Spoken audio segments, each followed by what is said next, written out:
Good morning to all our viewers who are joining us on the stream here. We are in for the first game in an encounter between the DC Hub out of the US, Maryland, Washington area, and they are facing up to the opposition, the Secondary Schools Cricket League Combined 11 team at the St. Anthony's College ground in Port of Spain.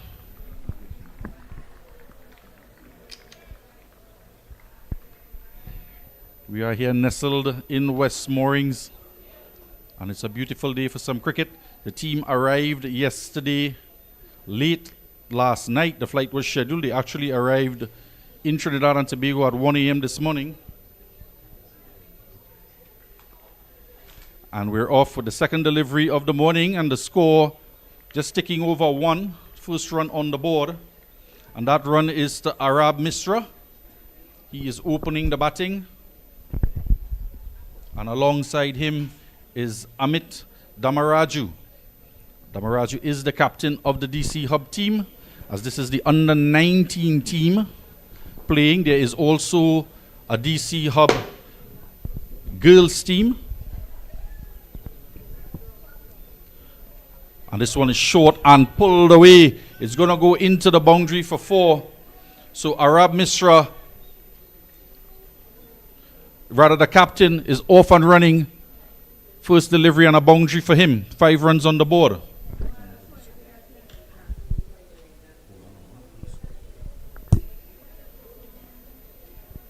As I mentioned, the 2 teams arrived this morning in Trinidad. And the girls team, they are off playing against the Achievers Clubs at the Caldrax ground in California, Central Trinidad. Better delivery here. Turn into the onside for 1. They're looking for 2, and they're going to come for 2 now. Takes the score on to 6 in the first over. Straight into their work as this DC Hub boys team, getting off to a great start. We mentioned that they just flew in late, but it seems as though they're warm, red, and ready early in this first over. And this is Billy Furlong here, joined on commentary with Adam Furlong. We're here at the St. Anthony's College, and in charge of both of us, Mr. Gerald Basso, our producer, and our cameraman, Dimitri. And we're bringing you live action from the St. Anthony's College. It's a hub of activity going on at the college today.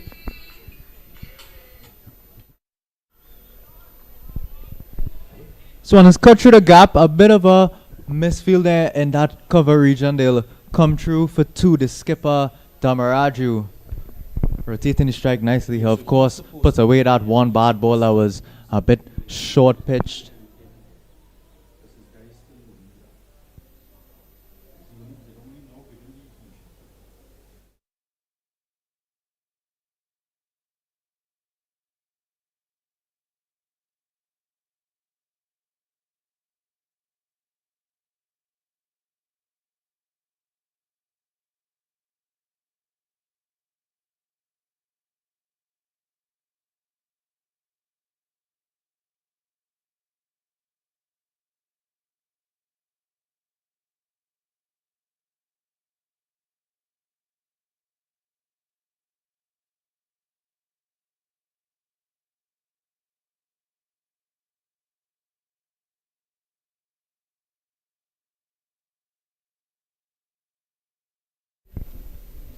First over completed there. We'll give you a quick rundown of the team sheet for the DC Hub boys.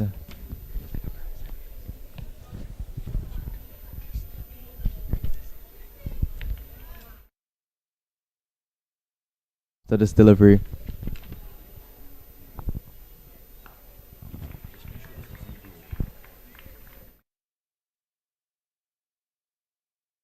So 12 boys on the tour here for the DC Hub under-19 team.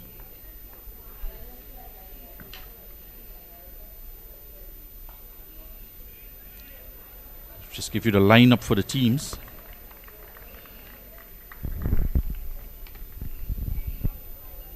Opening the batting today, Arnab Misra, followed by Amit Damaraju. R.T. Veni, Alvin Sami, Anish Bamidipati,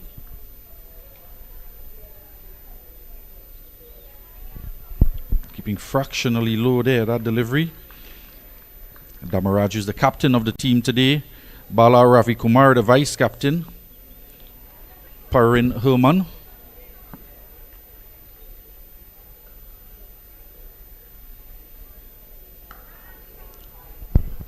Good looking shot there. Come through for a quick single. The throw is just over the head of the wicket keeper. Just nestled in that patch of grass there on the square. And 1 run to the total. Continuing on with the team, Rahil Shah, player returning from last year. Shorai Van Raji, Siddharth Kothali, Sir Ravel Santhaligam,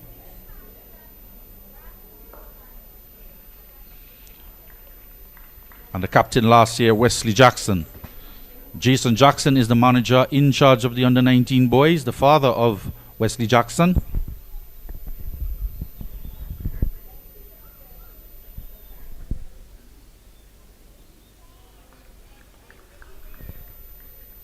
The end of the over. And opening the bowling from the northern ends alongside Nicolas Castillo. That was the over of Samir Maharaj.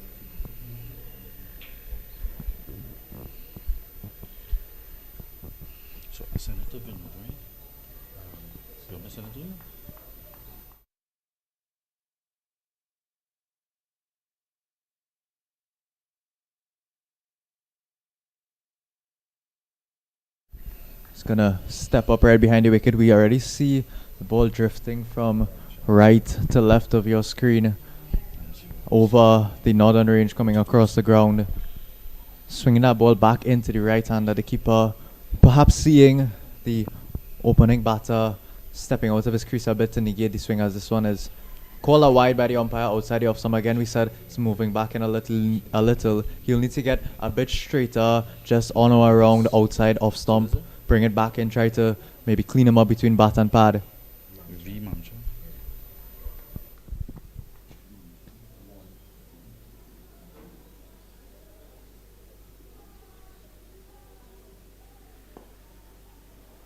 This is nicely played, will beat the short mid-wicket fielder. It's running away close to the boundary there, slowing up a bit, may go over eventually, so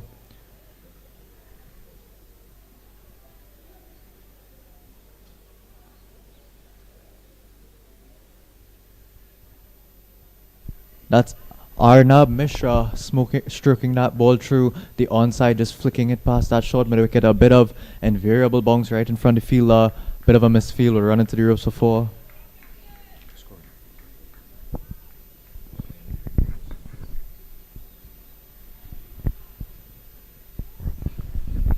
That one just jogging away, was already outside line of the off stump early on from both bowlers, both the spinner and the pacer. We see a bit of invariable bounce on this wicket. We had a look at it earlier right before the toss. Not a lot of grass on it, seems a bit darker. That always indicates that there may be something in this wicket for the spinners. We already see the ball has been turning and kicking sharply for the spinner on the other end, Samir Miraj.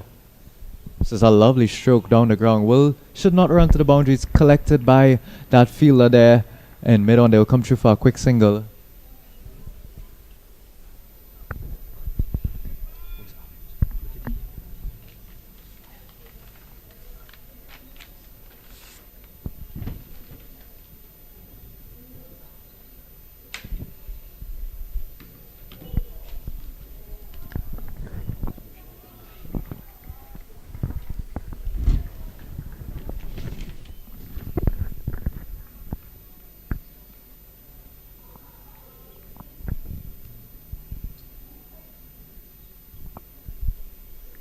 There's 2 slips in place here for Castillo. as well as a point inside the circle, cover, extra cover, mid-off, all inside the circle. Again, a wide outside the off-stump. He's looking to start that ball well outside the off-stump. Seeing that swing, he's getting back in with the breeze, but a bit too short. He will do well to pitch it up a bit, get it right into that driving zone, make them try to, again, we said the cover is inside the circle, extra cover inside the circle. Maybe try to get them driving a bit early on here. Of course, we're playing 40 overs today. That's well bowled, a bit of a mistake by the keeper. Again, we said that invariable bounce coming into play, that one keeping a bit low, fooling both the batter and the keeper. Will be collected as it's signaled a by the umpire, collected down there in that fine leg region. Leg side of the field looks like a short mid wicket. There is no mid on in play. As we said, a 40 over game looking to be a bit attacking intent shown early. Pitched up on a cracking shot. Lovely cover drive through the gap. Didn't even need to move for that one there. So he's getting it a bit fuller. I wouldn't mind that too much. We just spoke about getting them to drive, maybe creating a couple chances with that ball jagging back in, coming towards the wicket as well as the outside edge maybe in play.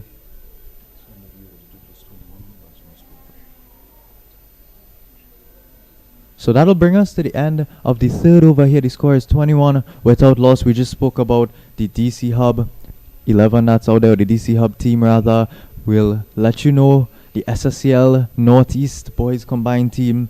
It'll be Javel Rahman, Sebastian Marshall, Nathaniel Marshall, Jordani Phillip, Nikolai Castillo, that opening bowler, Josh Kombabach, Samir Miraj opening the bowling from the other end, Josiah Gajada, Ishmael Ali, Shaquem Hines, Vijay Nandlal.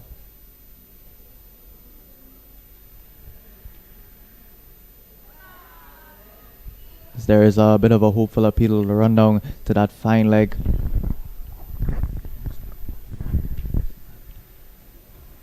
Back on the team sheet, Vijay Nandlal, Jordan Bryce, Omar Nandlal, Alejandro Casiram, Justin Ramfley, the wicketkeeper and the skipper, and their manager, Selwyn.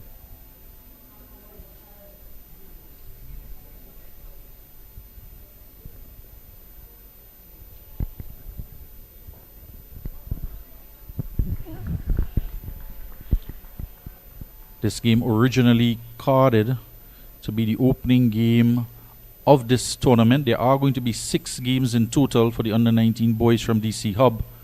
It was originally carded to be played at the St. Mary's Ground on Serpentine Road, with the Queen's Park Oval Premier fixture taking precedent over that game, and the game being transferred here to the St. Anthony's College. And we just have to thank the groundsmen Gerald Ramkisoon and Richard Khan for coming across from Queen's Park. Thankful for Queen's Park sending their groundsmen out here at St. Anthony's just to prepare the wicket for this encounter.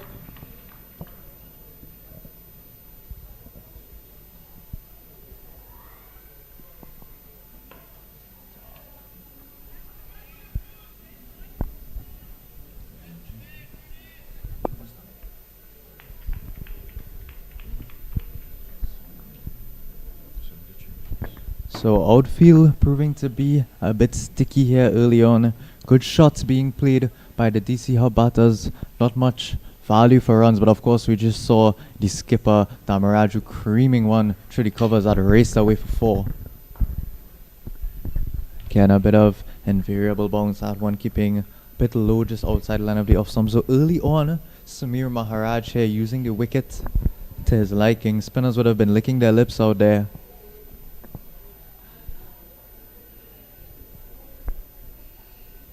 Nicely flighted, will just be played down to short mid wicket. The umpire for this game, umpire Ryan John, he's going to be presiding at both ends.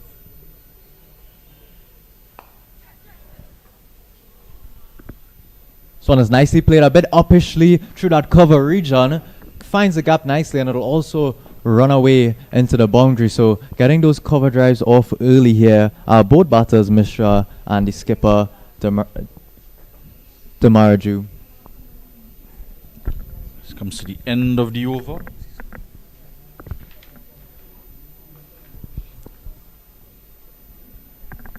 24 after 4 overs. No wickets have fallen yet. And I'll just give you the itinerary as well.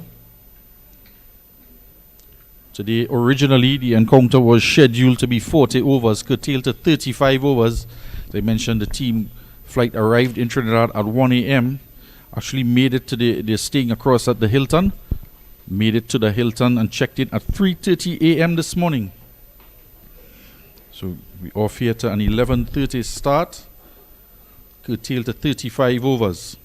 Tomorrow, Sunday 13, it's a 10 a.m. start. We are going to play 50 overs in that encounter, and it will be against an SSCL Southeast combined team, boys hailing from the presentation San Fernando and the Naparima College, combined 11, and that game will take place at the Comets Ground, Pier Road, Charleville.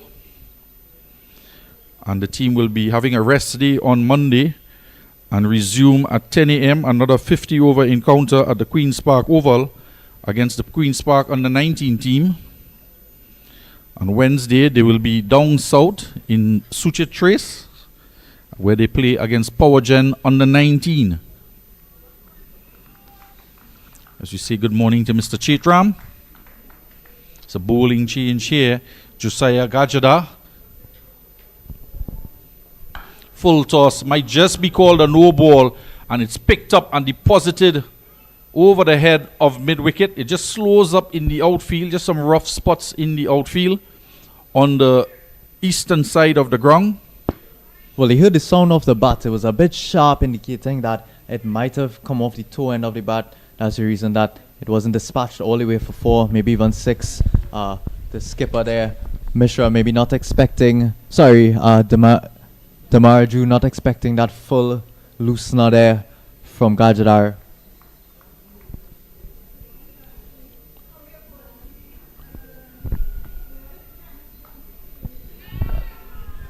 Swan is short and wide outside the line of the off stump, not getting up there. We already spoke about how the wicket is keeping a bit low. Just rock back and slashed away through the point region, will race away for 4 on that offside. So skipper Damaraju leading well and truly from the front here.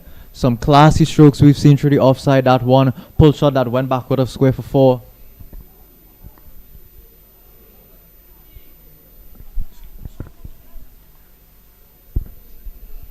Just continuing on with the rest of the itinerary for the team.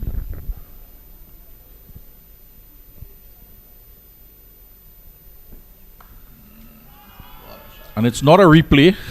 It's an identical shot, short and wide outside the off stump. Another good start here from Gajada, and put away most emphatically by the captain. Backward of point and into the boundary for 4. Showing off his style and flair here is the skipper Damaraju. It's just, again, as you said, almost carbon copy, just whipping it backward of point there. He's a bit short and wide outside the off stump is Gajadar. We spoke about the opening bowler maybe needing to get a little bit closer and a little bit fuller into that driving range to try to make something happen. They'll take out the second slip here and drop him back into what seemed to be a third man, a bit of a wide third man. He'll come into the circle now at short third man, just affording a bit of extra protection there for Gajadar, as Damaraju seems to have that cut shot on lock. Yeah, another look at it there. Smashing shot to say the least. And again, it's a repeat, but there is protection now with that change in the field. A bit of a hesitancy in the running, but that man there at cover getting his hand to it and just shaking it off now. It was hammered by the captain Damaraju. There is a power play in effect. In the first 7 overs of the game, the fielding restriction, only 2 allowed outside for this 35 over encounter.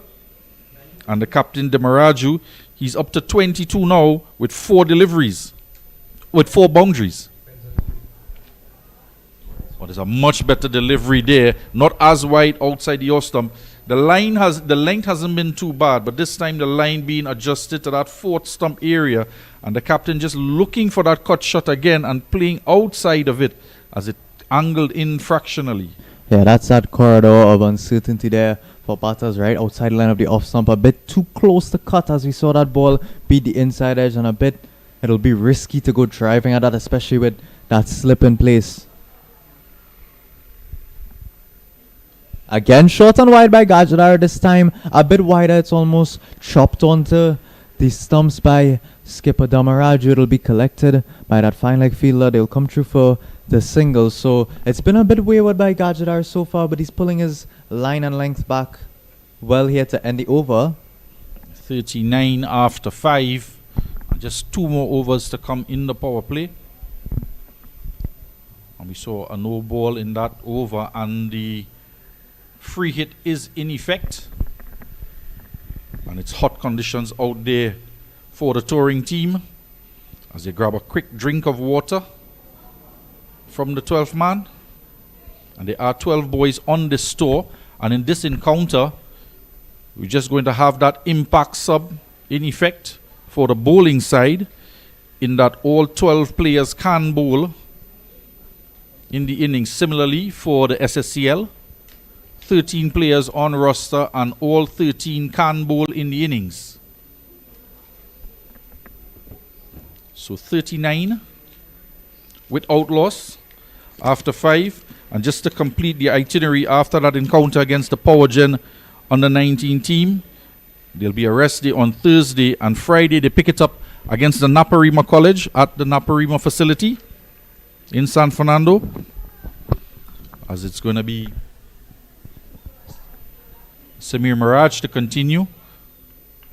And the final game before they leave on Saturday the 19th is going to be a 9:30 a.m. start, and I'll tell you why. It's a 30-over encounter, or an abbreviated version of the game, and it will be against an SSCL Central South combined team of the Avide Samaru ground in Endeavour. And that game being curtailed because the team does fly out at midnight on Saturday. So it's a packed itinerary for the boys and the girls as well. 6 games each, just across the 8 days. So action-packed cricket for the touring DC Hub team.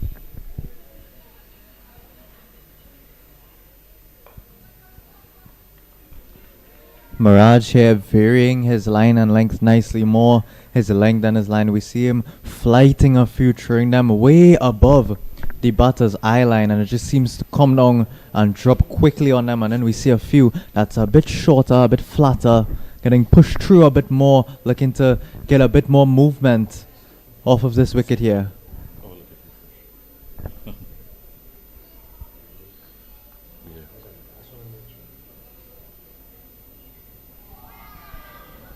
Swan is off the pad, a bit hopeful again as he got his back foot outside line of the off stump. They're looking to cut off of the back foot, but as we said, keeping a bit low.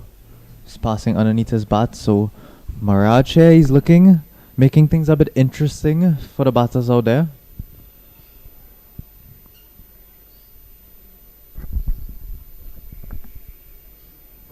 This is a wide delivery outside the line of the off stump. He'll need to straighten it back. He's been bowling well, just keeping that line on or around off stump, turning a ball away. Some of them are jagging back in nicely with that left hand orthodox, maybe the arm ball coming back in.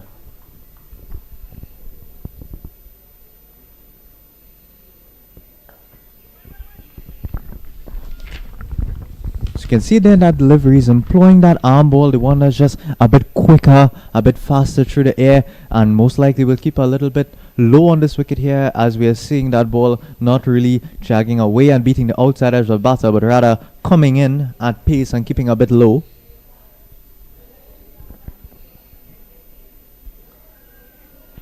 He's keeping the skipper on his toes here. We saw him get a bit open with some fiery shots through the gap, but it's a good line and length outside the off stump. A good over there by Samir Mirage. Brings us to the end of 6 with the squad 42 without loss. I just want to give a shout out as well to some of the people that help coordinate these games. The president of the Secondary Schools Cricket League, Mr. Nigel Mirage, coordinating, of course, with the director from the DC Hub team, Mr. Kancham Chotu, over the course of the last 6 months or so, as well as Mr. Chaitram Ramjit Singh from the Power Gen Club. Special thanks to him for organizing that game against the Power Gen. Initially, we had a game for the Power Gen under 19 girls as well, but not quite able, as some of the girls are on national duty and some on international duty. So not quite able to get a Power Gen under 19 team off. And of course, Dr. Anand Rampasad and President Miss Marjorie Thomas coordinating with Mr. Chotu to get the games. And I'll give you the itinerary for the girls as well, as there's a bowling change here. We'll just give you the name of the new bowler.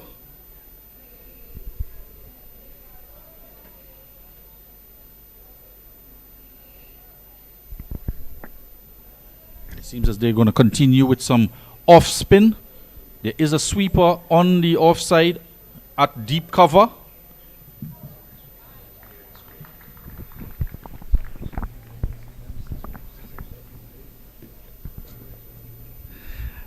There is a fielding restriction of just 2 maximum outside of the ring. A full toss is played out to mid-off and a single to Misra.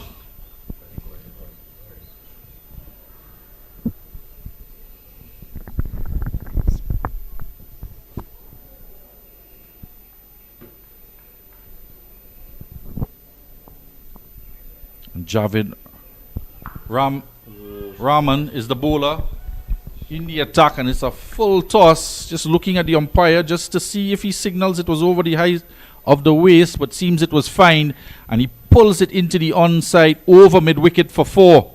Misra.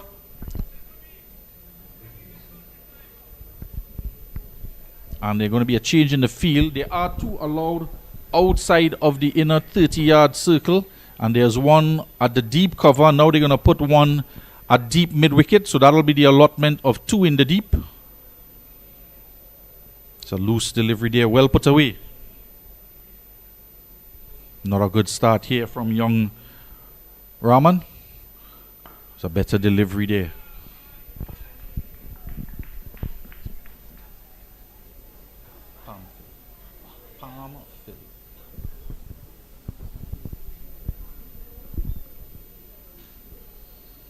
That one keeping low as he's on the back foot, trying to pull it away.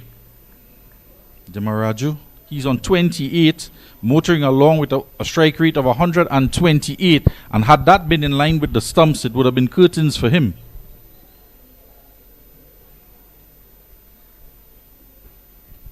No. Wide outside the line of the off stump.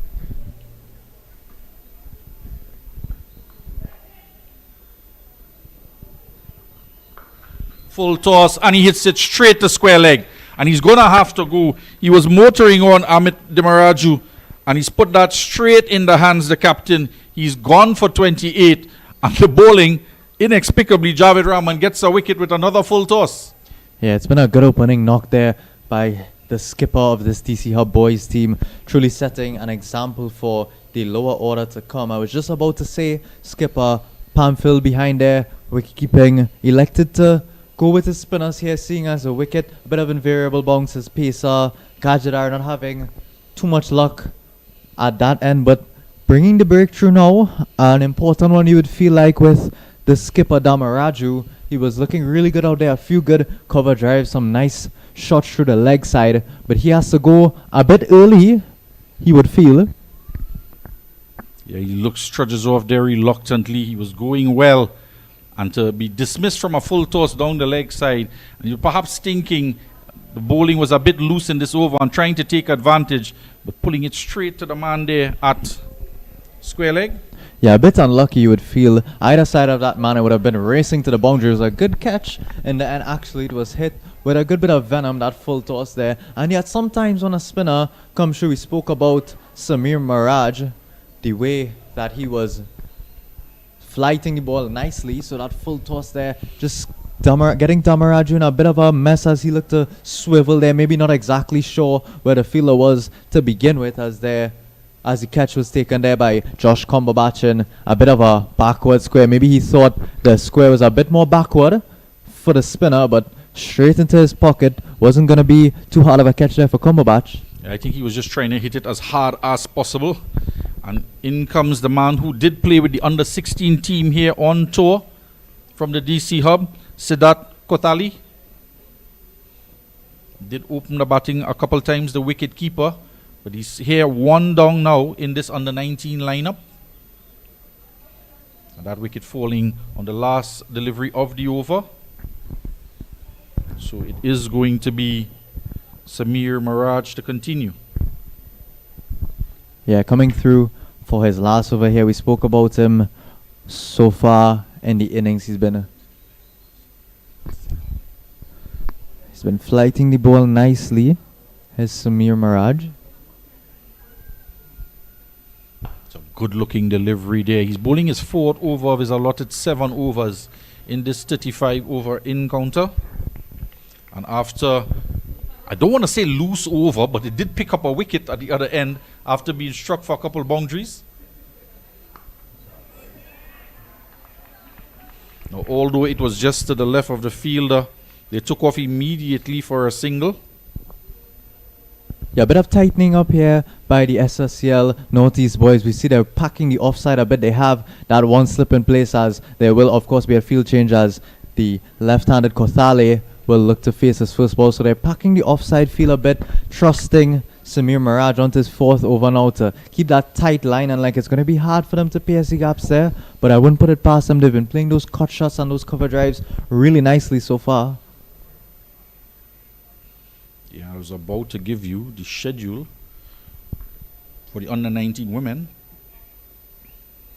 as we just have a look at the first delivery to be faced by Kothali.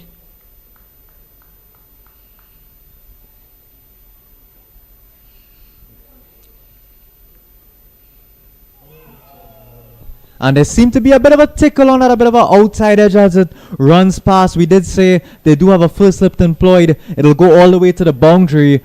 So off the mark with a boundary immediately is Kothale. Yeah, and that shot just bringing up the 50 as well. Shriekishly, but they'll take it. Past the wicketkeeper's left leg and diving away at first slip. Couldn't get a hand on it. And perfectly placed, you have to say. It was a terrific delivery. Ball just drifting back in and then cutting out way off the surface a bit, getting Kothale to play forward, and that's exactly what you want your spin bowlers to do, to be able to pick an edge that early. He's getting that ball to drift in the air, and it drifted in the air, the left-hander, and it's coming off the pad, and he is bowling with a 6-3 field. There's no one out in the outer ring, and he has to have tight control with this type of field. But the new batter is in, so no one outside of the inner circle. Keeping a bit low here. This is going to be an interesting battle if Samir Miraj continues. He's getting that ball, as we spoke earlier, to get a bit of invariable bounce. Some of them keeping low. Kothale is watchful early on here. Of course, being a wicket keeper, he'll be no stranger to reading spinners. Flighted nicely. It's just defended down to that mid-on region. Let's have a look at that as the over comes to an end, and he was exactly in front of the umpire as he delivered, but quick to get out of the way. So 53 for 1 after 8, and a projected total at this rate of 231 if we continue on with this run rate. The extras are up to 5. There were 4 wides in the innings, and 1 for 53, not a bad start. Yeah, the skipper Damaraju getting them off to a good one there. 28 off of 24 deliveries. Mr. is still out there on 16 off of 20. Of course, the new batsman Kothale having got off the mark with that boundary off the outside edge to begin with. Just pulling away, not quite ready there. There aren't any side screens here at the St. Anthony's College. There is a man just under the salmon tree, the big salmon tree behind the goal post.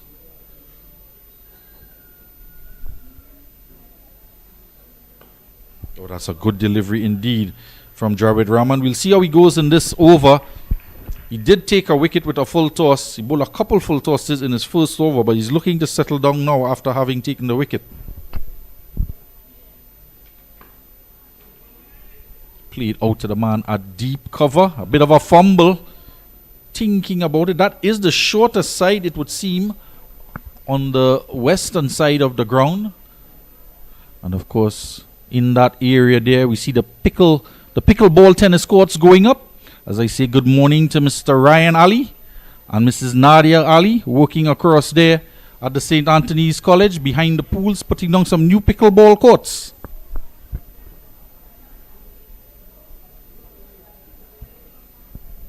It's going to bring Kothali, the left-hander, onto strike, so there is a change in the field.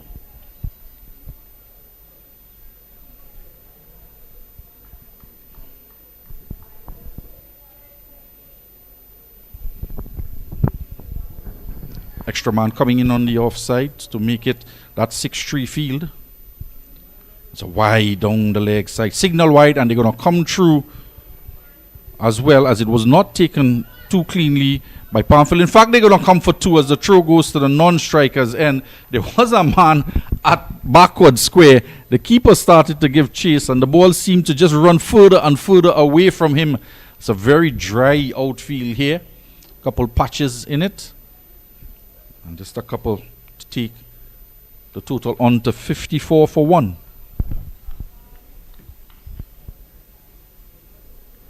Normally you'd see the full slip running after it. The keeper, it was giving chase.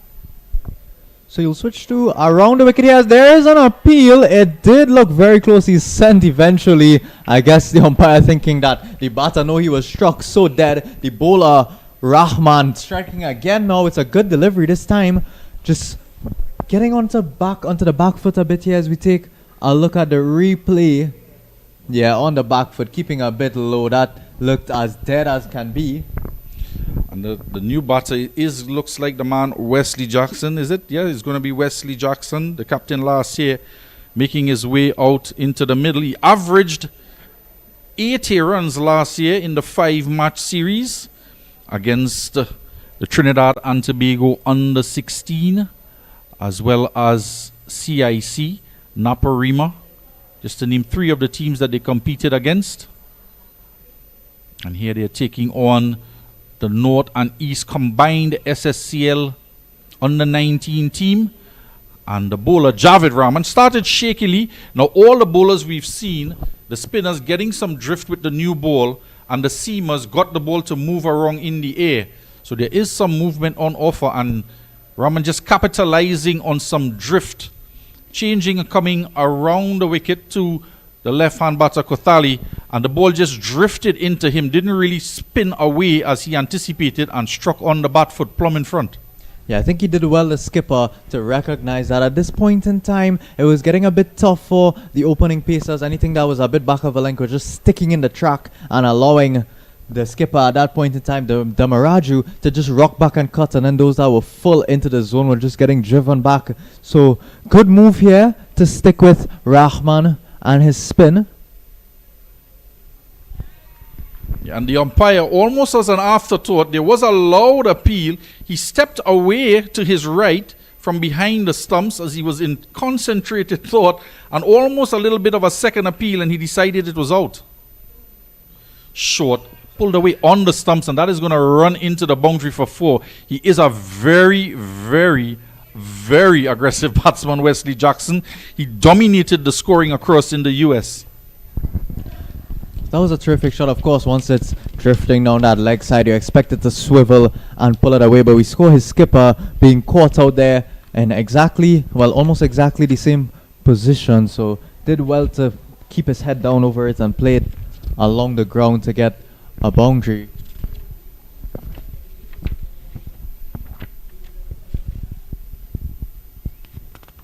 So one is fetched outside line of the off stump, most likely would have been called a wide there by the umpire. Jackson comes through for a single. So back to the point about spin. I think that spin can be employed through most of these middle overs here, and then coming down to the death. Of course, it's a 35 over game. The outfield seems to be a bit bumpy. The wicket ball is gripping a bit, so pacers may be able to come back into the end, towards the end of the innings. Maybe reverse the ball a bit. It'll be an older ball with digging the ground more.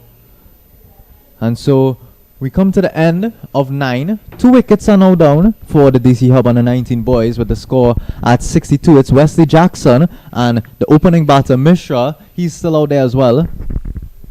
Yeah, and we are past the power play. It's going to be Jackson. He's going to face up to the opening bowler, still operating Samir Maraj. And I mentioned the power play being over, and it is Wesley Jackson on strike, the powerful right-hand batsman. And if he gets a couple off the middle of the bat, the fielding positions might just change with a few people being put down the ground outside of the ring. He has over 10,390 runs to be exact, the 17-year-old. In 288 matches. He did have a high score in his very young age of 235. He is a medium pacer as well, not as prolific with the ball as with the bat, and he has taken a single 5-wicket haul. Yeah, being a bit cautious here as Jackson early on, commendable of course, as he would have been viewing his compatriots out there up the order, seen the ball being a bit erratic, bouncing off of the surface. So very watchful. These balls are pitching a bit back of a length and they are keeping low, so he's doing nicely to just keep his eyes on it, keep his head over the ball, not looking to open up too early here in case that one keeps a bit low and just manages to sneak through his defenses. And that one keeping very, very low indeed. It is a two-pace nature pitch with a couple balls just not quite getting up. He was being drafted by the US Under-19 national competition as the #1 player in the US Youth Premier League. And he did that in both the year 2023, as he gets off the mark, 2024.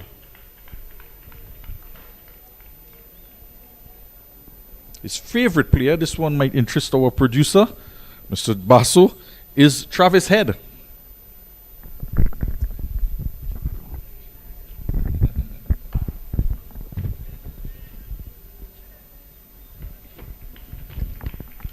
So I'll just run through as well the itinerary as we come to the end of that over. The itinerary for the girls, the score is 63 for 2 after 10. And the girls are off to the Caldrax ground in California, Macaulay Park. And they are taking on the Achievers team. And that team is packed with 5 national under-19 players. And a couple of them even are on the Trinidad and Tobago senior team, including the captain, Samara Ramnath. And that's going to be a 25-over affair. So those fans down there at the California Dow Village area just might want to make their way across to that ground and witness some Trinidad national players.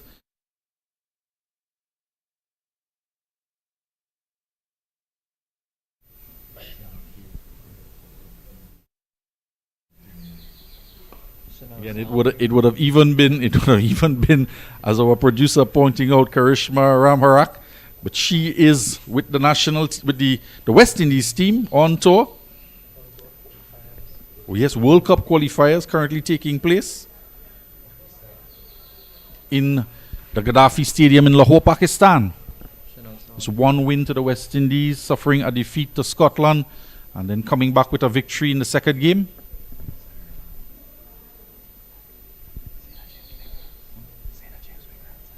Yes, Zeta James doing well against the Irish. Didn't have much luck that day, the Irish. I believe they were bowled out for 170 odd. And of course, the #1 player in women's cricket, in my opinion, Hayley Matthews, getting runs and taking 4 wickets as well. And we can't sing enough praises for the West Indies captain, Hayley Matthews. A much sought after franchise player, scoring a number of hundreds. So they will have it all to do, the DC Hub Under-19 girls team against Achievers today. And tomorrow again, they take on the Hibiscus team in a 40-over affair at the same venue. It's a full toss. Just pat it back to the bowler, Rahman. Does well to stop it. No run. Mishra continues on. And they're going to take on the Hibiscus team. It's going to be a longer affair, as we mentioned, the team just flying in this morning. So just 25 overs against Achievers. Short and placed nicely to the man at deep cover.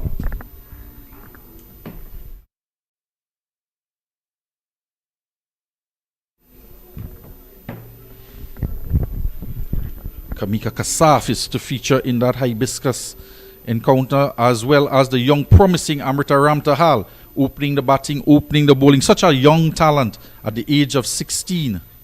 She will also be featured in another game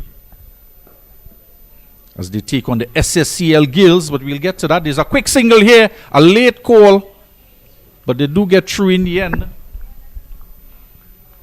And the end of the over, 2 for 67 after 11. So after that hibiscus encounter on Sunday, that game, remind you, starting at 10 a.m. So anybody in that area might just want to journey down to have a look at the Maryland-based team, the DC Hub. Just take on some national players on both days. There's going to be a rest day on Monday, and on Tuesday they resume against the Trinidad and Tobago Women's Cricket Association under 16 team, and that game will take place at my alma mater, Queen's Royal College in Port of Spain. And on Wednesday at the Queen's Park Oval, they take on the TTWCA under 19 team, and again we will see some of those national players on show at the Queen's Park Oval.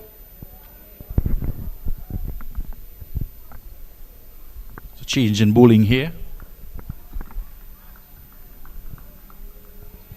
It's Jordan Bryce delivering his first deliveries, bowling to Wesley Jackson. Still, all fielders are inside the ring. Yeah, as fan field, Jordan Bryce coming in with that left-hand orthodox, flighting the ball well again, as his compatriot Samir Miraj has done. In the last few overs, this one has just played into the offside. Dove over it, did the cover fielder, managing to snuff it out for his partner in mid-off to come around and cut it off. So Jackson just rotating the strike there. He's on 8 now. And Anab Misra, he's on 18 from 25. The opener. It's good flight here from Jordan. He's flighting it quite impressively. And just having the batsman just to wait on it that fraction longer and to predict a bounce as well.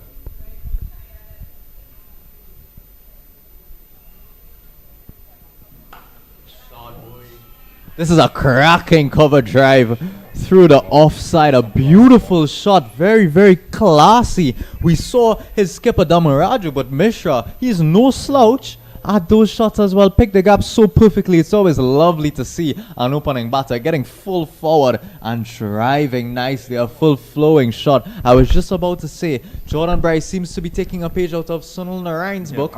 Of course, he's a left-hander, but we can see his hand behind the back there. So maybe a bit of a mystery spinner in Jordan Bryce.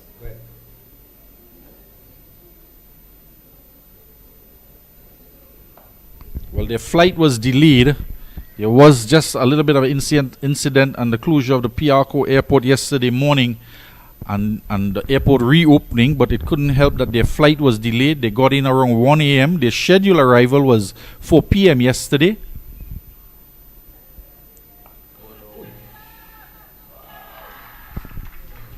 Well, that's truly very, very soft dismissal there. Mishra, the opening batter, ball keeping a bit low outside line of the off stump. Look at how wide that was. Fetched it from all the way outside there. And of course, with the lack of pace on the delivery, I was just about to say Jordan Bryce, as well as the other spinners, Samir Miraj and Javel Rahman, who would have taken the 2 wickets before this one. They're both slowing the ball up through the air, throwing it nice and high, because it seems as though they recognize if you take the pace off the ball a little bit on this wicket, it's keeping a bit low. And of course, there's that one that can hit the seam and just kick a bit, so delaying their deliveries, keeping it a bit slow arm speed through the air, just tossing it up, clearly seems to be causing some problems here for DC Hub. Yeah, and I was about to say that full flight delivery after being a delayed flight, and the one hit in the air took flight from Misra, and he was out caught. And have a look there. That is Mr. Ricky Herman. He is a Trinidad and Tobagonian. He is in the US and traveling with the DC Hub team as he returns to Trinidad from Washington. Mr. Ricky Herman there. His son is on this team, Parin Herman, and we might just see him later on in the innings.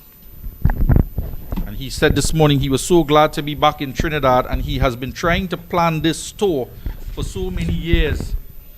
And Mr. Kanchan Chotu, last year having toured with the under-16 team, and Mr. Herman gets an opportunity to travel with his son for the tour this year. It's going to be a resumption now of bowling from the southern end. And Jane Rahman, a full toss, signal no ball by umpire Ricky at square leg. Yeah, it was so slow through the air. We just spoke about them flighting the ball, and very slow through the air. It was so slow through the air that Wesley Jackson, he just played way too early. See that ball coming off the back of the bat. So should be a free hit here. Jackson to face. Of course, we spoke about his power, his bludgeoning ability as... But there's a field change here. It was a no ball signal by the umpire. The same batter is on strike, but yeah, the umpire will now call him back. But sneaky there from the skipper, Pamphil. You can't blame him with the power that we spoke about by Wesley Jackson already, setting out that deep mid-wicket where that ball could potentially be tugged to by Jackson. Tries to tug it. It's outside line of the off stump, not a recommended shot on that occasion. Of course, it would have been a free hit. He would have been thinking just to bludgeon it as hard as possible. But that one outside line of the off stump could have taken a page out of to skipper Damaraju and Mishra's book and just stroked it to try to find a gap through that offside, or maybe go into the air over that extra cover region.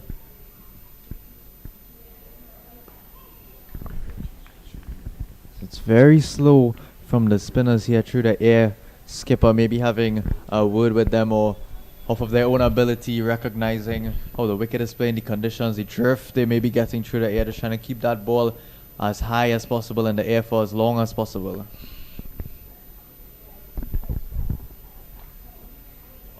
Hammered. Absolutely hammered. And he's going to score a goal in that goal post I mentioned. Straight back past the bowler under the salmon tree. Short. He waited on it. It slowed up it off the pitch and just hammered it straight back because it wasn't coming through. He decided to change the direction he was going to hit it in and smashing it between the goal posts. And it's 1-0. Yeah, big footballing fraternity is St. Anthony's. There you could see Gerard Ramkissoon, the groundsman, and Richard Khan from Queen's Park just nestled behind the goalposts. They have the second best view, or perhaps the third best view. I might just say we have the second best view at this facility here, St. Anthony's College. Yeah, and the number 7 tries to play it straight back, a more conventional shot. It ricochets off the stumps. It's going to be a chase. They're going to come for 2. And the number 47, Wesley Jackson, I did ask him, does he take after Dwayne Bravo with the number 47 on his back? But his dad indicated to me that the number 47 Jackson is from the baseball team up in Maryland. Is there a Bo Jackson? Just he's a politician.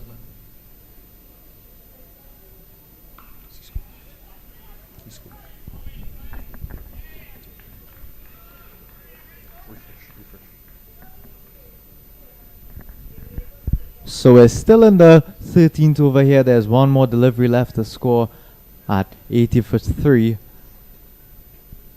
There is a bit of a spread in the field now as we see Jackson getting a bit more aggressive. There is 2 fielders straight back on the boundary. Sweeper was employed since the start of the over, and the deep mid wicket will drop back as well. It's a full delivery. Going down like a bit. It's just flicked past that fielder there.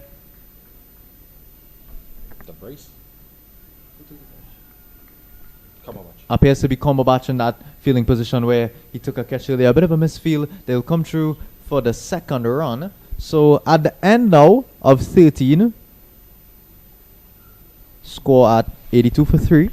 So the new incomer facing his first delivery and immediately getting off the mark and doubling his score with that misfield by Cumberbatch at backward square. Suryavel Santaligam. He's the new batter that comes in. Batting at number 5 today. And with the total on 82 with 10 extras from 13 overs. The current run rate of 6. Not bad going for their opening game. And with Wesley Jackson Facing up to Bryce now. There is going to be a number of fielding changes. There's a long off, long on in place now. Just a couple outside the ring. And as well, he is keeping the slip in place because they anticipate with the bowling of Bryce. He's getting some drift. He has a nice wrist snap as well and getting some turn. So it might be just a difficult contender here. And Jackson makes it look as easy as you like. Just on one knee on the ground, lifting it high in the air over extra cover. And just looking to see if that went all the way. What a beautiful shot. Look at him open up, get his front foot out there. His body was able to then open and hit straight in between that extra cover fielder and the longer fielder on the boundary, getting it all the way over the boundaries for 6.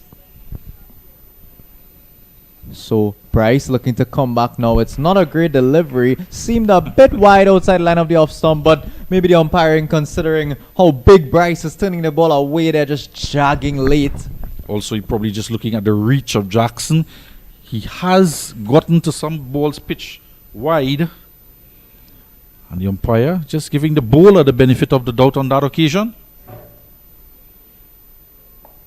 Oh, an excellent delivery here and matched by the forward defensive of Jackson. So a good bowling effort so far. Although he's been hit for a 6, he does have a wicket. But you can see he's utilizing the conditions of the pitch here quite well. Yeah, I think Bryce, obviously we can't fault Rahman, Gajadar, Castillo, the pacer, of course others being spinners, but Bryce, so far, of course Rahman has taken 2 already, but Bryce so far seems to be very tricky customer, as this one is obviously going down the leg side, striking him on that pad as he looks to open up his body again on the leg side. Yes, the over comes to an end. 14 gone. And after the first hour, the first 3 wickets falling, that of Amit Damaraju, he was going well, motoring on 5 boundaries he struck in his 28. And Arnab Misra, he was dismissed on 22 off of 29 deliveries. And Siddharth Kothali, he was adjudged LBW, playing back to a ball that kept fractionally low. And he was gone for 4. The not-out batsman, Wesley Jackson, on 22. Suryavel Sathaligam, he's on 2. The extras are 10. And it's 88 for 3 after 14. We'll take a short break here as it's drinks.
You're back here live.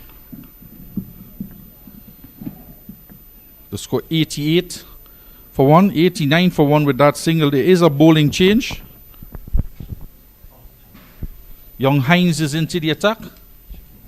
Shaquem Hines.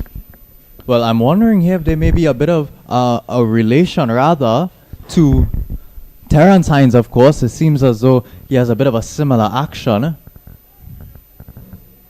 Of course, Terrence Hines playing for Queen's Park and Trinidad as well. Good sticky medium pacer. Comes through a bit, and of course, no slouch with the bat. Either always chips in. So it's Hines continue this one again, keeping a bit low outside line of the off stump. Spoke about that in variable bounce. Spoke about most of them are keeping low. We've seen a couple kick off the seam a bit, but not much. Mostly keeping low. So batters would have to know they keep going back a bit, judging it off of the length, but they may need to stay on the front foot a touch.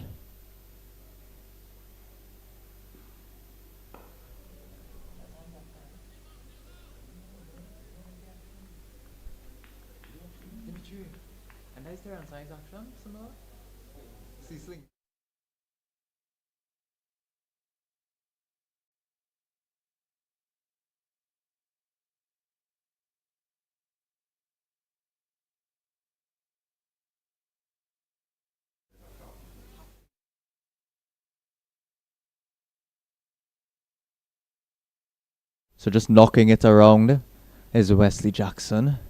Coming in for a single. These middle overs here, a bit tricky to negotiate considering the conditions here at St. Anthony's and Diego Martin.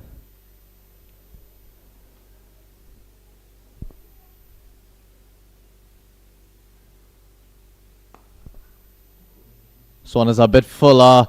Went straight to that extra cover fielder. Bit of a bobble or misfield. The cover will come around to tidy it up.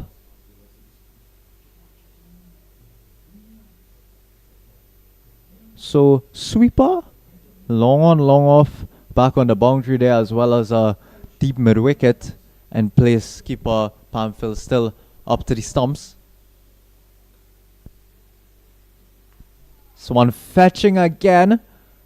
Jackson, he seems to want to get bat onto everything. A few of those, as the umpire calls this one a wide. A few of those we've seen him slashing outside the line of the off stump. That would have been called a wide delivery. He may need to get his footwork in order a bit here if he looks to go fetching those. Those deliveries have been close to the outside edge. Pamphil keeping right up to the stumps. He's eager for a catch back there. Is the skipper. It's that added pressure always when you have a keeper up to the wicket. As we come to the end of the 15th, DC Hub under 19 boys still moving along nicely at 92 for now the loss of 3. So 15 overs gone. We took the drinks break on the hour, or just after, as we had the over start, just after 12:30, and we at 15 overs now in a 35 over affair. And we should go till around 2 o'clock to try and get those 35 overs in. And might be just a little bit slow, but we should get there as the spinners. And I do anticipate there'll be a number of spinners bowling on this particular track. We saw it pretty dry and gripping a lot. And it's going to grip even more with the ball as it gets older. We are playing with a red ball in white kits for this 35 over affair. And as well, we may see some variable bounce in the pitch, as it's going to be Bryce to start another over. It's a high loopy delivery. It's just driven down there as they come through for the single. Bryce, he's been impressive so far. Been a bit loose, you'd have to say, as has all the bowlers so far. But he's extracting good turn, getting the ball to keep a bit low come through. We've yet to see him, I think, turn the ball the other way. He is hiding it behind his back, but he would stop that. Yeah, I think that's the dead giveaway, Adam. The one he hides behind his back is the arm ball, because there you saw he just was ringing it in between the fingers as he ran into bowl to Jackson. But he is a bit deceptive, you're right, in the air. He seems to be flighting it a lot, but he is getting it to dip. We haven't seen Jackson advance down the wicket to that flighted delivery. He's rather circumspect, as another player is stationed now at deep mid wicket. 4 on the boundary. Cuts away into the gap here. There is that sweeper affording some protection, of course. Bryce would have a similar feel to his compatriot at the other end, a long on, long off. That sweeper there on the offside and a deep mid wicket. The skipper, Pamfield, just adjusting his infield a bit now, bringing his cordon in a short third man and that point a little bit closer to try to cut off the single, as the cover would sprint in here. He's inside the circle now. This one is a bit low. Goes to extra cover. There's another misfield. They will not get through for the single. As we just said, we saw the sweeper running into the circle here. So recognizing that Jackson does have a good bit of power available,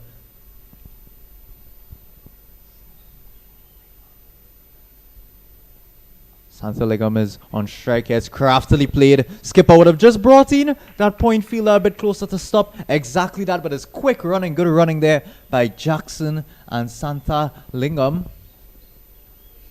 They're very, very coy. They're dabbing it. There is a man at backward point. He was charging in, and Wesley Jackson was quick to make the call to get through the single, and he was very quick indeed across the 22 yards.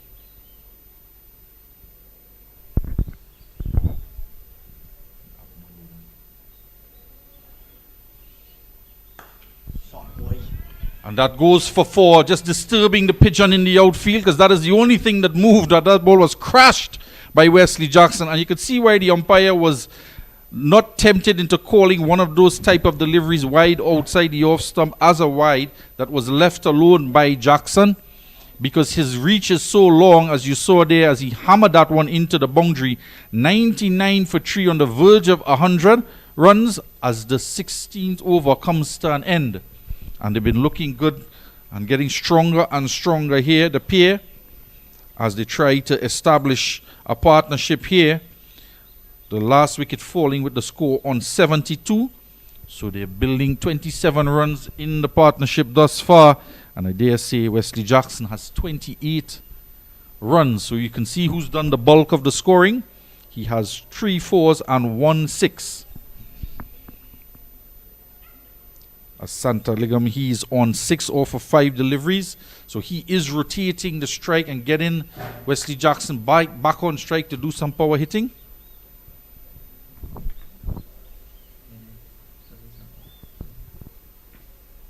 So it'll be Hines to continue this one. Another full delivery.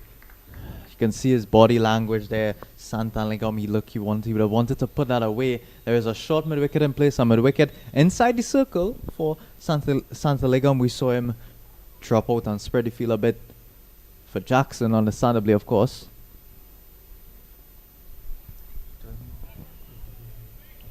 And this one gets past the wicketkeeper and is going to go into the boundary for 4 runs. Yeah, and that's going to bring up the 100 as well. Did he get some bat on that?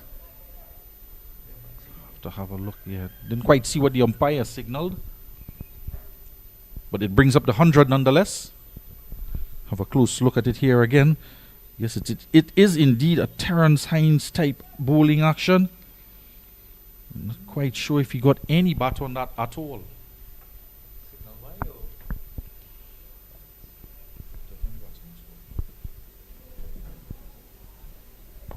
Better line delivery there, bang on target to Santaligam.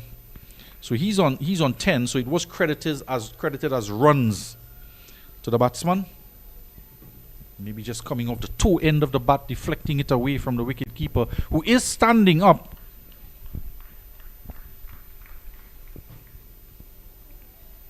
And it is a medium pacer. We did see that wicketkeeper stand up sometimes, at times, to Terence Hines. This is Shaquem Hines, and the captain and wicketkeeper Justin Pamfield. He's right up to the stumps. And of course, Mr. Terence Hines is in that encounter taking place. Guyana playing the Trinidad and Tobago Red Force at the Queen's Park Oval. And these young lads from the DC Hub team, both boys and girls, would get an opportunity to play on that strip. currently being used in the last round of the regional 4-day match encounter between the first and the second place Trinidad and Tobago Guyana team. And Jason Mohammed, I'll give you, he's not out on 47, and the captain Joshua De Silva, he's at the crease. On 16, Terence Hines, he's slated to come in somewhere around 9 in that batting order. The end of the over. And 103 for 3 after 17. So at the halfway point here in this game, all in all, with that current run rate of 6.1 and just the 3 wickets down, it's not bad going. Of course, they are carded to play for longer versions of the game.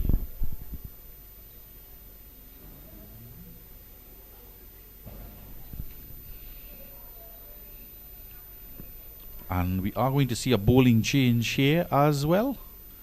As Bryce, he has 3 overs, 1 for 18. Is he being taken off? Seems as though a bit of pace coming onto the attack now. Skipper Pamphile dropping back a bit. We're speaking about Sunil Narayan. Terence Hines goes to show the kind of talent available. Kind of talent we do possess in Trinidad and Tobago and the West Indies at large. Seeing these young players imitate them. We spoke about Joshua De Silva, the skipper, Pamphile. So he's a skipper as well as Joshua De Silva, maybe taking a bit of a page out of his book, stepping up. He's known to do that when the ball is moving around because, of course, batters would look to stay maybe a couple feet outside of their crease to negate a bit of that swing. As the pace comes through here, it's well fended off by Jackson. They'll come through for a quick single. Of course, the field being spread, there's now a fine leg to afford some protection for that quick ball going down the leg side. They still have a mid-wicket, a deep mid-wicket on the boundary. A long on, long off. The cover that was in place for Jackson will now step back up into the 30-yard circle. They would leave that deep mid-wicket out there. We have an opportunity here. We'll have an opportunity here just to run through the team sheet for the SSCL team. And the captain, Pamphile, he's the opening batsman and wicketkeeper. That's clever. That's really, really clever there. Just opening that face. We spoke about the fine leg that was in place there on the leg side. He saw a nice a short delivery rather outside line of the off stump. Didn't need to move his feet much. Just cutely opened the face, getting it fine past the keeper. We see the fine leg coming around, but it was played with such timing he wasn't able to come around and cut it off. So it's Cumberbatch here. Yeah, so very cheeky. We've seen him play it for the second time. A very cheeky shot indeed, and the partnership continues to build as he moves on to 14 now. So skipper Pamphile just dropping that third man back. This one will now go down the leg side. Signal a no ball by the umpire. So not bowling to his field too much here. Early on as Cumberbatch, of course, he's just come on the ball. He'll need to get a bit warm. Yeah, and Josh Cumberbatch, he is from the Vishnu Boys School from the East Zone. Left-hand top order batsman, but he's a right-hand medium pacer here.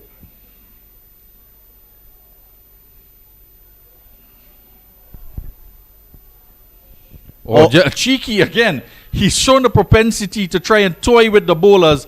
And what a cute shot indeed. Just steps across his wicket, uses the short pitch delivery angled into the body, and paddle sweeps it over his shoulder for 4. This is really terrific batting. You'd have to say, of course, Jackson at the other end. He's hit a few boundaries already. We've seen the power he possessed. But Santaligam, so cute, and not just that, so intelligent. He's playing around with the skipper. Pamphile will feel hard on there. He wouldn't know what to do. Just playing around with that field back there. They're drifting the third man back to fine leg, back to third man. He will stay in third man now, but such terrific thinking. The T20 batting coming into play here. Stands up straight and defends it now. Just scoring 2 boundaries already in the over. Again, very intelligent batting. A very enterprising young man here, showing his versatility and his ability to manipulate the bowling. Projected score is now at 224 runs. The current run rate by the DC Hub team is 6.4. Well, he's trying to repeat the shot this time, but just trying to be a little too delicate and just dipping the bat below the ball and probably anticipating a bit of a lower bounce. Yeah, it was a bit shorter on this occasion. Trying to play the same shot. I don't think it was exactly there for that with the lack of pace on it. Of course, needing some pace if you're going to be cute. But maybe he was just thinking to get off strike. Allow Jackson an opportunity to go at combo bash says. Of course, that third man there, so it would have resulted more likely than not in a single. Full toss, driven handsomely straight back down the ground, looking to time it rather than more power into the full delivery. He's only going to get a single, but a nice, impressive straight bat. Seem to be getting very comfortable out there. These two batters now just rotating his strike nicely. It seems as though they're hitting boundaries at their whim. So another over done now brings us to the end of 18. Almost, well, just about halfway through. Score is 114 for 3.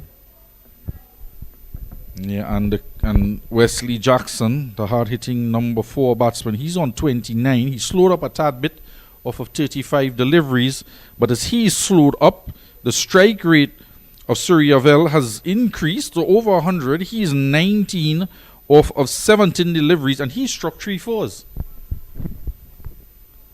Yeah, they're giving us a bit of a performance here, a bit of a show. From one end, we see Jackson with the ability to strike the ball as powerfully as he can, as we see a substitute fielder will come on here for the SSCL Northeast team. We'll get you his name in a minute. Yeah, and he's being sent immediately to the long on position.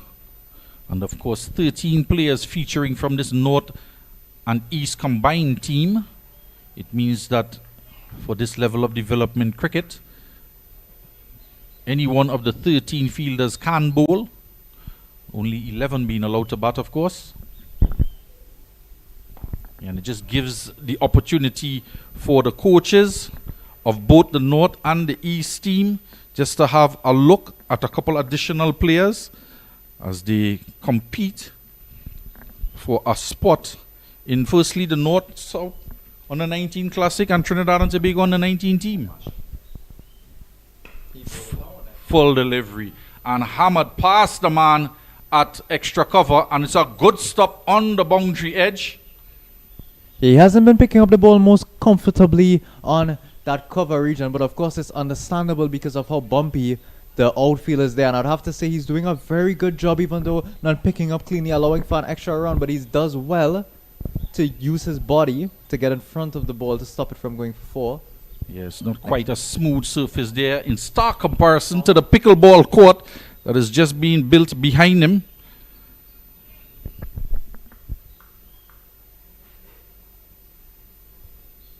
Oh, that's good. Good delivery there. It seemed to just jog back and worked into the onside quite well by Santaligam.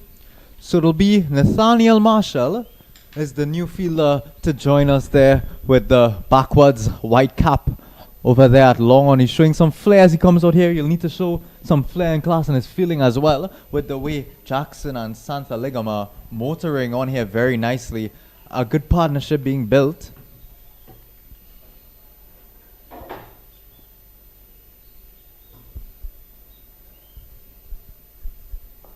Drifting down the leg side a bit is flicked away nicely by Jackson. There's cover there, of course, and that deepened wicket. They'll come through very quickly for a single.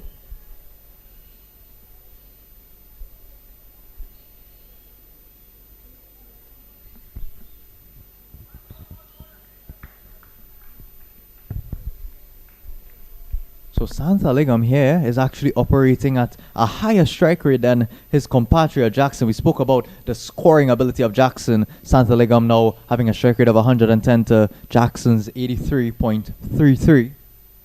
As Hines, it's a loose one, would have been called a wide by the umpire, but it's just fended off with one hand there by Santaligam.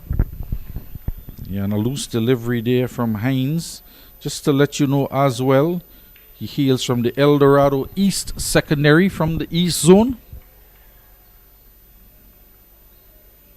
A couple of players on this team do attend the St. Anthony's College. And then helped around the corner, past the man. And the difference in the shot from the Maraju there, he beat the man Wesley at square leg and into the boundary for 4. It brings an end to the over from Hines. And the total now 123 for 3, 19 gone. A bit of a pause in play as refreshments are out for the batsmen. It had a long flight coming in from Washington to Miami. No, direct flight, in fact, a long direct flight from Washington to Trinidad and Tobago, and an added delay in the airport. So they'll be a bit dehydrated, and it's a tad bit drier out here today and hot. Yeah, a bit of a temperature differential. Of course, they would be coming from Washington in the US, where a bit further up north. It's about 16 degrees, 16, 17 degrees across there. Of course, not even close to that in Trinidad and Tobago, where I think in the lower 30s, maybe getting up to the upper 30s later on today. We've had some very high temperatures, so it'll take some getting used to this. They've done well so far to get accustomed to a bit more humid, a bit more heat in this tropical climate across here. Of course, for Trinidadians, they would obviously say it's a good bit hot outside there as well, so they of course will need refreshments as well. So going along nicely here is Jackson and Santa Ligam as pace will continue. You know, a couple of the boys here, as I mentioned, from the St. Anthony's College, Sebastian Marshall, Nathaniel Marshall, and Jordani Phillip. I'm sure his parents are out there in the crowd supporting them. He's coming through with a nice pace here. There's Kombabash keeping a good line and length outside line of the off stump. The breeze is pushing from right to left on your screen, but seems to be able to move the ball both ways, keeping it a bit straight on that off stump. Of course, the odd one, if it's a bit fuller, will carry on away from the breeze. So Kombabash here, if he keeps a good line and length, as this one is just defended, you can keep the ball there, keep the ball just around outside line of the off stump, maybe drag the length back a bit, but seems that like if they are defending the batters, if you can keep 6 on that spot, will certainly frustrate them as both batters have been scoring have been scoring freely.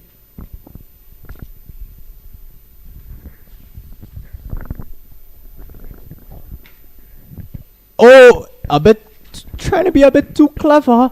I think on this occasion we've seen him pull that shot off before, but this one was really close to the keeper's outstretched right hand skipper. So we take a look at it again. It was close to his body, close to the keeper. Very cheeky indeed, Adam. He's just toying with the wicket keeper, and the third man has been brought just that bit finder. He is just 15 years of age and currently playing for the Baltimore Royals. Resides in Woodstock, Maryland. And he has 3,900 runs to his name, as well as 120 wickets. Has a high score, which is past the outside. No ball indicated by the umpire. Past the outside edge, past the stump, but not past wicketkeeper Palmville. Very close score indeed. And is it going to be a free hit here? The umpire just having a word with the bowler.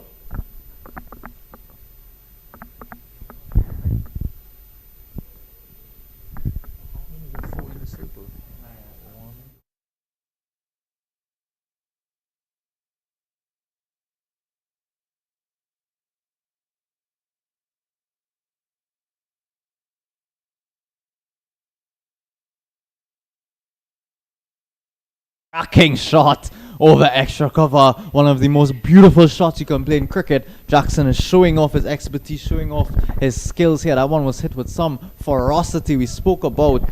Kombabash, he's pitching up well, coming through at a good pace, but backing away there, creating some width for himself. It was hard for him to play that shot with the line and length that Kombabash was bowling, but smart batting there from Jackson, just backing away and playing it over the infield and racing away. There is, of course, protection and a long on and long off, as well as a sweeper there down at cover, but it was so well placed by Jackson. Full again outside line of the off stump. This one is timed well. It will take some feeling down there at the boundary. That Long off fielder comes around, picks it up one-handed very well in the end. He'll come through for two.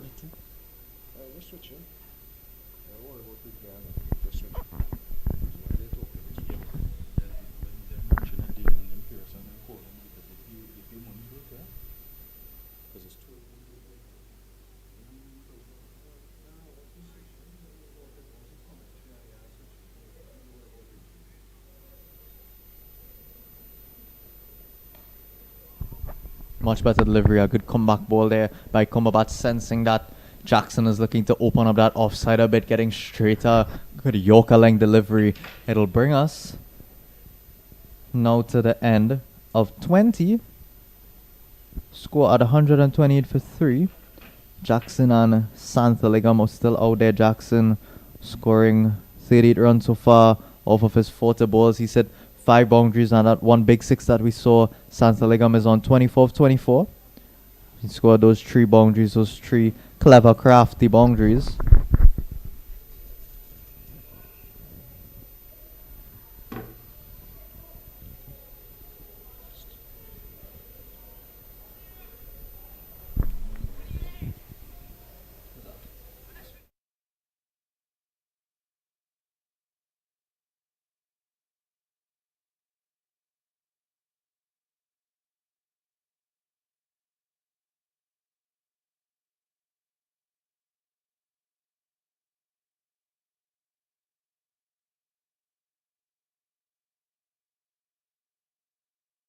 Continue 3 overs, 9 dot balls for Hines, 17 runs conceded.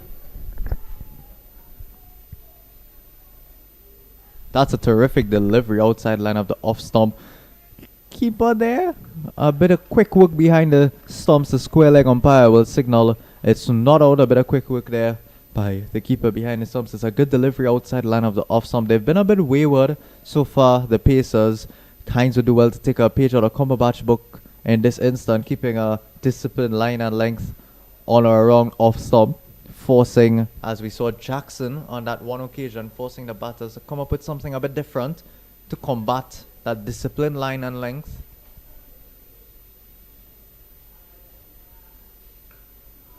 A bit shorter this time. They thought about a quick single there, but skipper has that point fielder. That point fielder has yet to drop back to the 30-yard circle. He's always in there looking to pounce on any soft hands, any balls that's played with soft hands there on that offside to cut off that quick single. Trying to keep Jackson off strike as much as possible, but of course Santaligam stroking the ball beautifully as we see another clever shot attempted there. He will of course observe that there's just one fielder to beat there in that backward square inside the circle. They do have a mid wicket on the boundary, but anything fine of the square leg fielder should run away for 4. It's a quick outfield as we spoke about earlier. It's dry and hard.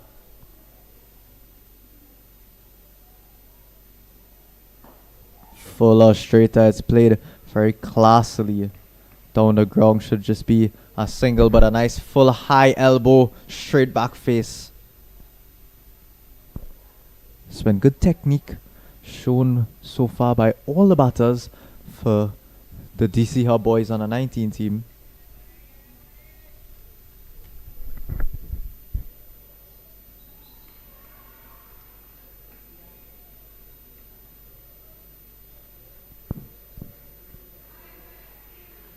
Shorter. It's played into the gap nicely. They will think about coming back for the second run. It's being tidied up there by the mid-wicket fielder. You would think there may have been a run on for the throw there as it eventually comes in. They've been running well so far as Jackson. They'll have a conversation with each other now, trying to ironing their communication out a bit.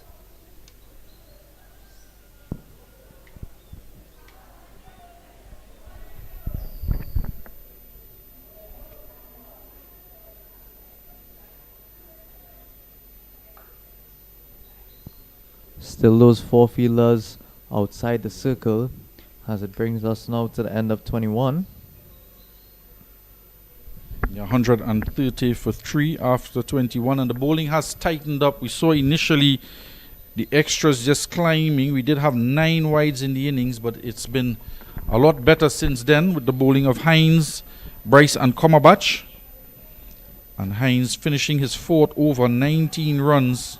Economy rate just under 5.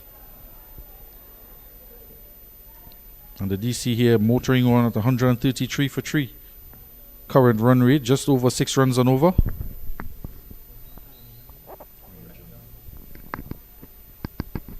We are going to see another bowling change here. And it's going to be Wesley Jackson on strike.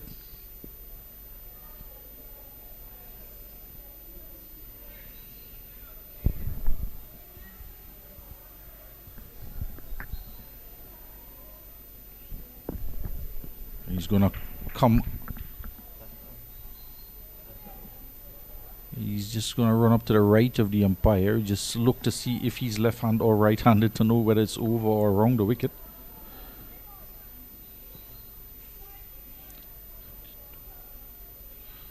So the partnership with the 3rd wicket falling on 72. Just 48 runs, nearing a half century. 4th wicket partnership. Jackson is out there on 39. This is a gorgeous shot. Left-handed over the wicket as the bowler just drifting back in on his pads a bit. It was dismissed, as you would expect that to be dismissed. Moves on now to 43, getting ever closer to that half century. His partner still out there on 25 of 29. So they just brought that mid-wicket up into the circle for this new bowler. They of course still have a sweeper out there. He's a bit straighter now, as they may be expecting this left-handed bowler to swing, to move it back in to the right-handed batter. There's long on long off in place. A short 3rd man inside the circle. Sebastian Marshall to continue here, overcompensates a bit now, pushing that wide outside line of the off-stump signal wide by umpire Ryan John. So the mid-wicket is now dropped back to the boundary. 4 inside the circle being the short 3rd man. A point. Extra cover on the offside. It's a good delivery. Moving away a bit late there with the breeze. Just beating the outside edge of Jackson as he looks to cut past. We just said there's a point and a short 3rd man in use, but there's a bit of a gap between those. Could have done well to pierce that on the onside inside the circle. It's pulled away. There is protection out there in that mid wicket. Bounces a couple times. And ends up to him as there's some screams of anguish from Wesley Jackson, not quite middling it. And of course, the bowler here, Sebastian Marshall, hails from the St. Anthony's College. He's left arm over the wicket, so he's quite familiar with conditions here. They've brought that cover fielder up inside the circle as they've been known to do with Sansaligam. Maybe expecting a big shot over the infield now. He's been very cute, very delicate with his batting so far. There's of course no fine leg with drifting down the leg side a bit. It's a better line this time. It's played off into that gap for a single between that short 3rd and the point fielder. Marshall will have to keep a disciplined line and length. Outside line of the off stump, cannot afford to be drifting down leg. We've seen a paddle scoop already down to that fine leg region for 4. There's a big gap there. There's only that square leg.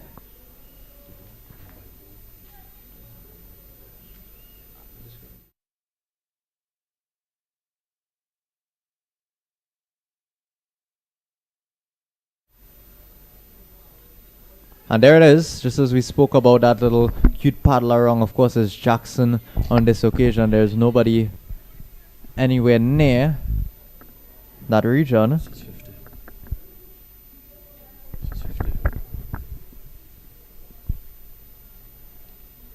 So that'll be 50 for Wesley Jackson. We saw him raise his bat the ball prior, so his teammates not quite on the same page as the scorers, but that'll bring up the 50 for Wesley Jackson. It's been a good knock mixed with some classy shots. He scored it, of course, off of 46 deliveries with 7 boundaries on that 1-6. It's been a good mixture of that aggressiveness, the aggressive nature that he does possess, which we spoke about earlier but batting well with his partner Santaligam.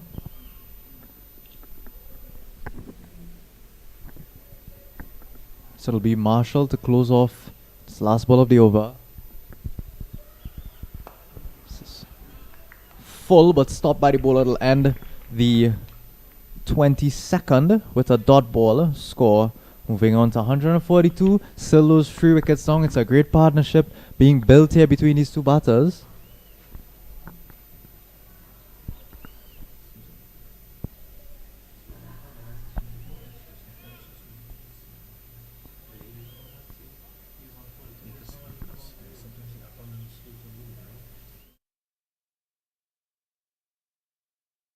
Sean required now.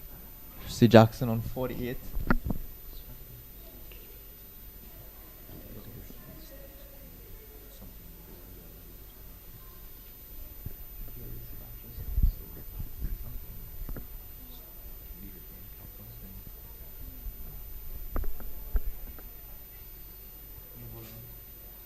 No, this is the opening bowler coming back. Yeah.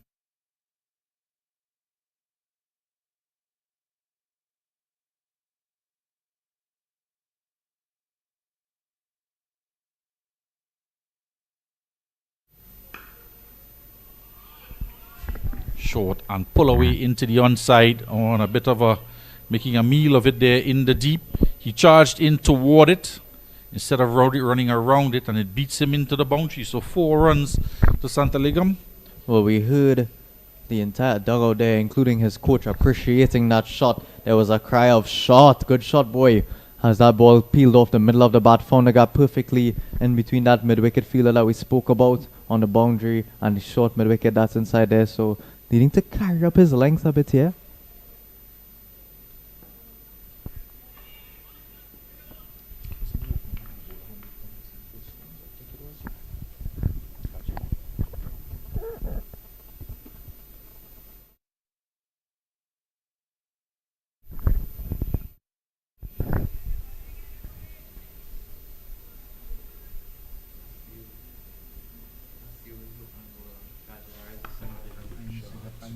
Cut away ferociously.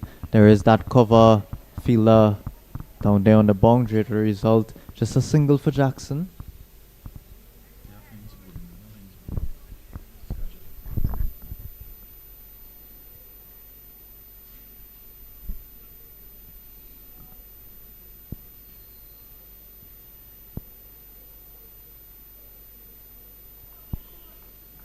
C1 keeping a bit low there. They've been coming through nicely, but again showing off the invariable bounce of the wicket are the bowlers. It looks like Gajada there bowling his second over of the innings.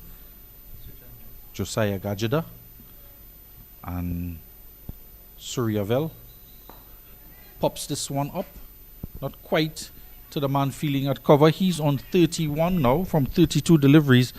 And Jackson, he's on to 49, just 1 run away from a half century.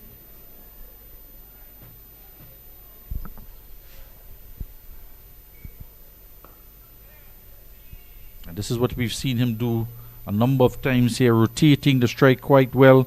Santaligam, he struck 4 fours in his knock of 32 as the over comes stand in 149 for 3.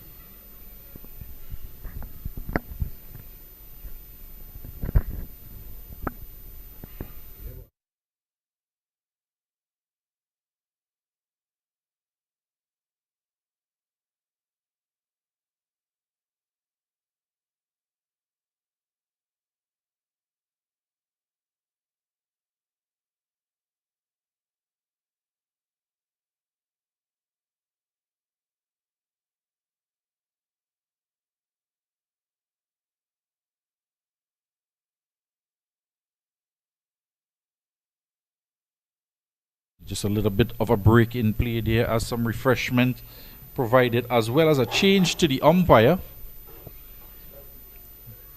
And presiding from both ends, Ryan John, and the fielders just providing from the 2 teams the square leg umpire.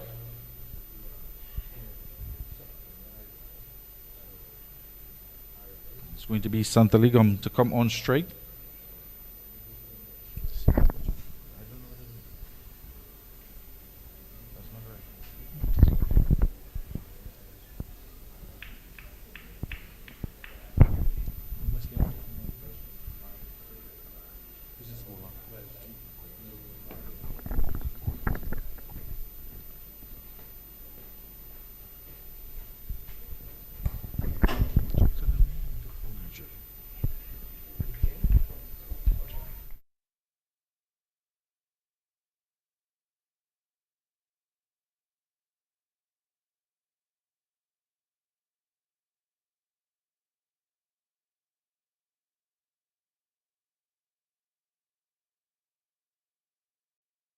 Score for Jackson too. So engine bowling here for the SSCL Northeast boys. It's going to be Ismail Ali. Short off spinner. Cover again. It's the same field as they will make a bit of a change now. They'll take the third man out. There is now an absence of a third man and a fine leg as they're a fielder put in there in a cover region and almost a catching position. Seeing as the ball is bouncing a bit invariably, maybe thinking one could pop up a bit. As now the cover will drop out. They will now send Nathaniel Marshall, that substitute fielder, back to the third man region. Wesley Jackson is on strike here, of course. That's what I can't do. I can't do this, that, and coordinate with the team. I can't do all of that.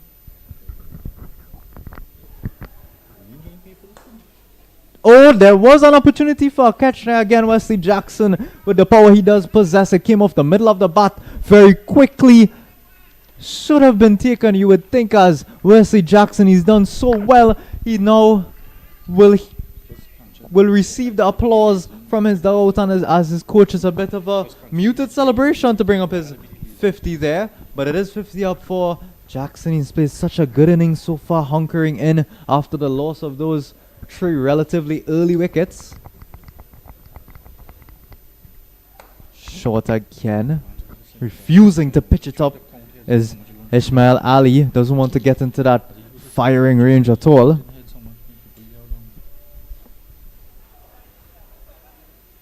So Wesley Jackson, he's already brought up his 50. Maybe looking to accelerate now, of course. He's been hitting the ball well. Wide outside line of the off stump. Ill-advised to go chasing there. He would have gotten the extra. Try to crash it away through that extra cover region. However, a bit too straight on this occasion, will be picked up by the middle fielder. First over there by Ali. Coming to an end. Score is 150. The 150 has been brought up here by DC Hub United boys. 3 wickets, of course, still down. 23 overs gone. So Jackson will definitely be looking to accelerate. Of course, his partner Santaligam out there is on 33 off of 35. He as well would look to accelerate, considering they still have 7 wickets waiting in the dugout.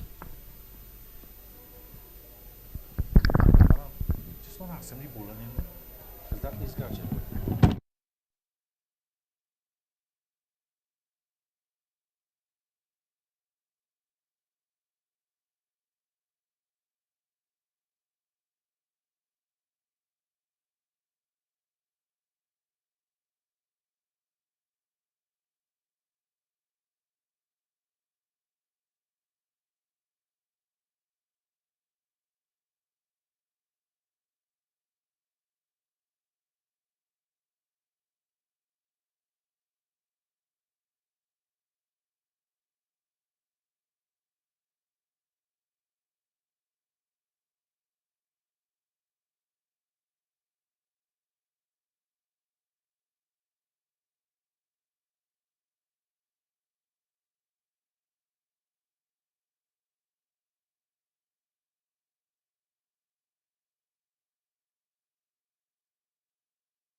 So it's Nathaniel Marshall, the substitute fielder we saw come on. Of course, my co-commentator Mr. Furlong would have mentioned earlier that all 13 players can bowl.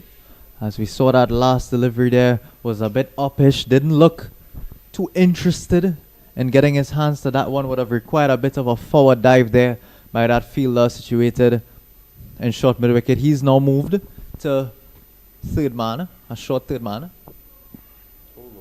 It's a funny one there, ball slipping out of the back of his hand, unable to rounds and make his action. Umpire Ryan John will let us know that it's a dead ball. So Ismail Ali, the off spinner from the end, will now drop into that mid wicket region. Of course, it's Jackson on strike, so they will afford that extra protection as well fielded there by the fielder down on long on. There is still the sweeper and deep mid wicket employed. We'll see if there's a switch in the field now as Santaligam comes on strike, and long on long off, very straight back there, both of them almost in our camera shot. It's a full delivery, flicked away very, very nicely. It's a beautiful shot, of course. Expected again to put it away. Santaligam, a full delivery outside line of the leg stump, but it's nicely flicked away over the fielder, beating that deep mid wicket.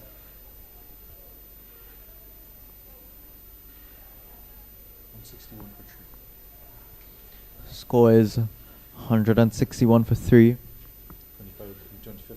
We're in the 25th over here.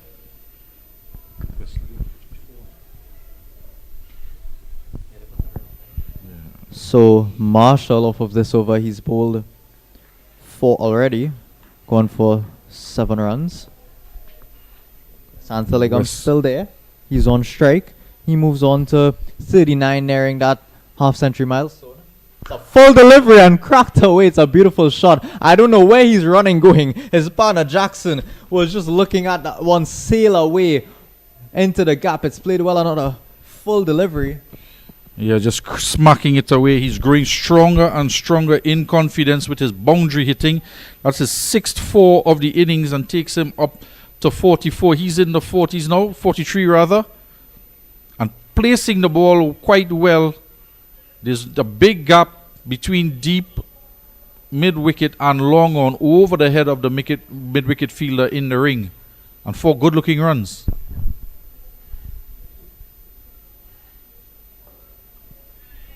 This is nicely played now for a single, doing well to rotate the strike as well as stroking the ball nicely. That will bring us to the end of that Marshall over after 25. Footballing numbers being worn there by the batters. Number 47, of course, made famous by Phil Foden, and number 9. We can't tell you how many famous number 9s there have been. They're showing off their footwork here.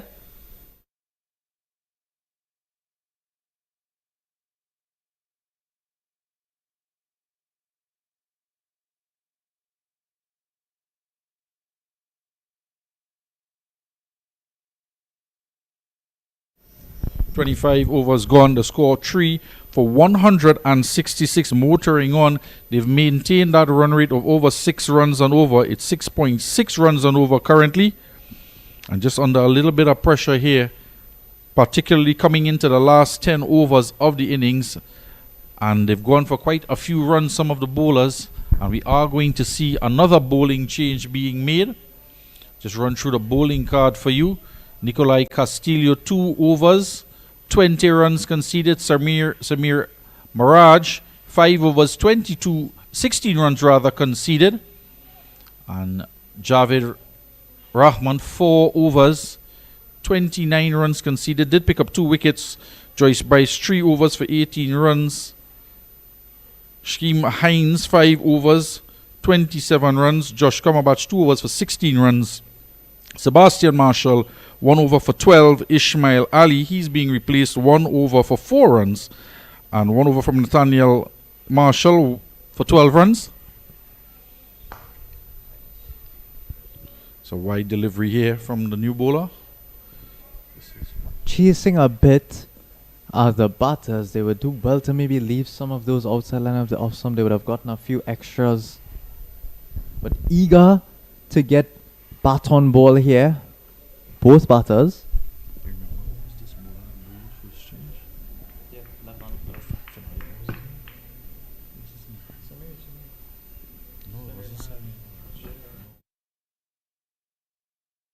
Another full delivery. There was a shout of catch it. For an instant there as it just rose in the air past that short mid-wicket fielder.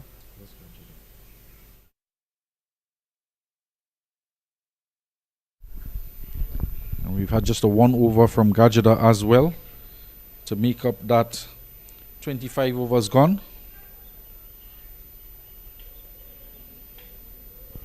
The skipper, the keeper, letting his long off fielder know that this one is coming straight to him, already called catch it. The ball was there for that, a bit wide. Jackson just opening the face. They'll come through for a quick single.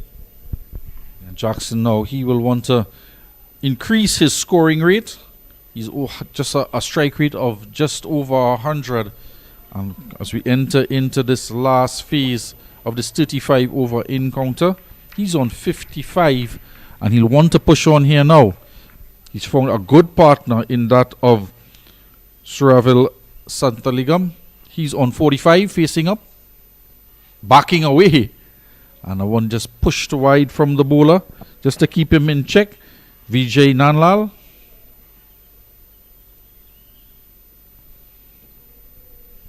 Well, considering the start that they have gotten, of course losing that 3 wickets early on here, but considering the partnership that's being built between Jackson and Santaligam here, what do you think after this delivery would be an acceptable score that the DC Hub United team would expect considering the wickets in hand?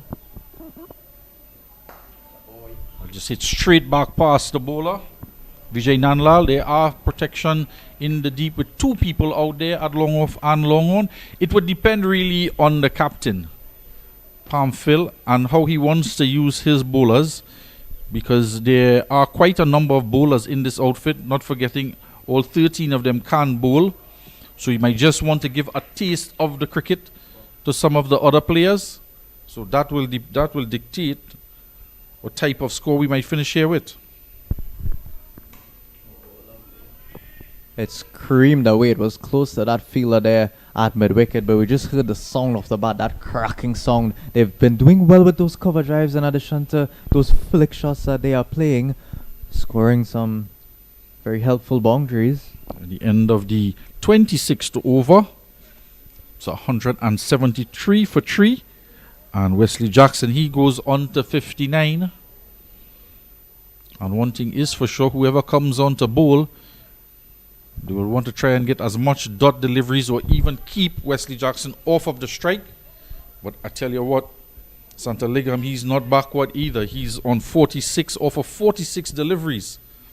Well, I think these 2 batters here are doing very well to show us the caliber of talent available within this DC Hub under 19 boys team, building a partnership, batting very smart. They're also 360 players, neither batsman rather, focused on one area of scoring. They've played well through the leg side, well behind square as well, on both the leg side and the offside. And of course, we cannot forget those cover drives that we saw earlier in the game by all the batters actually. Such gorgeous shots, such perfect technique, and the ability to find the gaps and place.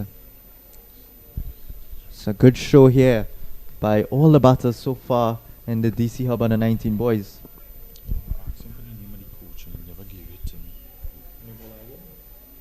Nah, this is what's it is? What do you want to be like now?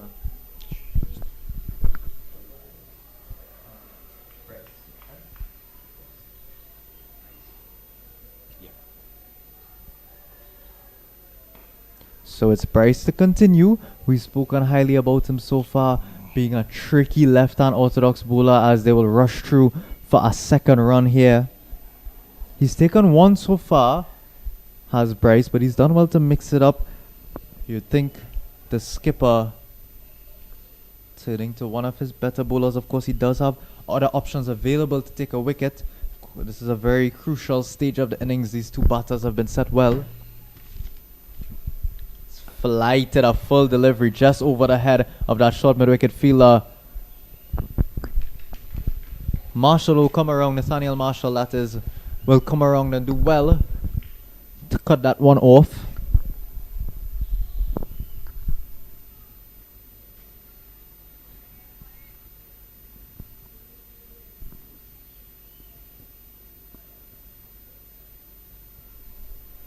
A big swing there. That one just beating the outside and spinning away from Jackson, but of course you can see the intent there. After this there will be 8 overs left for these 2 batters. You would expect them to start to accelerate and look for the big hits now. Bharat is flighting it, inviting the shot. Is an opportunity for a catch. It'll fall just short of that fielder there at deep mid-wicket. Goes through him and will go to the boundary for 4 runs. So Wesley Jackson, can't state it enough, he does possess that power. Going to drive his strike rate up a bit there. He'll move on to 63 off of 56 deliveries. His partner, Santaligam, there, motoring along very nicely. He's moved on to 49, requiring that further 1 run for a half century. Yeah, just a switch in the personnel out there at deep mid wicket. Perhaps looking for a more alert fielder. That one just landing short in front of him and just jumping out of the way. Well, no one's going to be in the way of this. It's gone all the way for 6 past the right hand of the long on fieldsman. No one even needed to move there. I was just about to mention skipper Pamphil maybe electing to put his fielders exactly where he wants them and exactly who he needs in certain positions depending on the environment and the circumstances of the game. There, of course, still that deep mid wicket, long on, long off, very straight as we mentioned. That cover fielder there on the boundary on the offside. Yeah, they've brought him a bit wider long on. Backing away is Jackson. This one is cracked towards that fielder we mentioned there at cover. It'll beat him straight over that extra cover fielder. Goes one bounce into the boundary for 4. So Wesley Jackson motoring along very, very nicely here, as we said, as the over comes to an end there. We said that this partnership would be very important. But as we are speaking about that partnership, Wesley Jackson, he's already scored 73. He was on his way to a century, but now will give his teammate a chance to bat. He's gonna walk off here, retired hurt or retired out, maybe potentially.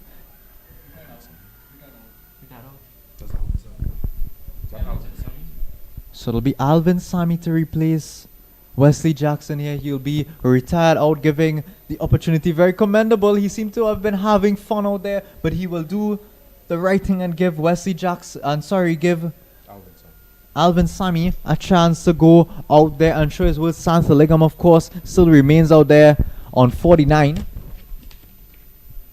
So taking it a bit easy here, you'd have to say, on the SSCL Northeast boys, as Wesley Jackson, he's been hammering the ball around.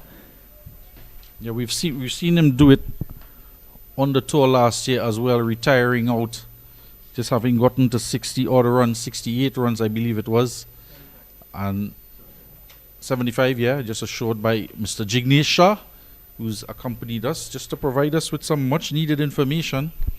And yeah, just to give an opportunity for all the players. We know their parents would be eager as well to see their kids out there on the stream live if they are not here in Trinidad and Tobago. Alvin Sami, 16 years of age, from Mount Rainier in Maryland.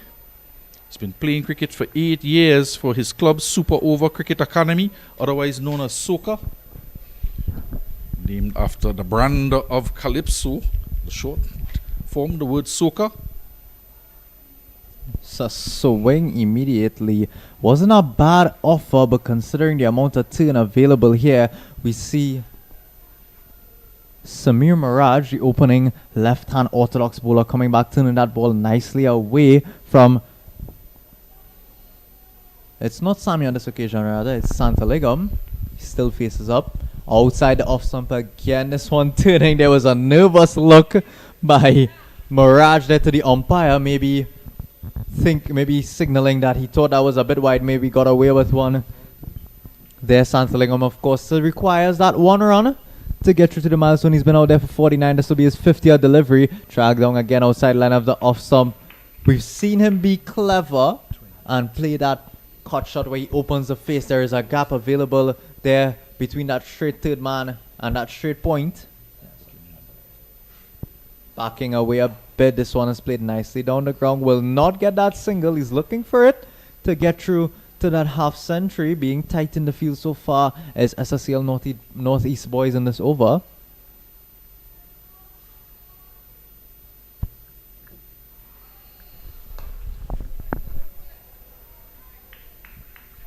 So not trying to be cute or clever this time. There is that gap behind point. There is, of course, no fine leg. Only fielder available in that area there would be the backward square.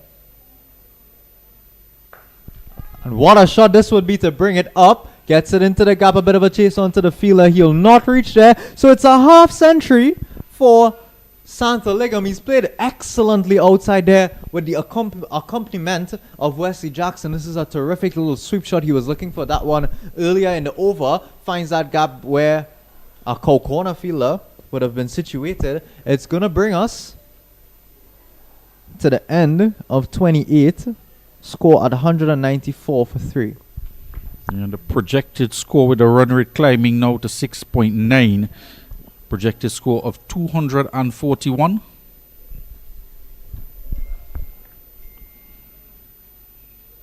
And 53 of 54 deliveries with 7 boundaries for Suryavel Santaligam. And we just might see as well, with just about 7 overs left in the innings, just might see another player being swapped out with him, having gotten to 50, to provide some opportunities for the other players. It'll be up to the coach, Mr. Jason Jackson. Yeah, well, we saw Wesley Jackson after he scored his 50. He was afforded the opportunity to be out there for a couple more overs. We saw him hit some big hits. Quick single here, so maybe Santaligam will be hoping as well for an opportunity to stay out there for a couple more overs to get his strike rate up, hit a few big shots before he goes in there to meet Jackson. Of course, they've had such a great partnership out there. So he's on strike here, is Santaligam facing up to Jordan Bryce.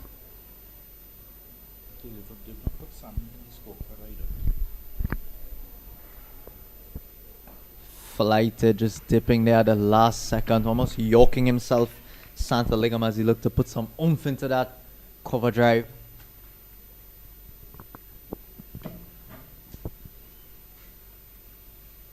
Jignesh, who's doing this going on there?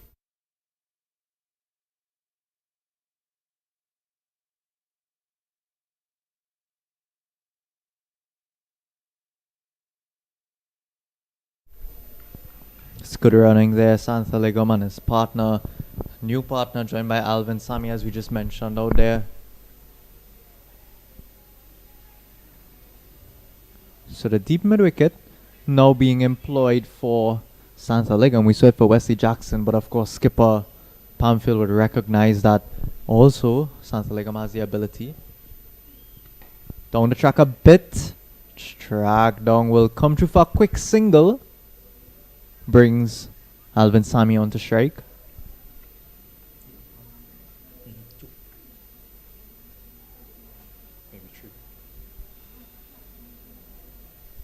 You just seem they're hunching over a bit. Suravel, I just want to think about changing him out. We did mention it's a long trip all the way from Washington, D.C. There was a delay to increase the length of their travel time, getting into the hotel, probably going to bed around 4 a.m. this morning and coming out to play a game at 11:30. It's commendable, isn't it? The drive, that love for cricket. Of course, they would have known it would be no easy feat coming across here to the Caribbean and playing such a long tournament with a few games, as we see.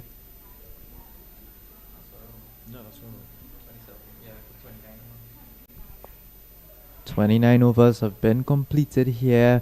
DC Hub under 19 boys, of course, with Wesley Jackson having retired hit. We may see the back of Santaligam soon.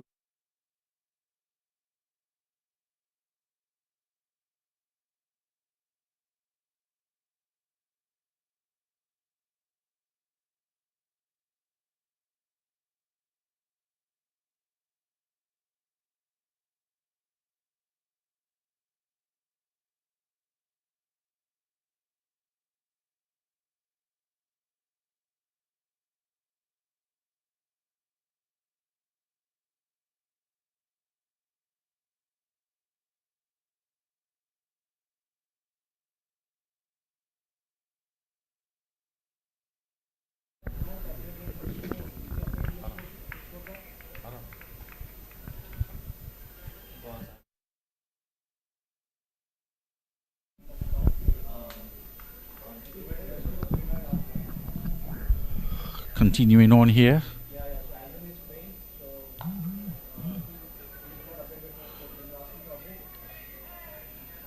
There are a couple of runs in the outfield. There is a man sweeping on the cover boundary.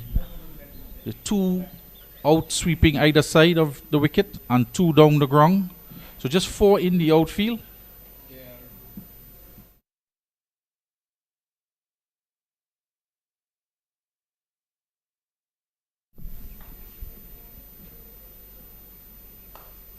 On this one, it's spliced up in the air. It's a chase for long off. He's not going to get there. They are going to come for one.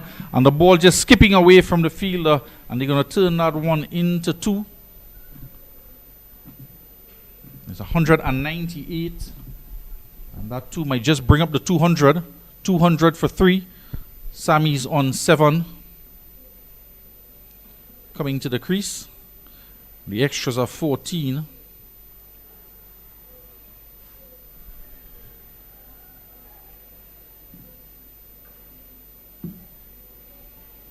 And that one keeping fractionally low there in the wicket from the slow left armour.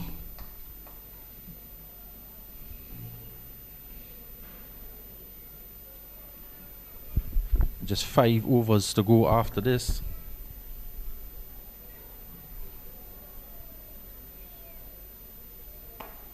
A good delivery there, dug out, angled into the ankles of Santaligam.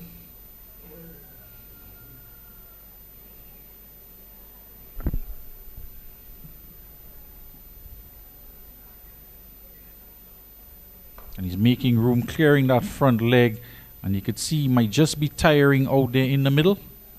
So he just ambles through for a single. And the cut-off time, as the over comes to an end, 202 for 3. The 200 coming up in that 30th over. And with a cut-off at 2 o'clock, and we're just about 1:47 on the clock. Yeah, and there he is going to be retired out, just laboring a little bit there. Excellent innings from him, the youngster. 51 runs or 51 deliveries, 6 boundaries being struck, and an excellent runner ball innings from him. It's going to give the opportunity for the new batter to come in. And yeah, just that cut off at 2 o'clock. We might just go for the full 35 overs past the 2 o'clock hour, because I'm not sure we are going to get that 5 overs in before 2 o'clock. And just want to maximize the opportunities for the youngsters having made the journey. Give them the opportunity to bat all of the 35 overs, which means we might just push past 5:30 here in the afternoon.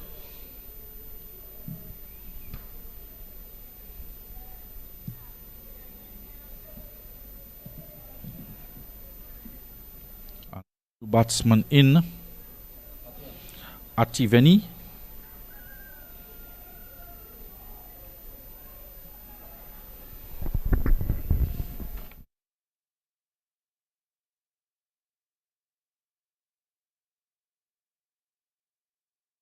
Soca Club in Maryland, Ellicott City to be exact. 3,966 runs and 134 wickets to the all-rounder. Yeah, he has a best spell, as pointed out by our producer, Mr. Basso. 5 for 15 in the USA Under-19 regionals. Of course, Cricket 360, as he goes past the outside edge. Covers a lot of cricket in the US. No stranger to it is Mr. Gerald Basso. Familiar with some of these youngsters at the national level. He's going to get off the mark here. Venny, the push into the offside.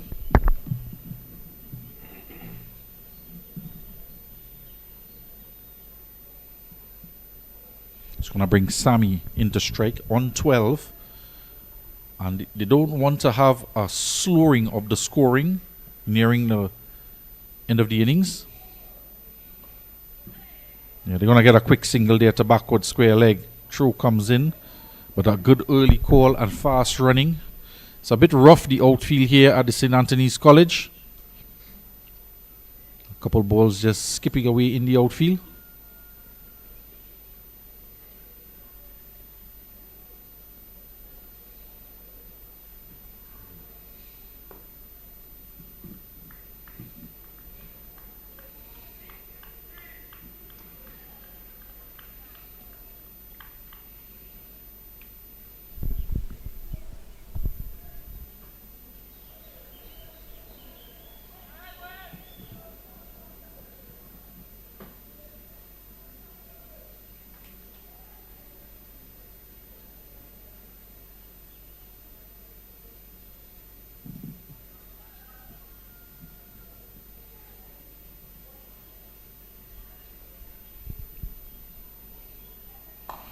full toss. No ball called by the umpire. It slapped back over the head of the bowler into the boundary for 4. It's going to be a free hit here. And Ativani is going to have the opportunity to go after this delivery. Bryce there just letting one go. The field won't be allowed to be changed as the same man, Vinny, is on strike.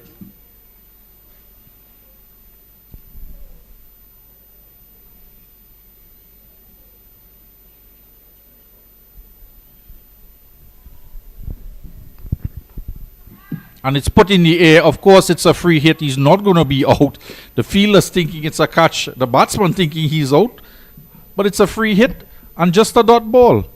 So it's 210 for 3 as the players come to that realization. The umpire just having a word with the batter. It was signaled a no ball the previous delivery. It should have been a free hit. And the ball was played out to the man at backward point who took the catch. I'm not quite sure what is transpiring here. Might just be the batter calling for a change of glove or the square leg just being changed.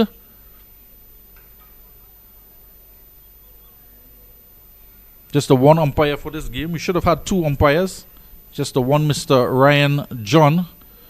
So we extend our appreciation to him for having to do both ends.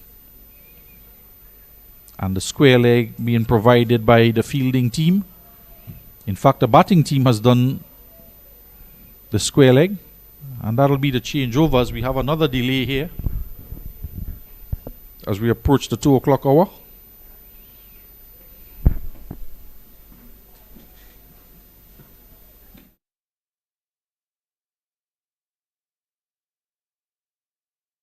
At the parents just in their car trunks looking at their kids here participating in this game. Not quite sure how the performances of this might impact a Trinidad and Tobago under 19 selections, but good performances by these youngsters can't hurt.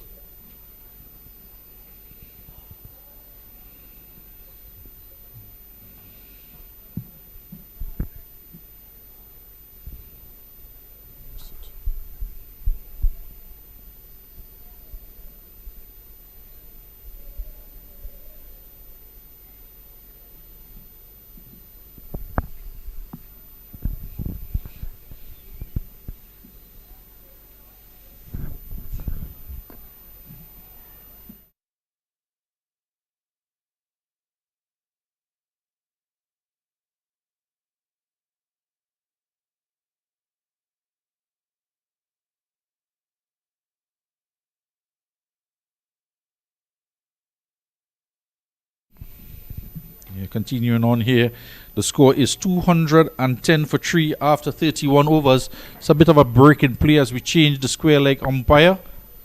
It's going to be Samir Mirage to continue from the northern end.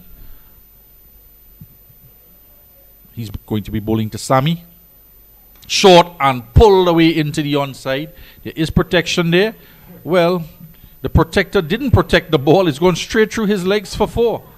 Hit in that direction of the pickleball court and into that roped out area there, and a bit of a misfield. It's been a bit of a bumpy outfield and putting the long barrier down but not quite getting the hands behind the ball. Might want to be careful. 4 runs to Sammy. Advancing down the track this time a bit shorter, he'll just clock that towards long on fielder, come through for a single.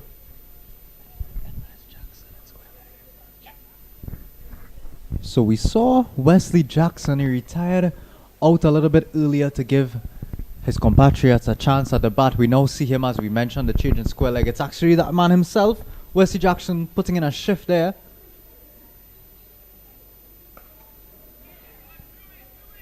That one keeping fractionally low. Gets some bat onto it. Squirted out to deep cover. They are going to get 2 runs. And Ativeni taking his score up to 7.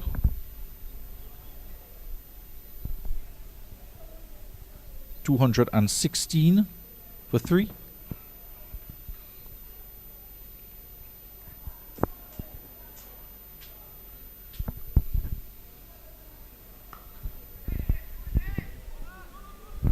They're going to look for another 2 here. It's out to the man at cover. It's not much pace. Perhaps Bryce got something onto it as he with the outstretched hand. So just 1 run on this occasion. 216 for 5 actually, with the 2 batsmen retired out.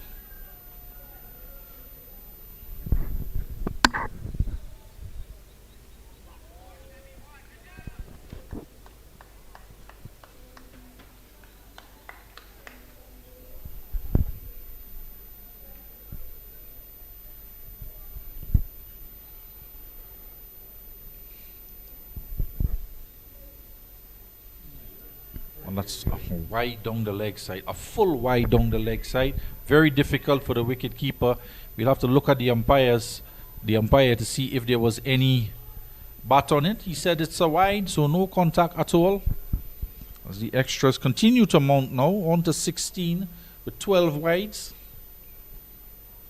Opportunity there for Sammy to put a full toss away, but he missed out. But he's not going to miss out this time. He hammers it to the man at square leg, and that man was moved from the deep cover when he had an opportunity to take a catch. It's gone through him in the direction of the pickle ball court, and it's gone for 4. Sammy not missing out on this occasion. 223 for 5. We have a look at it here again. It's the umpire just having a look to see if he indicated. Yes, it is going to be another no ball and a free hit with that one over the waist of Alvin Sammy. Favoring the onside again with that shot. This time just a single.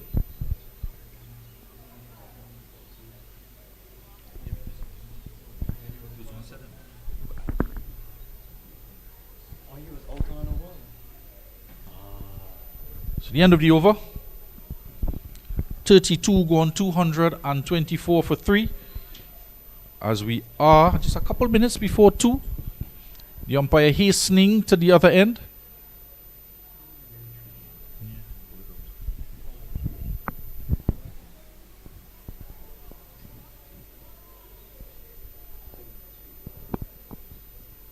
And you just want to get the players moving along quickly. We are going to break 30 minutes for lunch.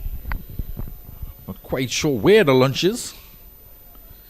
It's arrived somewhere in the vicinity of the tents. We'll find out in about 3 overs. Score 225 for still those 3 down. Of course, we had those 2 batters would have retired out.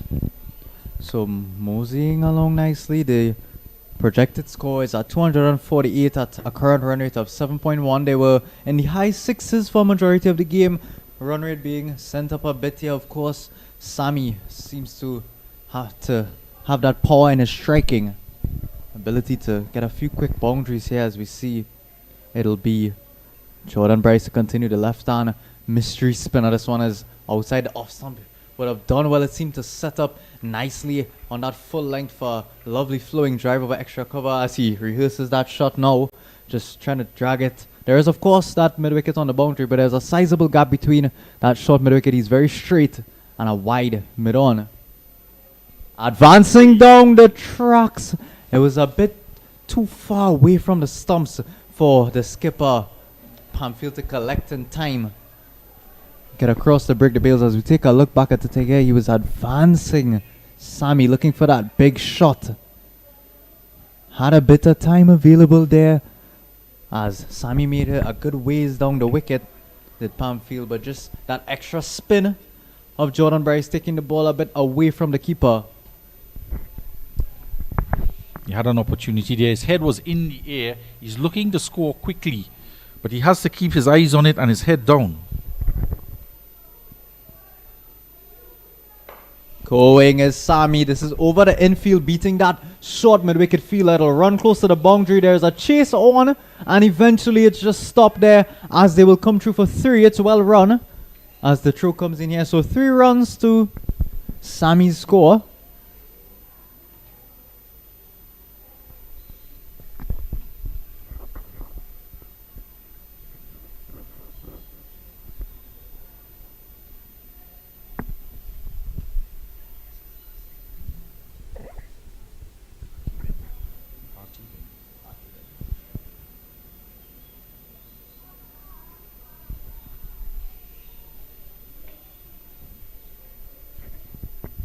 Sammy on to 21 off of 19 deliveries. Arthur Van, he's on 6. We're in the 33rd over.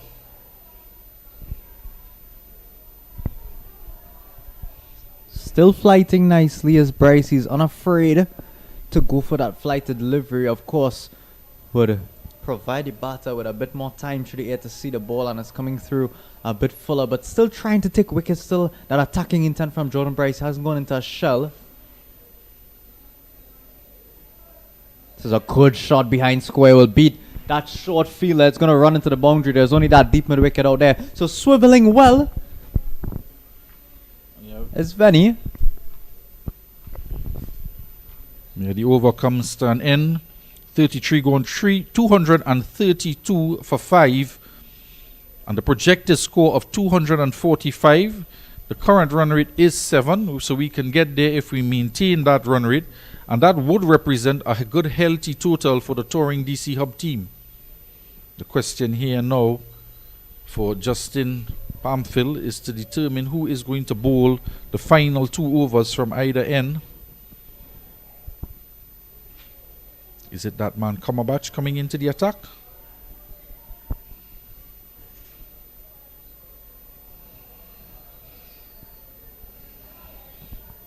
So Jordan Bryce, he finished his allotment of 7, 1 for 53. Javed Rahman, 5 overs, no maidens, 2 for 44. Just some of the bowling figures. Nikolai Castillo, 2 overs, 20 runs. Samir Marad, 7 overs, 25 runs.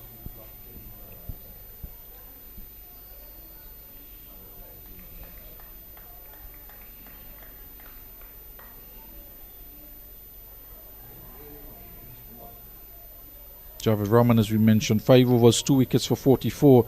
Jordan Bryce, 7 overs, 1 for 53. Scheme Hines, 5 overs, 27 runs, no wickets. It's full outside line of the off stump. There's a catch of cry. The long off fielder will settle, and it's a comfortable catch in the end. There we see the back of Alvin. Sammy's been stroking the ball well on this occasion. Not able to put enough power behind it. And take a look at the incoming batsman. He's already almost made his way to the pitch. Certainly eager to get out there. These batters certainly eager to put their talents on show. Well, at 4 a.m., they were playing cricket in the hall at Hilton, having come in to check in at around 3:30. So they obviously can't wait to get out there. Sammy, he's gone for 21. 232 for 6 now, it is. We're in the penultimate over. So the new batter to join us here is Parin Herman. He'll come out with that bright red brilliant helmet. And immediately gets into his wickets. A terrific shot. We've yet to see the skipper, Pamphil. We've seen a few go behind square. We've yet to see him set a deep square leg or maybe a wide fine like that mid-wicket. Fielder on the boundary there has remained consistent. But Pamphil here, a bit of runs are getting let through here. Of course, they only have the 5 allotted fielders outside of the circle.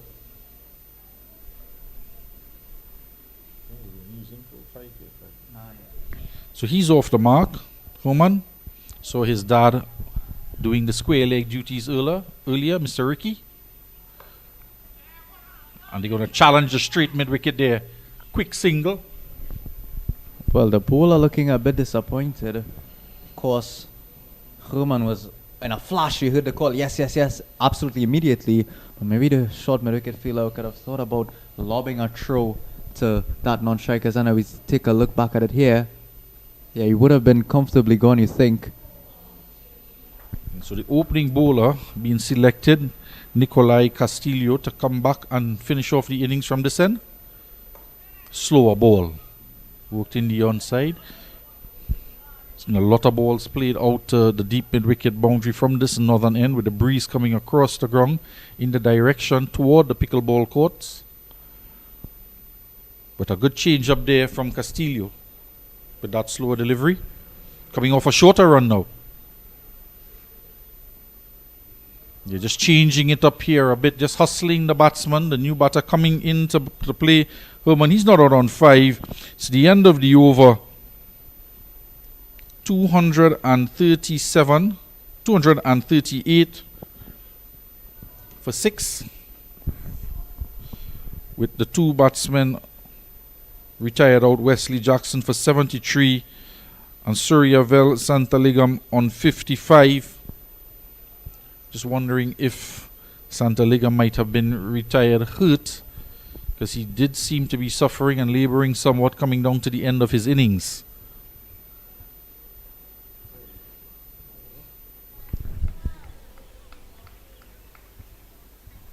So Venny and Herman, it is there. They are going to face this last over of the innings. So we're not doing too badly here, just 7 minutes after 2 o'clock in anticipation of getting 35 overs in.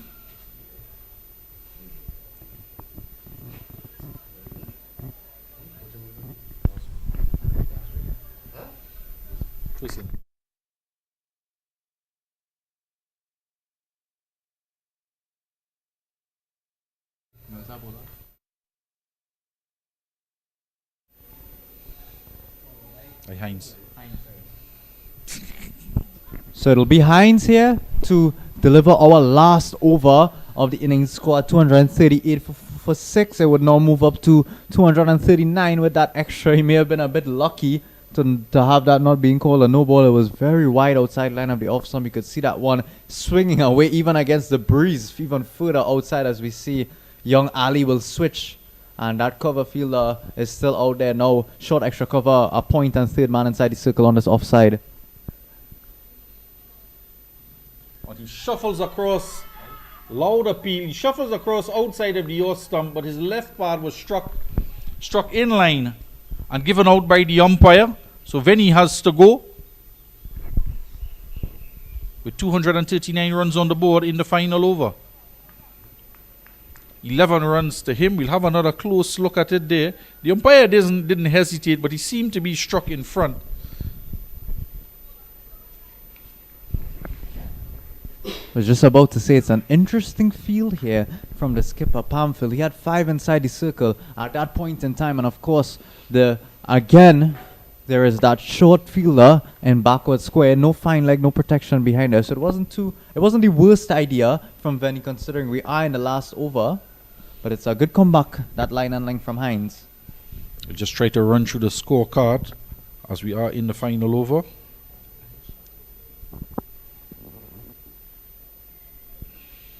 A wide delivery signal by the umpire. Amit Demaraju, he was first out, taking strike after having won the toss and deciding to bat. 28 runs to him. Arnab Mishra for 22. He was dismissed. Sadat Kothale 4. Wesley Jackson retired hurt 73. Santaligam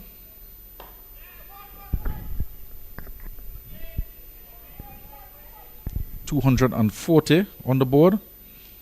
Suravel Santaligam, he was gone retired hurt for 55.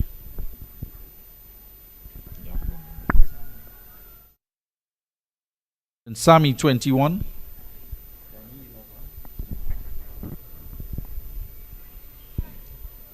Ati Venny, he was gone for 11. LBW, the last man out, and the 2 not out batsmen. Rahil Shah coming in, and Parin Herman. Yet to score is... Yeah, Parin Herman is out there with 5 runs off of 3 deliveries. Yet to score is Shah. Yet to face a delivery, actually. This one is very expertly left. Reminds me of Amanas Labushin or Steve Smith. He's left it all the way, actually, as it runs into the boundary for 4. So a bit costly in this last over is Hines needing to sort his line and length out. We saw a couple wide outside line of the off stump. So maybe overcompensating a bit and sending that one down leg, of course. We've mentioned it a few times now for Lejean. Pamphil would have done well, I think, to utilize a fine leg on the boundary here. We've seen quite a few runs being slipped down the leg side finer than that backward square that's inside the circle.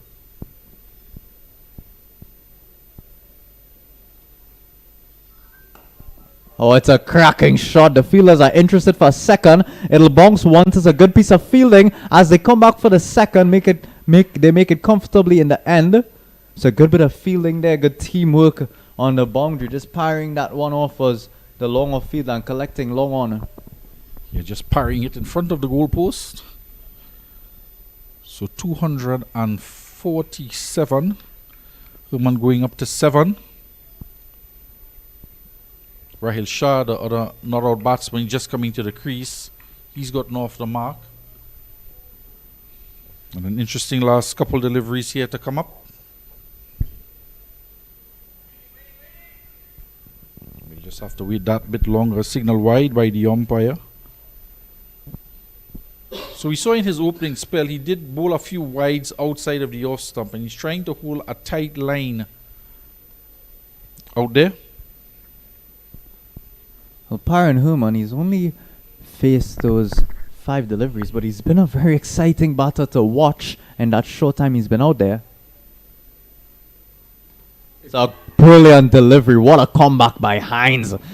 We've seen it so many times. Terrence Hines nailing that Yorker around that middle stump line whenever he's being hit for a few boundaries. If you can bowl 6 of those Yorkers, why are you even trying to bowl full outside line of the off stump? It's a terrific delivery.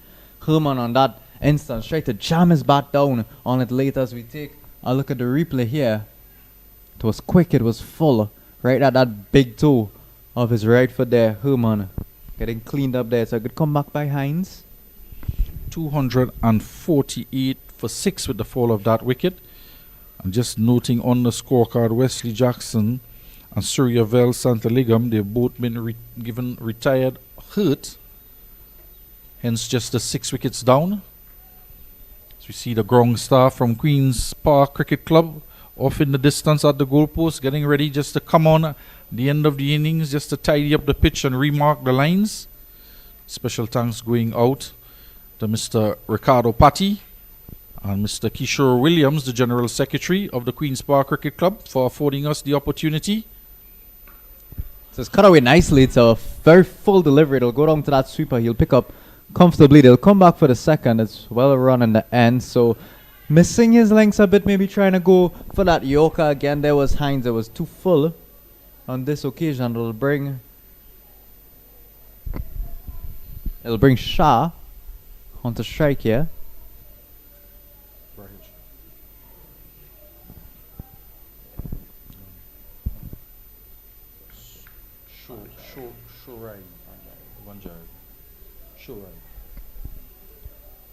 So rather it'll be Vanjai, number 10, to face up here. Gets through for a quick single. They'll be looking to get anything they can get in this last over.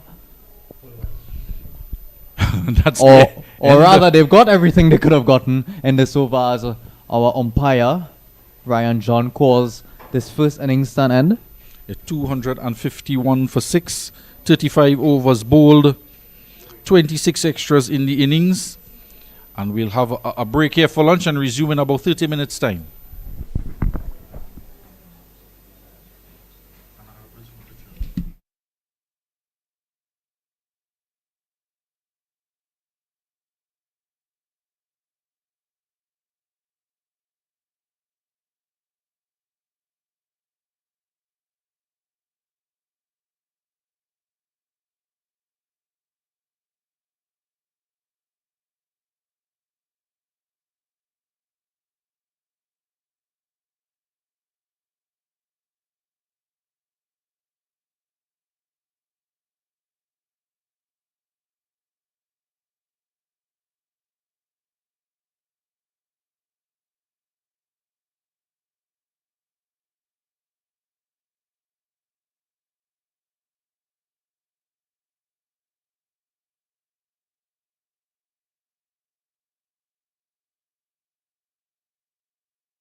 Welcome back, viewers, to Diego Martin in the northwest of Trinidad and Tobago. We join you here bringing coverage of the DC Hub under 19 boys versus the SSCL Northeast Zone combined 11. Just a little bit of technical difficulties here early on. We'll give you an update. Of course, DC Hub under 19 having scored 251 for 6 in their allotment of 35 overs. The SSCL boys combined thus far have already faced 4 overs. Their first wicket has just fallen, that of Josh Cumberbatch, run out. Score is 13 for 1 now. 5 overs gone. A further 239 runs required in 30 overs. We'll update you in a few minutes as long as we get our stream working correctly.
So welcome back. It's been a couple overs. Time has passed since we just left you. The score is now 16 for 2. Power play just having been finished. It's 7.2 overs gone. Power play having finished at the 7th over.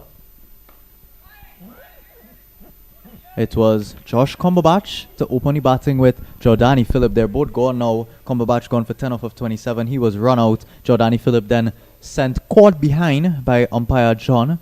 He has scored 2 runs off of 9 deliveries. It's Pamphile, the skipper, out there. He's on 3 off of 7. And Nathaniel Marshall, we saw him come onto the field as a substitute fielder. He also bowled a few overs. He is out there at 4. He's currently faced 1 delivery, hasn't scored yet. It's the left-handed pace of Vanjari.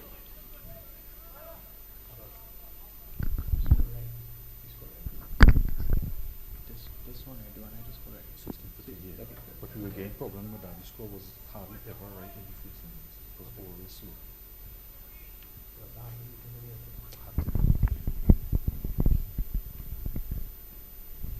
As we were speaking about him, Vanjari there, bowling left-hand medium pace. He's coming through a bit zippy. He's been giving the DC Hub under 19 boys batting early, or rather, sorry, the SSCL boys combined innings.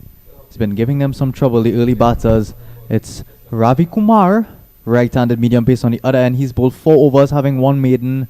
He's gone for 8 runs, and he's picked up that 1 wicket of caught behind Vanjari. He's bowled 3.4 overs so far, 16. Sorry, he's gone for 8 runs, having picked up no wickets.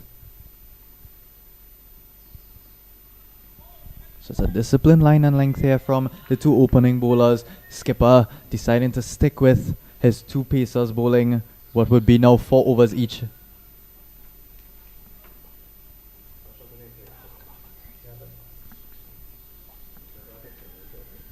So as we come to the end now of the 8th over, with the score at 16 for 2, we'd like to welcome back our co-commentator, Mr. Billy Furlong, to give us his thoughts on the SSCL boys' innings so far.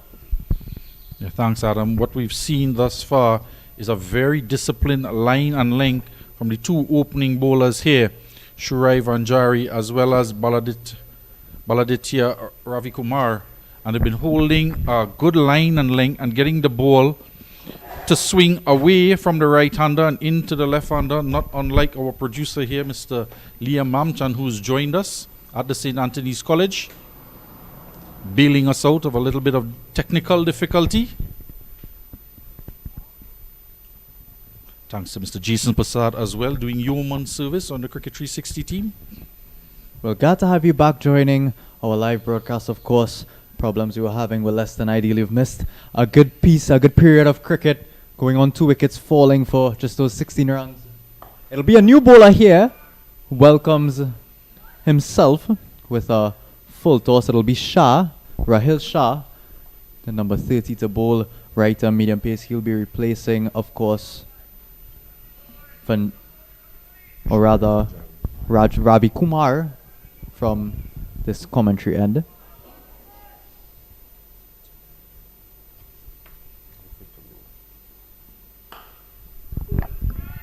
This one trying to beat the offside field, and in fact he does. A little bit of sloppy work out there trying to clean up was Wesley Jackson coming around from mid-off, but he wasn't able to do it as Amit Damaraju, he was initially trying to close the gap between himself and Jackson, but the ball just squeezing past them for 4. It's the first boundary of the innings. Just remind you the total posted by the DC Hub, 251 for 6 in their 35 overs. Short. They're dragging. Yeah, they're going to get a quick single there. Adam, good running there. Jackson coming back in from the long off boundary. He didn't quite get to his mark, and he was just on the 30-yard ring. And they saw the opportunity just to punch it and take a quick single, as he was just that bit deep. Yeah, but it was a good delivery to come back from that 4, of course, a bit overpitched and crashed through the covers by the skipper Pamphile on that occasion, just dragging it back a bit. But of course, as you said, it's great running that quick single there and recognizing the situation. You'd think that Wesley Jackson is going to get worked out a lot here straight back. They've been full, they've been disciplined so far, the bowlers from the DC Hub under-19 boys team. Oh, he struck on the pad. It looked like it was heading down the leg side, but they have been getting the ball to move around and swing in the air. And that one from Shah, just swinging back in, catching the left calf of the batter, Palm Phil. We have a look at it here again. Catching his calf on the full, a loud appeal for LBW, but not quite coming back enough. Yeah, that was a bit of a zippy delivery. It looked a bit closer than may have thought at first. Well, this is a handsome looking drive and well stopped in the extra cover region by Demaraju. Could only knock it down, and Sammy trying to effect a run out as they took the quick single. But curious there, Adam, he wasn't playing a shot, struck him on the calf, and they went through for the single. Yeah, and had a wicket fall there. He should not have been on strike. Water under the bridge. 23 for 2.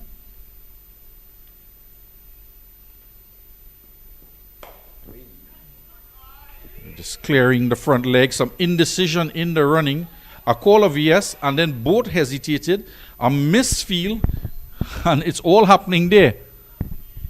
Yeah, that's Alvin Sami there at mid-off. They've been working hard to build the pressure. You could see everyone exclaimed there off of that misfield. They've been working so hard. They've been fielding well, but we've seen a couple misfields now in the past over.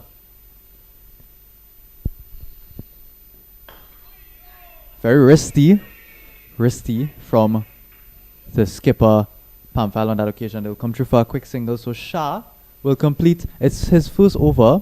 He's gone for 9 in that over. It'll bring us now to the end of 9. SSCL boys combined moving a bit slowly at this period in time. They've lost 2 wickets already for a score of 26. The required run rate 8.68, and this pair at the wicket now. The captain is out there, Justin Palmfill.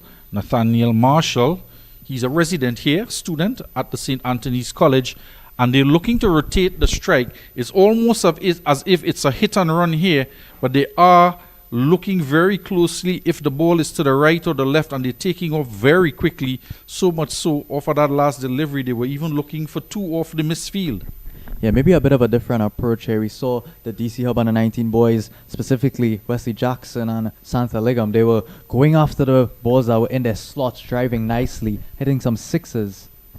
As we see, there'll be the first change in bowling from that opposite end there.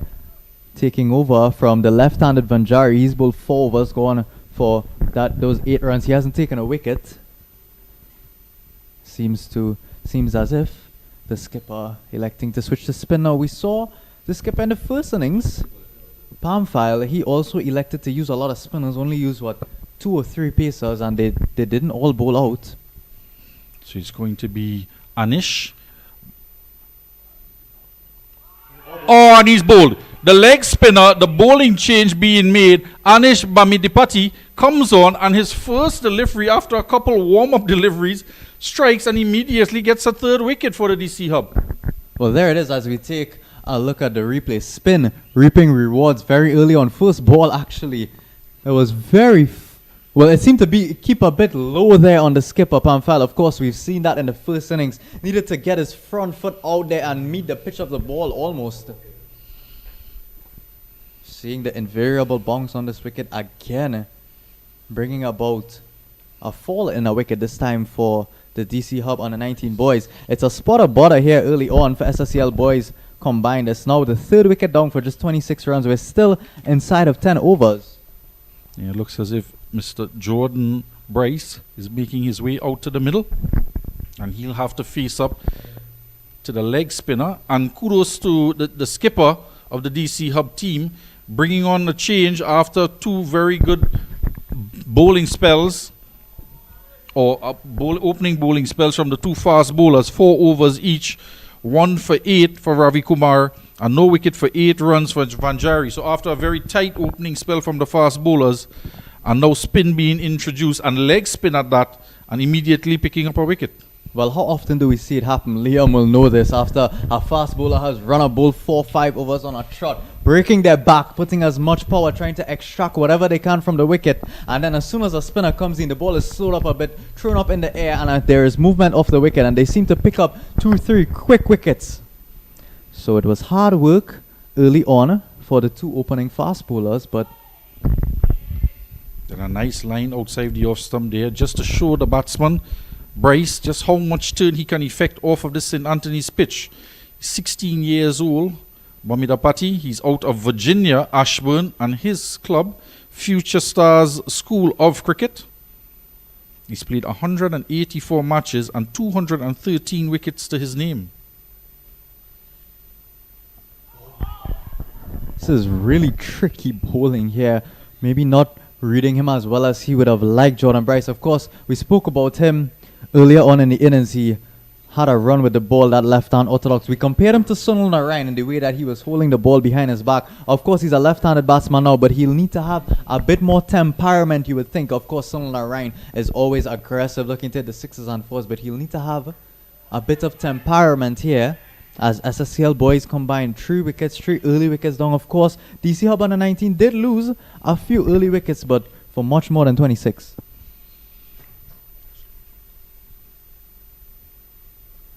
And you see him there, he's just getting outside the off stump as they push through for a quick single. Oohs and ahs out in the middle as the throw came in from mid-off. They looked as though they were strolling that single there, Bryce, to get off the mark.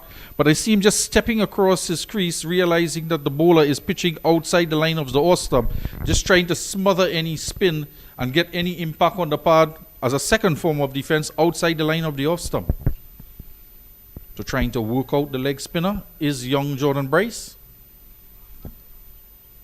It's going to be Nathaniel Marshall facing up now. Backing away, inexplicably, leaving it alone. 2 things he should not have done there. Firstly, backing away as the ball is coming through, and then opts to see how much turn was there on offer, exposing all of his stumps. The end of the over, and luckily it's only 3 wickets down for 27 runs. Have a look at this here, Adam. Was he not ready? Was he pulling away, indicating perhaps a dead ball? Reminds me of Glenn Maxwell backing away once and being clean bowled. You just seem to almost as if he was a viewer there, not like if he was out in the middle. Just watch the ball as we all did pass so close to his off stump. He survives another delivery. Maybe a bit of mental games outside there saying, I can't read you. I know exactly what the delivery is going to do, so I'm just going to leave it outside the line of the off stump. I wouldn't be surprised if we see a few googlies now in the next over off of the leg spinner, trying to get that one to jog back in. You'd be ill-advised, I think, to leave any more deliveries that close to his off stump. Rahil Shah, he does have the ability to bring it back into the left-hander. Oh, and that one keeps low. Squirts it through to the wicket keeper. Doesn't quite gather it at its low along the ground, and the ball going all the way down to fine leg. They do come through for the single. And it's almost as if it's an event every delivery.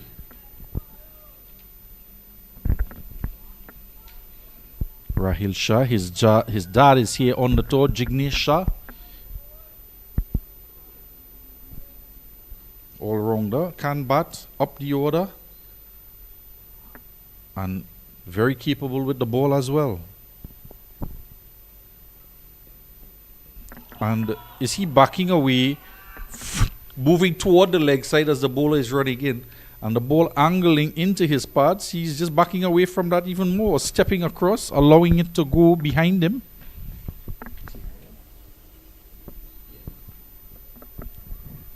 Well, I think we mentioned the parents of these DC Hub under 19 boys. I think they would be very, very pleased with what they have seen so far. Not just the bat, and especially in the field. Right from the start of the game, the encouragement, the noise being made out there by those fielders of the DC Hub boys under 19 team. They've been in it from the start. They've been encouraging their bowlers. They've been looking to stop any loose balls in the field, to stop any quick singles coming through. They've been very tight.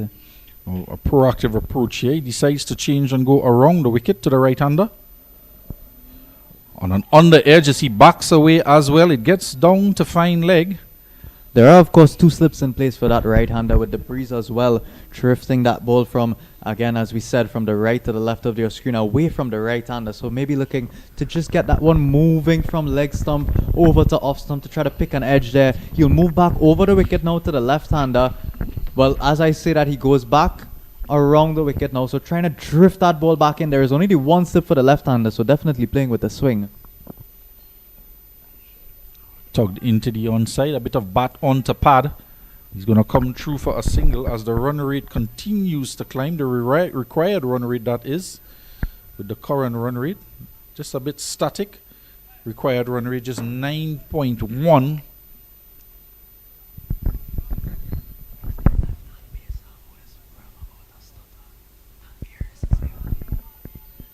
Yeah, but it's a little different from Tangier.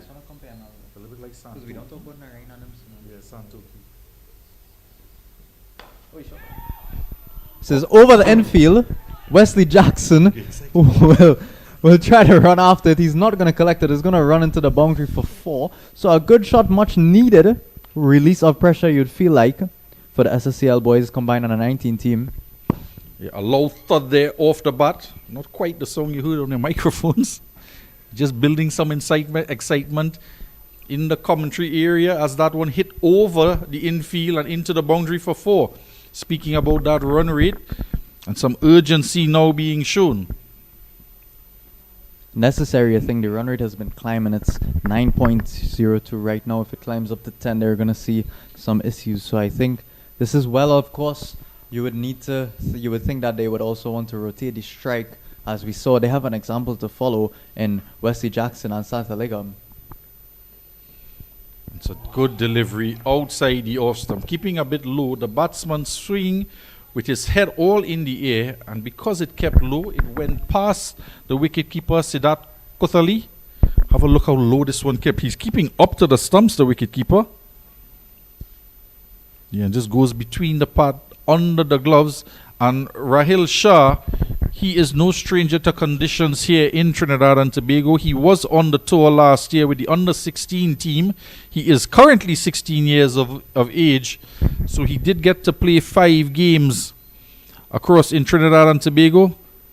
He played a game at the Oval, the Queen's Park Oval, one at Queen's Royal College, as well as Naparima College, the alma mater of our producer here, Mr. Mamchan. Naparima College, just speaking about Naparima College, Cricket 360 would have just done coverage. Naparima College would have comprehensively beat CIC in that first semi-finals. Of course, the second one being Presentation College versus Presentation San Fernando. As this one seems to bemuse the batsman, the keeper, and the first slip is going to run away towards the boundary, but collected eventually by that man, Rahil Shah. So signal buys again by the umpire. Was just about to mention, we saw Pamphile, the skipper for SSCL Northeast boys, step up to the wicket for the pacer in the first inning. Seems as though a similar tactic is being employed here by Kothali. For the pacers, that is, as stepping across is Nathaniel Marshall. We saw him moving around in his crease a lot. He decides to leave that one again as it's dragged down outside line of the off stump. Well, he is at home here at the St. Anthony's College, a resident student, but he's looking quite comfortable. He's stepping all over the crease there and can't seem to make contact with the ball, but he's moving around in the crease, front and back, side to side, head just not stable, trying to fashion all kinds of shots. The number 4 batsman. He's on 6 from 13, and there he is. And played over the head of the bowler, totally mistimed. A bit of a fumble. It goes through the fielder, Alvin Sami, as they come through for 2. Hasn't had the best of days in the field thus far, Alvin Sami. It's been a couple misfielders, skipper, Damaraju, of course, as we mentioned before, they building a lot of pressure early on. They would not like to see those easy runs being let through. As again he's on the move. Beaten by the guile there of Anish. So very much a mental game as well as a game of cricket going on between bowler and batter out there. And it's a quick one. Very smart bowling. Just almost cleans him up. The wicketkeeper Costale on that occasion, a bit of a fumble. They'll come through for a quick single, which eventually, if there's not overthrows, which there will be. So a little bit sloppy in the field now. TC Hub under 19. They started off really well. It's now going to be signaled a bye by umpire John. Now the coach is doing square leg duties. The coach Vijay Budu of the SSCL Combined Northeast team. There he is there on your screen. So just wonder if he is having a word to the two batters, Marshall and Bryce out there. They are both moving around in the crease, whereas you want to try and build a partnership, get some rotation of a strike, turn the strike over and try to build an innings here. There is a lot of overs to go. It's 12 gone, but you can still put together a partnership and later on try to push the scoring further with wickets to come. Seems as though there's a bit of a panic there, trying to change the line of the bowler with movement in the crease. It's a much better looking shot here, getting onto the front foot. Bryce.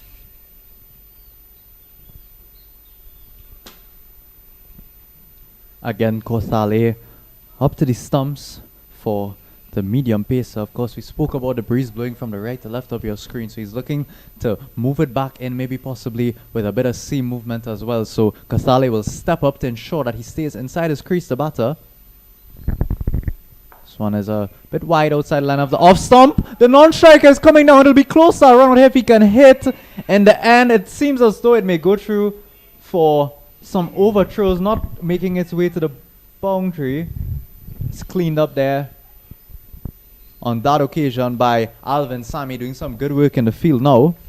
Well, there's an event every delivery taking place. Played into the offside as we see the replay. The fielding is done. A good stop. It was to his left. Pick up and throw at the non-striker's end as he was sent back, Marshall, narrowly missing the stumps and going for overthrows. Stepping across here yet again is Bryce, trying to tuck it into the onside. There are 3 on the onside, so there is a gap at square leg, and he was trying to find it on that occasion. But all in all, a better looking shots from him this over. Yeah, trying to manipulate the field a bit. We saw it from Santalegam early on in this first inning, just opening the face, stepping around his crease, trying to manipulate the bowling. I don't think that's a bad ploy, especially considering as there's a run-out opportunity here. Don't think it's that bad of a ploy, is it? To move around and try to outfox your bowlers, because so far the DC Hub under 19 boys, the bowlers have been relatively on top of this game. Well, they're trying to unsettle the bowlers, but it's a better means of unsettling the bowlers by taking quick singles and maneuvering the ball into the gap. If you're moving around in the crease and the bowlers hold their line and length, not being phased by it, you tend to put yourself in more difficulty in trying to get that ball into the gaps. He's backing away here, a full delivery, and it's going to be under the waist height adjudged by the umpire Ryan John, and he's going to be given out. So he's been so good with his line and length, Rahil Shah, and his first bad delivery really, trying to pull it into the onside. It was a full delivery, came off the top portion of the bat and putting a catch straight in the hands of the man Wesley Jackson there at cover, and now he has to go. Yeah, they would have been looking for that one bad delivery. Of course, he'll be ultimately disappointed that he wasn't able to put it away. It was a relatively soft dismissal. But SSCL boys combined under 19 is now 44 for 4. You'd think they can't keep losing wickets like this. They require further 208 runs. Of course, there is 22 overs left, but with only 6 wickets in hand, we saw the DC Hub under 19 boys score 251 for the loss of 6, of course, with those 2 retired batters. But wickets falling here early doors, they'll definitely need a partnership, the likes of which we saw earlier between Wesley Jackson and Santalegam. Vijay Nanlal, a right-hander replacing a right-hander, and Sahil would be very happy that he's picked up a wicket.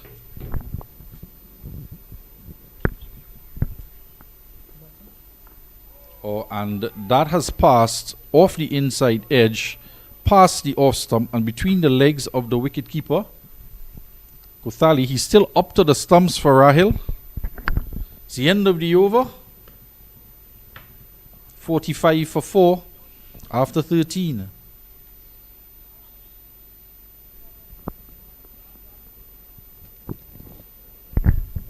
So they're going to need a partnership here, the SSCL boys. The young man Bryce, Jordan Bryce, moving across from El Dorado East to Hillview College. And he'll want to make his name at Hillview College in that team. It's a new team from Hillview. Didn't do too well in this year's SSCL. But he's selected here in this combined team to try and bolster his chances of getting on to that SSCL touring under 19 team, as well as on the Trinidad and Tobago under 19 team. So it's going to be the spinner to continue. Bamida Patti, he's bowled 2 overs. He's already picked up a wicket. Conceded just 5 runs. The extras are 6.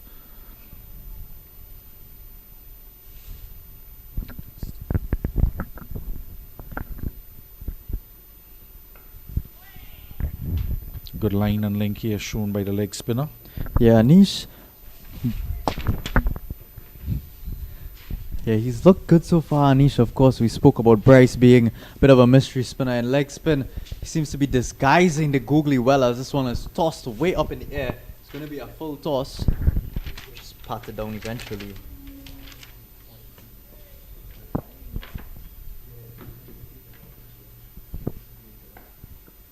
It's full and flighted, trying to coerce the batter, Mitchell, to play a big shot.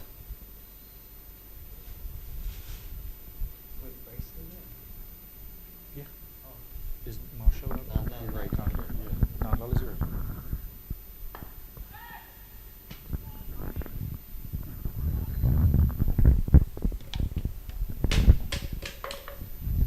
The feel for the leg spinner. There is a slip.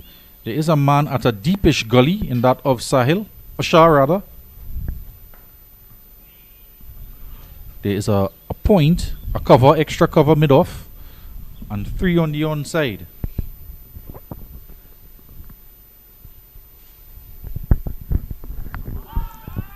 This one a bit shorter, causing more problems than the fuller ones there for the batter as we bring to a close now. The 14th over with the score at 45 for 4. Our umpire Ryan John will also call on the substitutes with a drink. We'll take a quick break and be right back after.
So we're back here after the drinks break. Just a reminder of the score: 45 for 4, 14 overs gone. It's Jordan Bryce, the left-hander out there, accompanied by Vijay Nandlal. Vijay Nandlal yet to score off of 6 deliveries. Jordan Bryce is there with 7 off of 11. It'll be Rahil Shah to continue from the commentary end.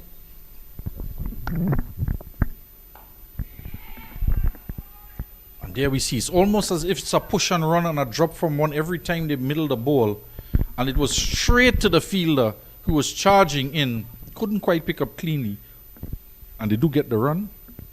Yeah, I think some of those quick singles have been ill-advised so far, but it's worked out for the most part. Of course, we did see that one run out earlier, the first wicket to fall. But quick singles working out so far. You'd think eventually, however, they would need to start scoring some boundaries. Required rate climbs. A nice delivery here. Pitched outside the off stump, just angling ever so slightly into the batsman. And of course, with the coach out there doing the square leg duties, the batters here would want to impress. Keeping a close eye on proceedings at square leg, Mr. Vijay Budu.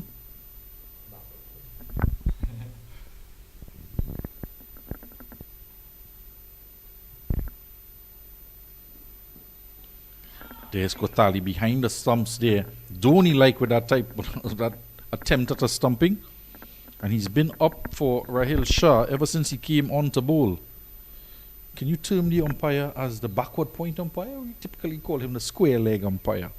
Seems as though he's avoiding a bit of a walk up and down, understandably so. We spoke about the heat earlier, so he's just situated himself at that near side of the cricket ground nearest to his dugout as Shah will continue. Well, he is another good take there from Kothali. Well, he's on that side at point on the eastern side of the ground, and he's looking directly into the sun. I just want to reconsider. He's also feeling he's standing on the side where there are 6 fielders on the offside. Well, I was just about to say the skipper Amit Damaraju is packing that offside field. Seems as though coach is making things a bit more difficult in terms of visuals for his own batters. It would seem as though they've packed that ring, not a single gap available. Of course, we saw them stepping across and moving around in the crease as we bring the 15th over to an end. The score still at 46 for 4. We've seen the batters shift around a bit. Do you think, considering 4 wickets down, but also considering the magnitude of the runs that are left, do you think that they would be advised again to go try to manipulate the bowling a bit? It seems as though they've been a bit steadfast in terms of just trying to drop on a run, as you said. Well, you have to bear a couple things in mind. It's a team that was assembled just for this game in particular. These guys would have been playing with their own teammates at their school during the course of the school term for their respective schools and being brought in together. So quite a number of them. There are 3 from the St. Anthony's College, a couple from Hillview and so on. So they're from different areas. They don't quite know each other. As the leg spinner continues, full delivery, and I guess it's a hit and run. They just hit and take off straight to the fieldsman. There was a chorus of oh my gods out there by the fielders. We've heard it a few times now. There have been some really, really close opportunities. Again, like we said, DC Hub under 19 boys, they've kept the intensity out there in the field all innings, as we see Wesley Jackson making his way up from a deep cover as the skipper Damaraju again looks to pack this offside field. Yeah, we saw that gully being employed before the drinks break, and he's just instituting a fielder into that position, and it's the opening batter Arab Mishra who's coming. He's coming to a second slip now, so maybe he wasn't at a gully but rather just came into the position and wasn't quite set properly. Single added to the score there as well, Adam.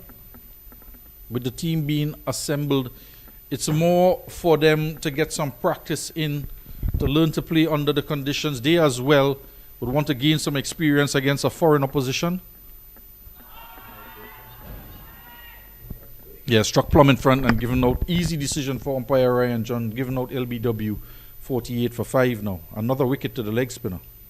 It seems as though it's all coming crashing down here for SSCL as we take a look at this one. I don't think we would have needed DRS. Of course, it was a bit sliding down, but we can see the way he kind of stepped across a bit and the way the ball came back in there was a good decision in the end by umpire John. So more of a spot of bother here for SSCL boys combined. We just spoke about it's a learning experience for the DC Hub boys, them being compiled as well. The SSCL Northeast boys team being compiled of teammates from all different areas. But you'd have to say, I don't know if this is controversial to say this, but don't say it. But no, you'd have to say the DC Hub boys, they've handled the conditions in Trinidad and Tobago much better so far than on both in the bowling and batting department. And the SSCL Northeast boys, even them having been from Trinidad and some of them from this part of Trinidad and Tobago, but the DC Hub boys, it seems as though they've been practicing together for years, and it seems as though they came to Trinidad not on a flight this morning at 3 a.m. but a few weeks ago and have been practicing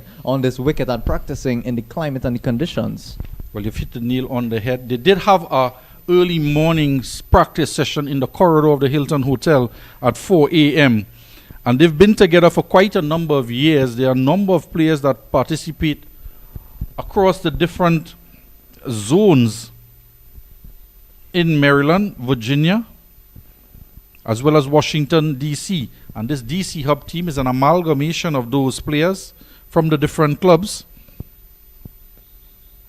And these, remember, a few of them, 3 or so, have been here last year with the under-16 touring team.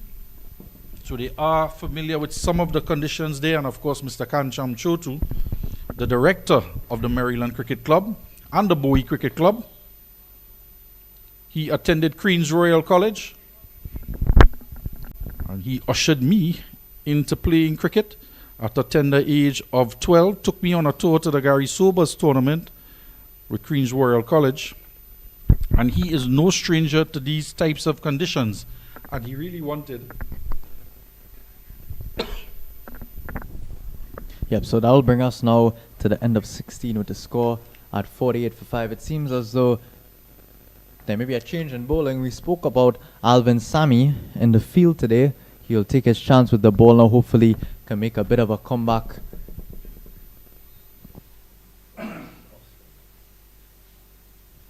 So still attacking intent shown here by the captain Amit Damaraju, keeping that attacking field. They now have a gully and a first slip in place here.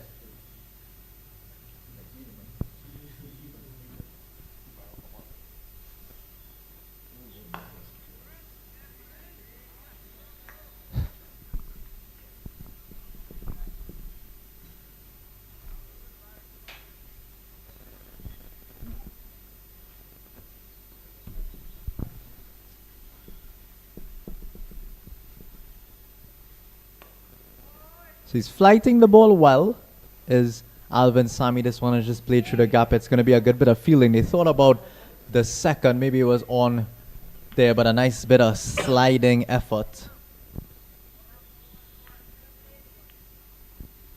So again, there is only one field in the deep middle wicket across there. Keeping his line outside the off stump so far though is Alvin Sami, albeit a little full. This is a better delivery. Just finding his line and length here early on is Alvin Sami. We saw spin work wonders early on in this innings as well as the last inning, so he will be hoping he can take in the footsteps of Rahman Samir Miraj from the first innings, etc. This one is driven nicely. Will find the fielder in Santaligam there at point.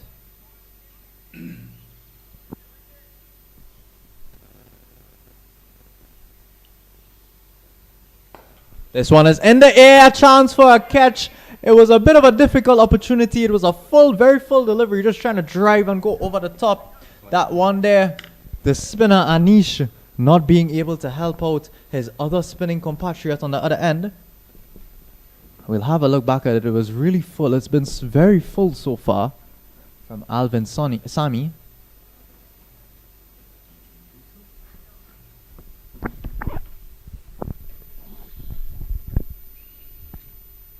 Oh, this is a much better delivery. We said spinners have been having joy all day. He's been a bit full so far as Alvin Sammy. That's a great comeback delivery there, just dragging his length back a bit, beating the batter, between his batter and pad. As we take a look back at this, it was a very full delivery, coming forward and trying to play that forward defensive there. Well, the 50 is up. The 6th wicket has fallen, and Sammy says, if you're not going to take the catches off of my bowling, I'll just do it myself. So a first wicket to him in his first over. We saw quite a few deliveries being given generous flight indeed. And bowling what we used to call long ago, love me or leave me. Well, he is leaving the field. He is gone. Off for 9 runs, off of 15 deliveries. Well, it's going all wrong here for SSCL boys under 19 combined. That was Hines, rather. He's bowled for no score. Bryce was out LBW to the leg spinner, Bryce. He made 9. And the new batter, the opening bowler, Nikolai Castillo.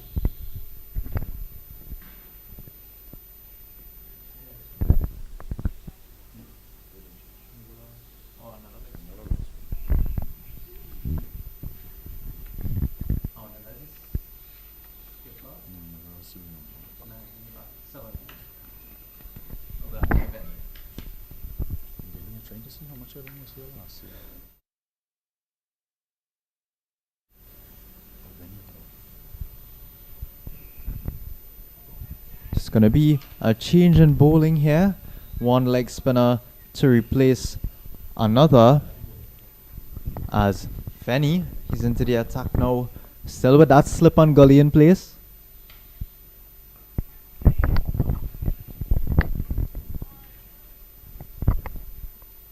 Artie Venny, 134 wickets to the leg spinner, playing across for Ellicott City in Maryland.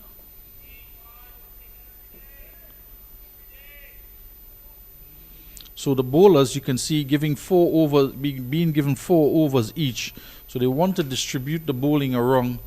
We may not see all of them getting to bowl out their spells. This one lifted inside out off the bowling of the leg spinner Venny. Just one bounce into the boundary, and a very good looking shot there from Nikolai Castillo.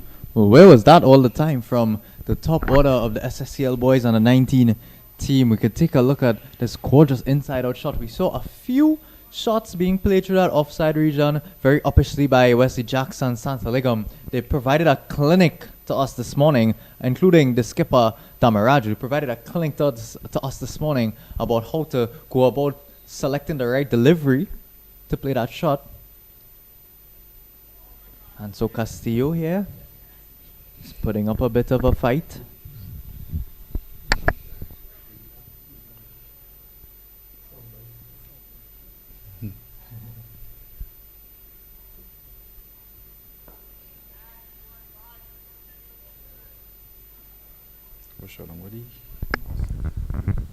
So first over for Venny there, where he will concede a boundary. We now move into the end of what would be the 18th over. Scored 55 for 6. SSCL boys combined team will need a huge rebuild here. They require a further 197 runs off of 17 overs. Of course, those 4 wickets remaining. Required run rate now moves up to 11.59. Yeah, the new batter Castillo just coming out from the school El Dorado East, along with Shaquem Hines.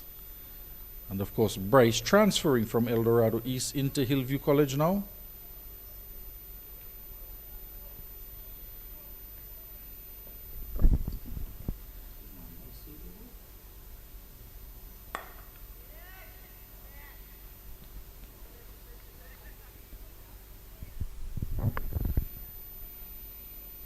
.55 for 6. We've passed the halfway stage. And just as well he got some bat on that. He's going to go close to the boundary, and he might even get 4, because had he missed that, he was right in line as an LBW contender But he got some bat onto it, enough of it to get it to the boundary. There is no deep backward square. There's a deep mid wicket, but just 3 on the onside for the bowling of Sammy. He does have a slip in place and 6 on the offside.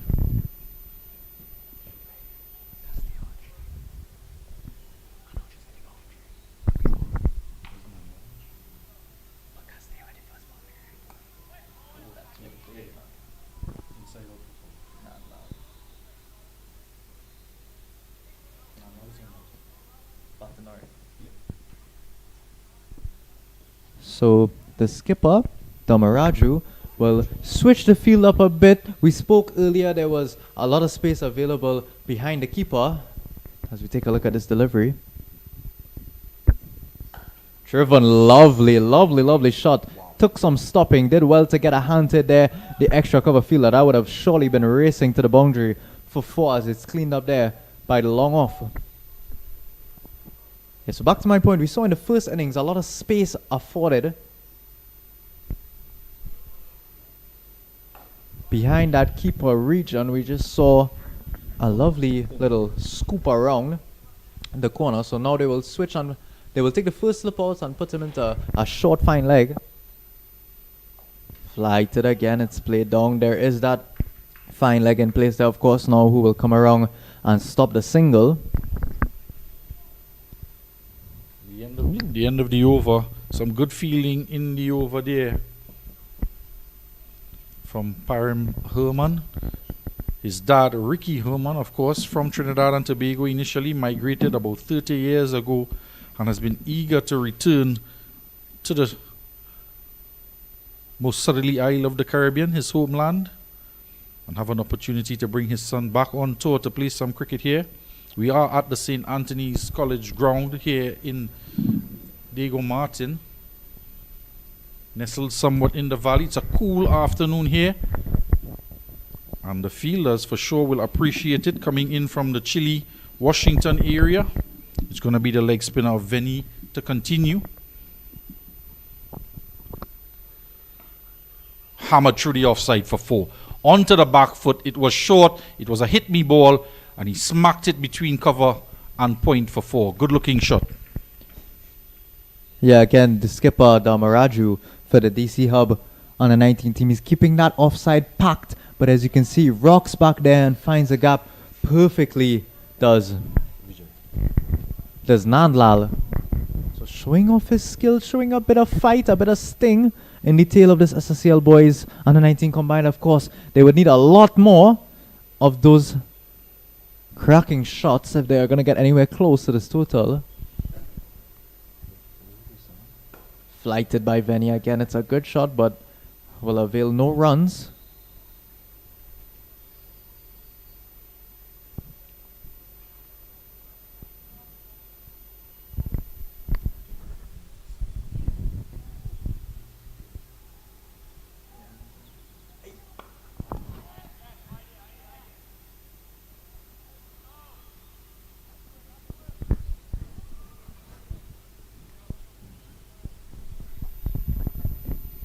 .64 for 6.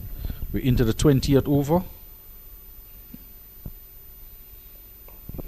I think it's safe to say that the total of 251 is now beyond the reach as the required run rate escalates to over 12 and over. So it's pretty much getting some match practice in. There's the googly from Venny. Left alone outside the off stump. I'm not quite sure he read that.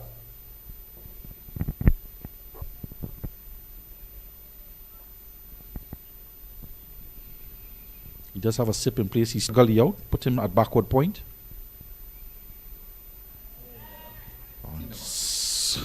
Sweeping. Coming off the pad. It's the end of the over. No appeal there as was struck on the pad. It's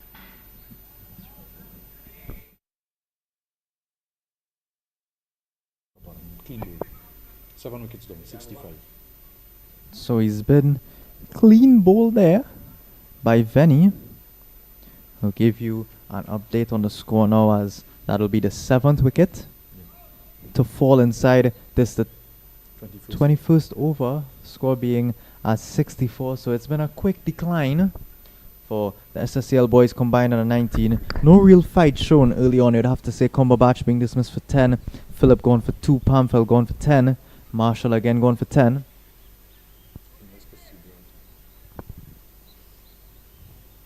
So it's been almost a polar opposites in terms of the two innings that were played. We saw the DC Hub boys under 19 batting got off to a flying start. Of course, we can't speak about Wesley Jackson and Santalegam enough, scoring 73 and 55 respectively. But there were still some runs being pitched in by the skipper Damaraju. He went for 28. Mishra had a little knock of 22. Sami had 21. So everyone was pitching in, not to be the case for the SSCL boys on the 19 team today.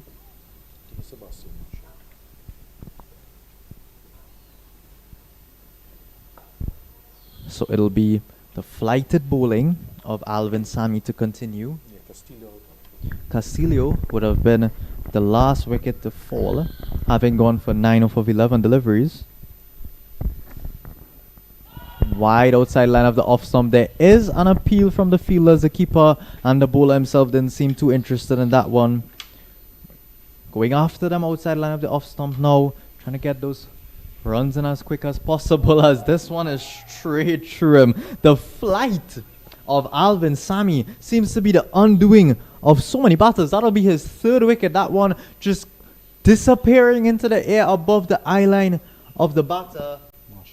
Marshall on that occasion, Sebastian Marshall, he'll go for a first ball duck, or rather off of 2 deliveries. So making quick work of it here is the DC Hub boys under 19. They've truly had an excellent day, both batting and in the field, picking up these wickets so quickly. Only 65 runs on the board. That's 8 now down. So it'll feel like such a successful day for the DC Hub boys under 19. Of course, this is their first game of this DC Hub under 19 tour of Trinidad.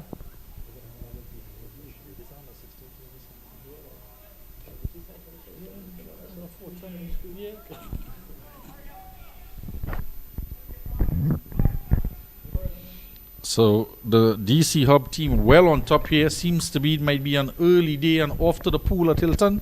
Yeah, you can already hear the DC boys under 19 hustling the number 9 batter to come out. It's clear that they want to go, maybe have another knockabout in the corridors and definitely hit that pool after this game in the hot sun. They're trying to pick up these last 2 wickets as quickly as possible. There's 15 overs left in the day's play. Not sure how much fight is left in this tail end of the SSCL Northeast boys on the 19 side. It'll be Alvin Sami to continue. He's already taken 3. And the youngster to the crease, Ismail Ali, the diminutive figure, in stark contrast to Alvin Sami, who stands just about 6 feet tall. But he'll not be timid to face the off-spin bowling of Sami, who has another successful over. 3 wickets now he has for 9 runs. So I'll run through the bowling card. Baladitya Ravikumar, 4 overs. 1 maiden, 1 wicket for 8 runs. Shorai Vanjari, 4 overs, 8 runs, no wickets for him. Rahil Shah, 4 overs, 20 runs, 1 wicket. Anish Bamidapati, 4 overs, 8 runs, 2 wickets. Alvin Sami, his 3 overs costing 9 runs and him picking up 3 wickets. And it's been the leg spinner being introduced. Just the 2 overs from him. Arti Veni, 2 overs for 8 runs and no wickets. So it's been a steady fall of wickets.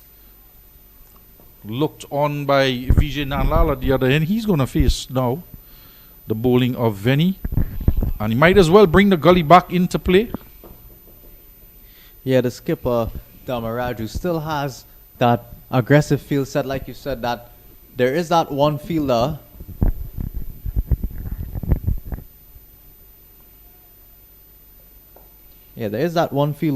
Misra. He was the player that was occupying that gully region. Now he's in Backward. basically what is a backward point. He's a bit straight. They also have And we've seen this shot on repeat. Nanlal this time inside out, over extra cover, down to the pickleball courts and 4 runs to him. Yeah, that shot in stark contrast to what we've seen at the other end, with the wickets of Shaquem Hines falling for no score. Nikolai Castillo, he's gone for 9. Sebastian Marshall, no score, with Nanlal just being a mere spectator at the opposite end. And now he gets the opportunity. It just seems to be stretching out some cramp as he crouched down to hit that one inside out. The sweeper now being dropped out into the boundary, Jackson, just to prevent that one going for 4. Yeah, the skipper would recognize, obviously, they have a lot of runs to play with, only needing those 2 wickets, so he can afford to spread his field a bit. There is a mid-wicket that's not quite on the boundary. He's 3/4 there on that leg side, but he's been stroking the ball well. Stroking the ball very nicely is Nanlal. Now there is going to be, at the end of this game, we do have a man of the match adjudicator, and I'll tell you who is in contention.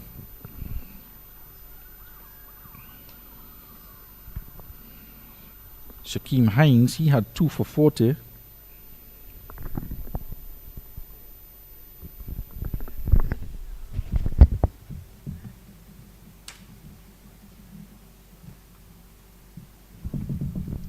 So that'll bring us, it's the end of another over. Let's bring us to the end of the 22nd. Of course, DC Hub under 19 still requiring those 2 wickets to clinch an early victory to here today. Score is 69. Skipper here. Skipper trusting Alvin Sami. He's done well so far. He's been a bit more wayward, you'd have to say, in terms of his line and length than the other bowlers. They've been really, really disciplined today, but clearly it's paid off that those flighted deliveries that he was bowling earlier on, him being the standout performance in terms of wicket-taking bowlers. And there's a 4th. Just as we said it seems as though all Alvin Sami has to do is just pitch that ball on or around an off-stump line full enough to hit the wickets, and it's just going straight through the batters. It's a bit tough when you think about the context of the game. We had Ravi Kumar and Vanjari absolutely breaking their backs out there. Ravi Kumar rather did come away with the 1 wicket, but it's the spinners here today, DC Hub and the 19 spinners, that have been taking up whatever slack has been left out there. Not much, but whatever slack has been left out there by the pacers. Shah, of course, medium pacer, having taken that 1 wicket, but it's Anish with 2 wickets and Sami taking his 4th of the day.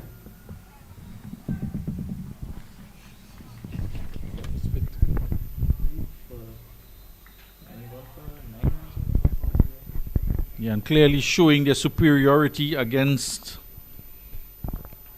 the North and East combined team. You mentioned a couple players that are returning to Trinidad and Tobago, having played last year, and Alvin Sami is one of them. Rahil Shah the other, Siddharth Kothali, and of course Wesley Jackson, who captained last year. So 4 players in this 12-man squad from DC, and demonstrating here. Well, you spoke about contenders for the man of the match. Of course, we would have to look at the DC Hub, their batting, more than anything else. Of course, Wesley Jackson, what a knock he had played earlier on today. Santhaligam is also up there, but Jackson just having outscored him that extra 20 runs, and we saw Wesley Jackson come out to afford a little bit of help to his team after having spent a good few overs, we must say, out there in the hot sun. He came back out to do a shift at square leg. He's been everywhere in the field. He's been on all the boundary positions.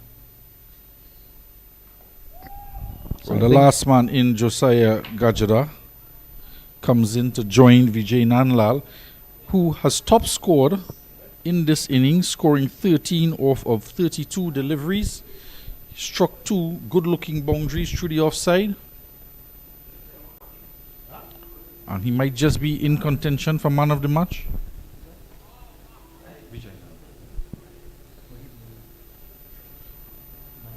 And the DC Hub team just wanting to give the opportunity to reward the talent here in Trinidad and Tobago will present a Man of the Match trophy to the combined team from SSCL. What is the opportunity for Nanlal to get on strike? It's some yes and some no. We called that long ago sword fighting between the batsmen.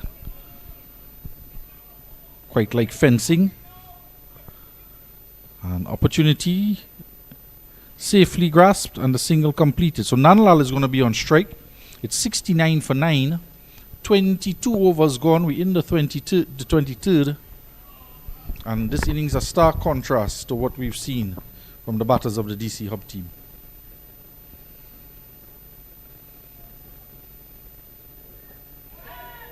Yeah, and just prodded in the air, spooning up on the onside. Speaking of stark, there is a series coming up, West Indies versus Australia. Test series kicking off on the 25th of June. Our viewers can tune in for coverage of that game.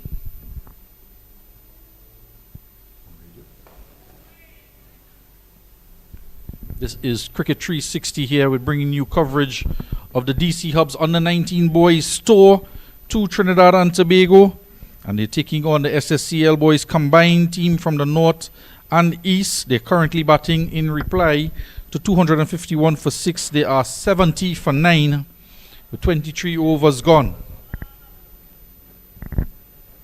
We are going to see a bowling change as well. Parin Herman is going to come into the attack. He's going to replace the leg spin of Ati Veni. And Veni 3 overs, 12 runs, 15 dot balls. And the 3 scoring shots off of his bowling were all boundaries. He's gone for 4 runs and over, no wicket to him.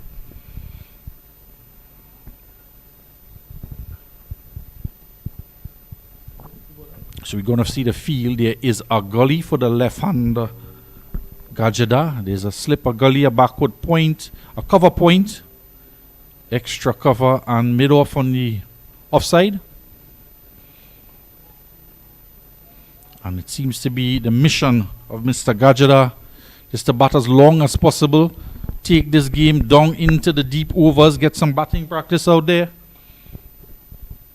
and have a partnership with Nanlal. Of course, in this under-19 form of the game, no close-in catches allowed within 15 yards of the striker. There is one some 60 yards away on the deep mid-wicket boundary. See if he will fashion a shot in his direction. The lone man out in the deep.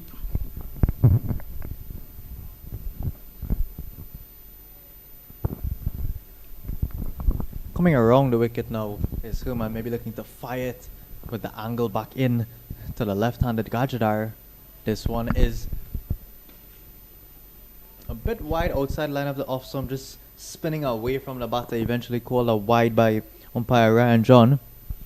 Yeah, all of the bowlers seem to be rotated out after 4 overs to give everybody an opportunity to bowl, and an opportunity there for a wicket. It goes between bat and pad, between the leg stump and the wicket keeper's right leg, and into the boundary for 4 byes. Yeah, very frustrated. There was Parin Herman. You could see his body language. The keeper back there, Mr. Kothali, has had some good moments today. He's also had some questionable ones as we take a look at the replay there. That one just going straight through him, going all the way down to the boundary ropes. They would be looking to close off the game as soon as possible here, the DC Hub team, but proving a challenge so far for the short time he's been out there. Gajada again putting up a strong defense.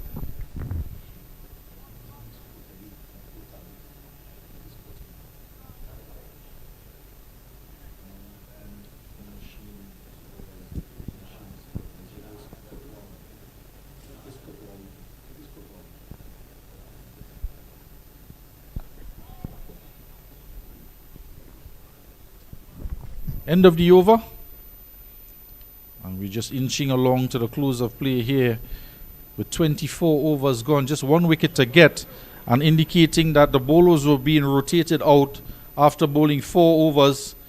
Athi, however, Artie, however, Artie Venny, that's not Artie Venny, that's a man from Inter Milan.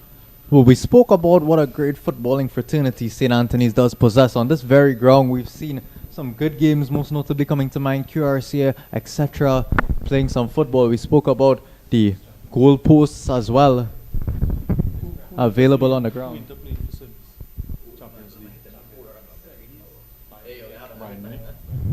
Yeah, Inter just warming up there for the encounter against Bayern Munich in the Champions League.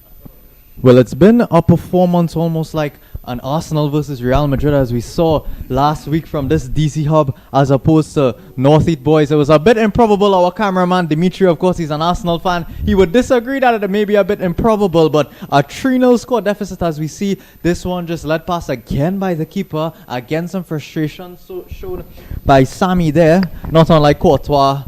But I think we've talked about it enough before some Real Madrid fans would look to blow up our comments now. But yep, it's been a bit of an odd one today. SSCL Northeast boys on the 19 team, they haven't been on top at all day, you'd have to say. The DC Hub boys have just truly outclassed them, as we see that number 1 there. Mr. Parent Herman, he was bowling from the other end. He's now directly into the square, right up inside this tail ender, inside this last batter's. Right up inside of his grill, looking to apply that extra pressure, maybe try to force him to go over the top of those 2 fielders that are in there catching. That would be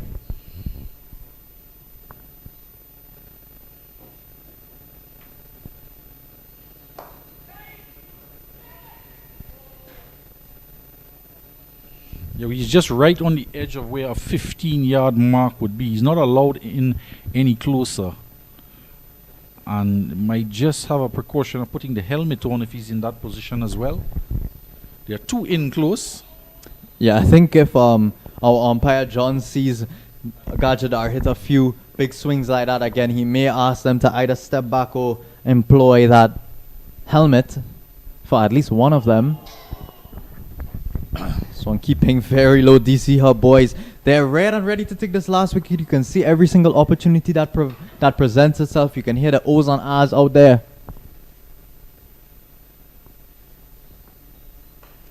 In the air. Jackson is under it. He's going backwards. It's going to be an excellent catch. It's not to be. He just waved his hands around. It's not easy to take those balls coming over your right shoulder. The sun in his eyes there, looking up into the sky. He does have his shades on. We're just losing it a bit as it came across from through the light of the sun. Yeah, he definitely lost that in the sun there. Of course, Wesley Jackson, we know he's an accomplished all-around cricketer. Made a bit of a mess, that one. Doesn't look too good on camera, but of course he wouldn't feel too hard done. The bowling wouldn't feel too hard done. They've put in an excellent shift. There's been, of course, a few misfields earlier on today, but clearly nothing that affected the game too badly, so they wouldn't be too disappointed. They would, of course, like to get out of the Trinidad and Tobago sunshine and get back to their hotel. As we spoke earlier, we can sense the frustration out there. It always seems as though when you're motoring through and taking those early wickets, the tailenders sometimes provide a bit of stick in that order. Well, they've taken it into the last 10 overs of the game, the pair. And it's that man, Vijay Nanlal, who's still out there. This is Gajada just trying to guide it through the gap to try and give some strike back to Nanlal. The extras are 12 and a couple talking points surely for Coach Wesley Jackson.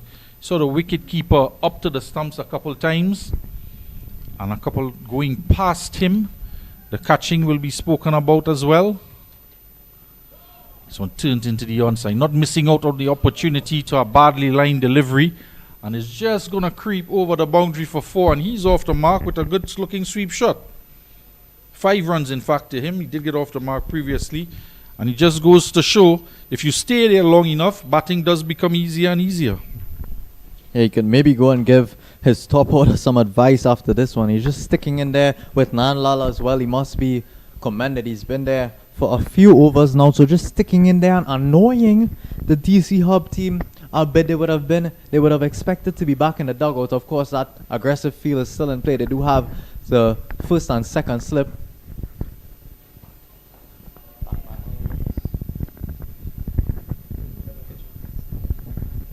They might decide to have a shot in anger.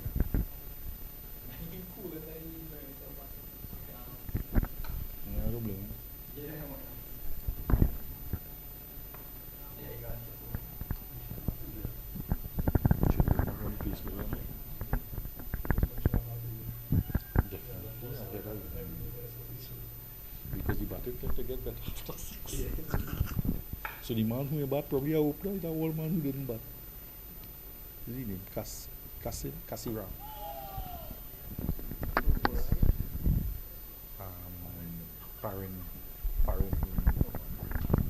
So it's a disciplined line and length by Parren Herman, but just as disciplined by this last batter, Gajadhar, getting his body behind the ball and just defending it down. As he does again on this occasion. It's almost a repeat. Don't adjust your TV screens. We aren't sticking. It's 4 deliveries like that to end the over. 4 deliveries in the same spot. He's sticking in there is Gajadhar. That'll bring us to now the end of 26. SSCL boys combined recording a further 172 runs with just 9 overs remaining. Of course, they just have that 1 wicket left as well. Well, the coach might be having just to contemplate here if you are in this game just to give the bowlers an opportunity in rotation so they get a bit of a taste of bowling out in the conditions, or do you just want to clean this up, bring back one of your opening bowlers and just have this game done and dusted, take it back in, get the players to have a bit of a rest after that flight this morning, recuperate, because they do have a 50 over encounter tomorrow. And they're going to be playing at Pier Road in Felicity at the Comets ground.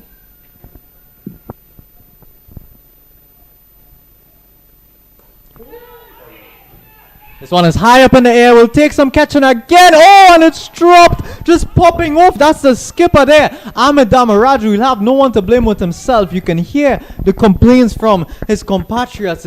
This seemed a more simple chance than the one that was presented to Jackson a few overs earlier. This one just getting his head in the air, went straight up into the air. Damaraju seemed to do all the hard work. He got there and it just popped out of his hands before he was able to close it. So it's yet another drop catch, yet another lifeline for the SSCL boys. I'll tell you who will be even more disappointed with that effort. That of Alvin Sami, as they push it down there, Gajadhar to get a single and put Nanlal back on strike. It would have meant a 5 wicket haul for him. He would have had 5 for 11. He did already have a catch that could have gone to hand, but Jackson quite didn't get any hand onto it. So he's just lining up that 5th wicket here, being given the opportunity into his 6th over. There's an appeal. Well, again, as we said, it for seems stumping. Does it look like? The trying to be umpire at point is unmoved. I'm not quite sure what the appeal. They thought it was bowled. The guy running in from behind the stump. Or there's a loud appeal for LBW. This is going to be close. All hands on head. Some tumbling over. And not out, says the umpire. Let's go get on with it, lads. He says the agony for trying to get a 5 wicket haul. Perhaps an inside edge, a feather touch. You'd feel like it'd have to have been an inside edge. That one was really close. Again, he goes throwing it up. He was dragging back his length a bit as they'll come through here for a quick single. Nanlal was laboring for an instant there, but makes it in the end. It seems as though the extra flight, even though that last delivery didn't even pitch on the wicket, the last delivery before this one rather. So it seems as though he's abandoned just bowling at the stumps. He's just throwing it way up there, trying to coerce them. We did speak about the 2 fielders that are catching right in front of the bat on the offside. Throws it up right there on the almost on their knees again. Are the DC Hub boys. SSCL boys combined on a 19 team will see through another over. They've been doing well actually to not get bowled out. It seems as though a total of a further 171 runs required in those 8 overs left is impossible at this point in time, but they're doing well at least to bring back some respect. If they can finish this game without being bowled out, it would be at least something to take from today. Well, the shining light of the innings has been Vijay Nanlal. Struck a couple boundaries through the covers and some exquisite looking shots as that. He's still there, not out on 14. He does have a very good looking cover drive shot. He's getting his foot out to the pitch of the ball and playing through the line with a nice high elbow.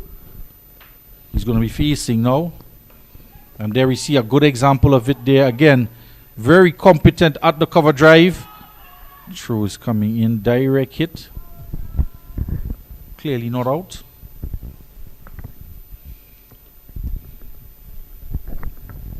So looking to employ some unorthodox fields. Here is the skipper Damaraju. We saw a leg slip in place in addition to that first slip on the offside.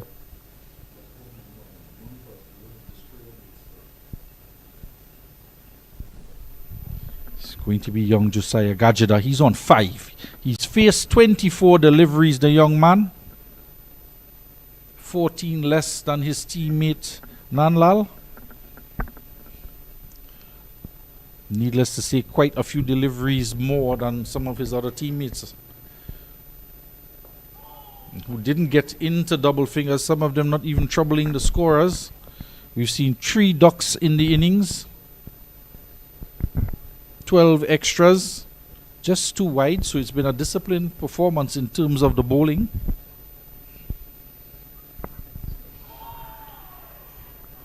Not a wide signal by the umpire, just brushing the pad of Gajida. Yeah, the advice here from the commentary box from yourself, Mr. Furlong, and from Mr. Liam Mamchan. Of course, all 4 of us here, including our cameraman, have been medium pacers at one point in time as Gajidar pulls away there. The advice here now is to just bring your pacers back, get them bowling as full as possible on the wicket and as quick as possible to outfox these openers, as this is a catching opportunity. It seems as though Gajidar has grown into his own out there in the middle. He's playing his strokes at will now. Of course, that one was a bit uppish there, going to that mid-off fielder. Yeah, he'd be disappointed with that effort there, Jackson. Getting across here, just stretching the left hand out. We have seen him take some superb catches in the past. He might just be disappointed, might be a bit jet lagged.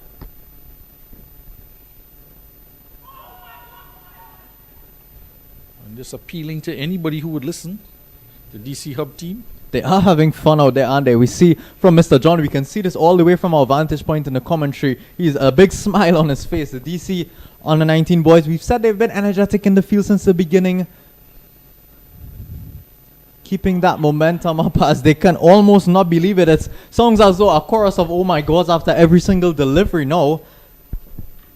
As Herman will finish up his over. It all seems to be right in grasping distance. This game itself seems to be in grasping distance for the DC Hub boys under 19, but SSCL Northeast boys are looking to take this into the final over. Well, they're adhering to a plan in terms of a bowling attack. 28 overs gone, and surely under different circumstances we would have seen a return of one of the top fast medium bowlers to try and prize this last wicket out. Instead, we've seen Sammy being the exception to the rule, given 6 overs instead of what might have been an allotment of 4, mainly for the reason that he's gotten 4 wickets for 11 runs and probably trying to take a 5-wicket haul. There is a discussion taking place between Wesley Jackson, and in fact Sammy is going to be relieved of the bowling duties, and they are going to have a bowling change here.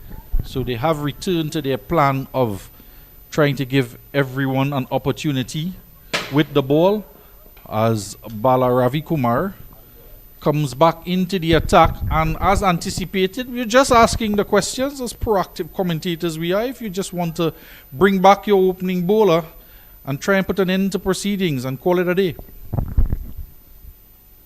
Yeah, we see the skipper there, Damaraju, leave that catching position there in front of cover. There is, of course, still Harry Herman. He's right in front of the batter there, just outside of our frame, just on the right-hand side of our frame. They're catching on the offside.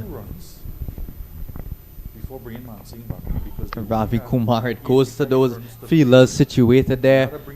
Almost like a slip cord. They, of course, are in a third man position and a point position, but they're in so close, they might as well be considered slips. Behind that point position that's in close, there is a regulation point, as well as a cover on the 30-yard circle, including that the skipper, Damaraj, who is situated there at mid-off.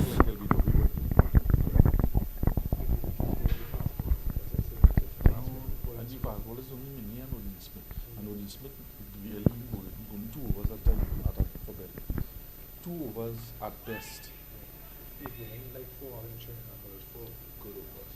He get 4 good and he just looked tired.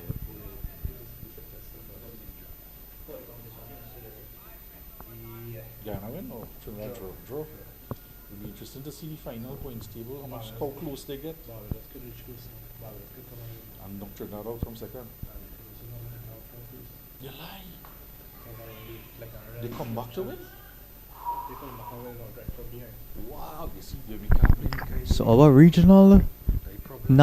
regional tournament rather also being covered by Cricket 360. My compatriots Mr. Billy Fulong and Mr. Liam Mamchan would have been working on those games earlier today as well as over the course of the last 2 weeks.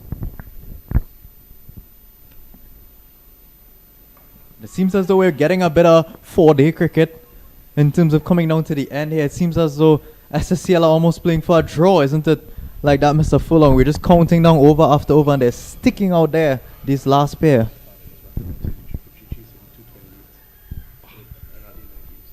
Yeah, they go win that. Yeah, Gajada, not quite the night watchman, but he has been there and been defiant. The Jon Snow of the SSCL team. Making a big deal out of that delivery there is the DC Hub boys on the 19. You can sense the frustration. Gajadar is just there saying, well, I left that alone outside the line of the off stump pretty competently there. Up in the arms at every single delivery. You said it was as though something was happening every ball. Seems as though every single ball they're looking for that wicket regardless of what it is. A clean ball, a caught behind LBW. They're just appealing for anything. Says full outside the line of the off stump. There is another appeal. Maybe coming off the part of the keeper may have confused a bit of the players outside there. There was a large appeal there, but that'll bring us now to the end of 29. We have a further 6 overs left in today's play. 169 runs is certainly mathematically impossible at this point in time with only 6 overs and that 1 wicket in hand. Well, bringing your opening bowler back into the attack, one would have thought we would have seen balls lined wicket to wicket. We would have seen perhaps a Yorker delivery just to try and either get him out bowled or LBW. And there's where the discipline has to come in for bowlers if you're being brought back to do a job, to try and execute. Well, I spoke about the discipline, line and length in terms of that short of a length ball just outside the line of the off stump. Oh, and this is a lovely shot here. That is certainly not disciplined by the bowler. It's pull away, swiveled around. Nandlal continues his work. This one goes into the boundary for 4. Covering his face there is Herman. Can't believe that he was dispatched so easily. But they have been keeping a disciplined line and length in terms of the opening stages. And we saw it paid off in taking wickets. But coming down to this latter stage, exactly what you're saying is right. They need to get bowl wicket to wicket. Because that line and length, as we see there, this one was an opportunity. There was an outside edge. They are yelling at the keeper. He's made some mistakes. He's getting certainly an airful out there. Well, the more the game goes on, the more the DC Hub team are going to give the coach, Mr. Jackson, more things to talk about. Because this one going past the outside edge, and you'd want to kill the game off. And just guiding the ball. It's a wide first slip, really in more of a second slip position. Just guiding it past the wicket keeper, and perhaps a first slip would have done really well to get anything on that. Yeah, ball, it's a piece of paper wrapping, blowing across the field. They can't seem to wrap this game up here.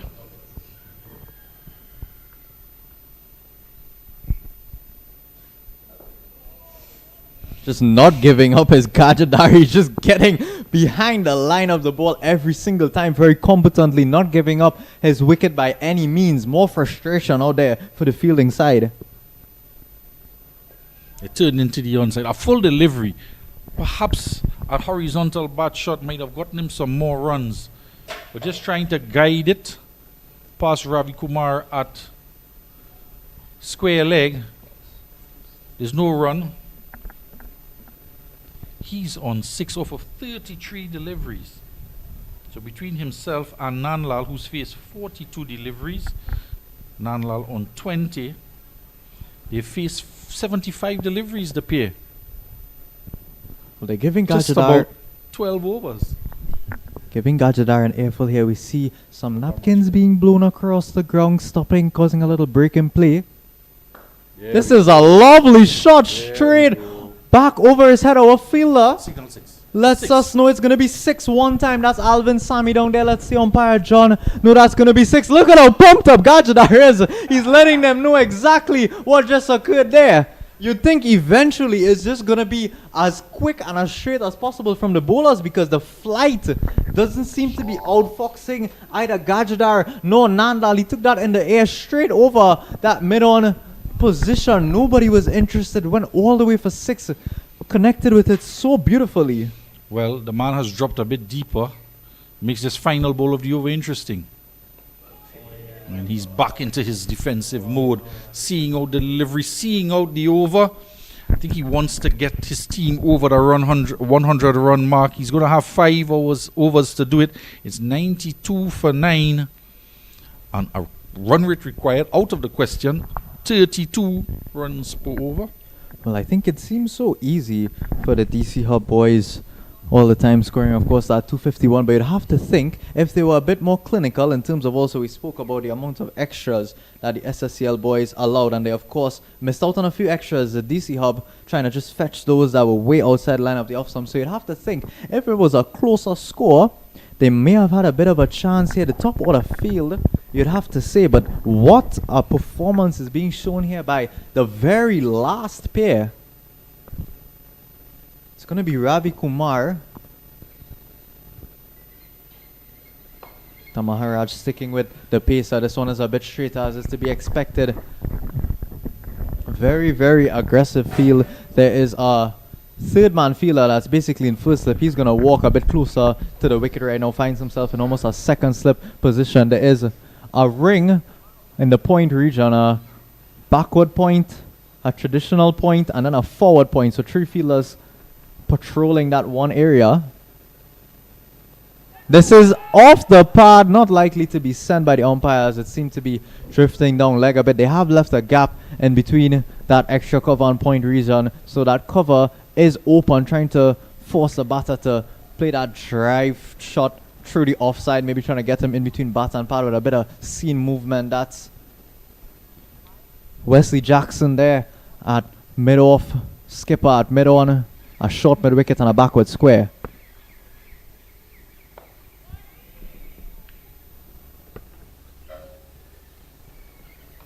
Staying steadfast, remaining steadfast.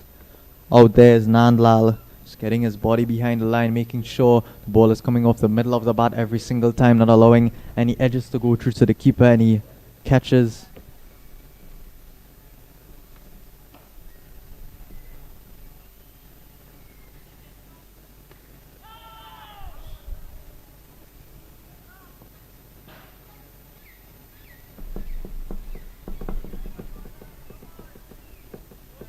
Just not giving up here, SSCL Northeast on the 19. There's a lot of fight left in them.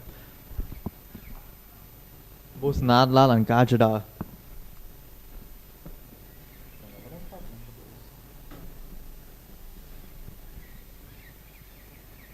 Bit of a slower ball. Is it the guy that is required? And oh no! It was such a good delivery, such a good change up. He had just been bowling those quick ones going into the wicket. This one was a bit of a back of the arm delivery. We'll take a look at exactly what happened there. It seemed as though the easiest catch of the evening. That's the third one to go down for the DC Hub under 19. Let's take a look at it again.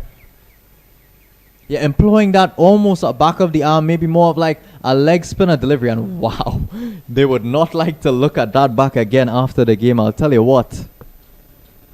So more frustration out there for the DC Hub under 19. Oh, and that's an outside edge. They just got rid of the slip. Seems as though this last pair of the SSCL boys on the 19 team, they can do whatever they want. Gajada and Nandlal, nothing seems to be falling for the DC Hub team here. Just creating a chance. Did Ravi Kumar 2 chances back to back. That one, of course, was a bit of a harder catch, but that first one should have really seen the game being ended. It's now 31 overs gone. It seems as though we will be carrying this all the way through to 35 overs. 9 wickets down, 97 is the score.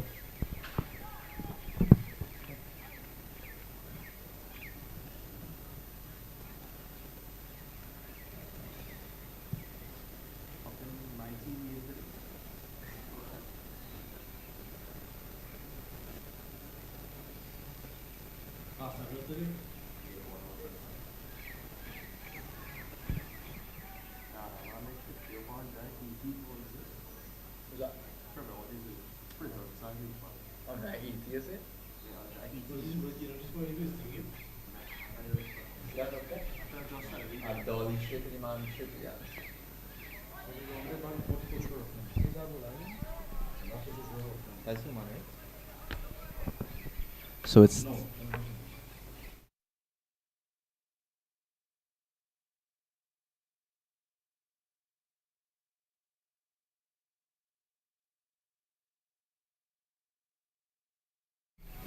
so it'll be Anish Bahmediapati to continue with his leg spin here. They're still employing that first slip, of course, that edge from the pacer just going through the ball, the over rather, prior.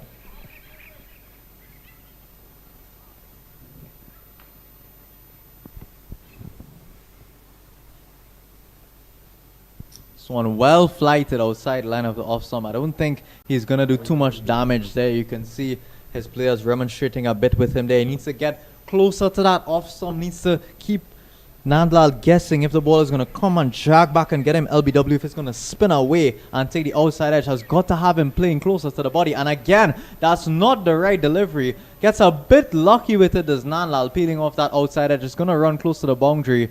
Eventually fielded there by Rahil Shah. He'll come through for the second run. So still searching for that last wicket. It's been a good standout here by these two batters.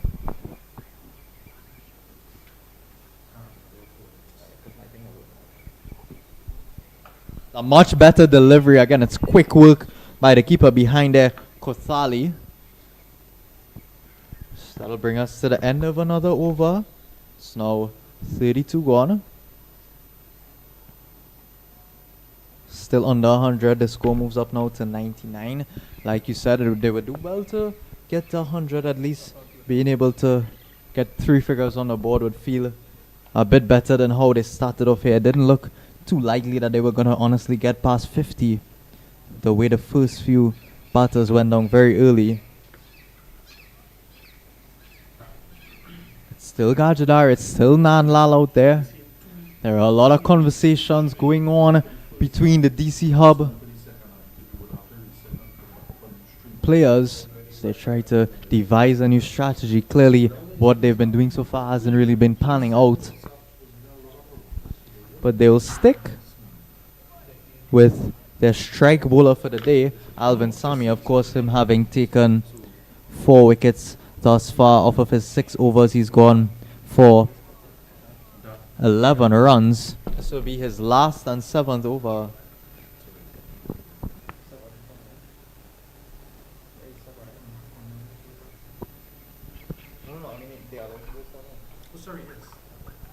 So one is swept away, and it seems as though it may be the same man out there. He's now situated at a square leg positioning. This one just getting down and sweeping his Gajadar, presenting yet another opportunity for the DC Hub to kill it off. We'll have a look back at it. It was flighted going down the leg side. It asked to be put away, but went straight to the fielder. A bit of a tougher catch than the last one, obviously, but chances are being presented and chances are being given away as it's another one, and this one is finally taken. It's a great catch by that slip fielder, and appears to be Mishra out there. They've finally done it. The DC Hub boys on the 19.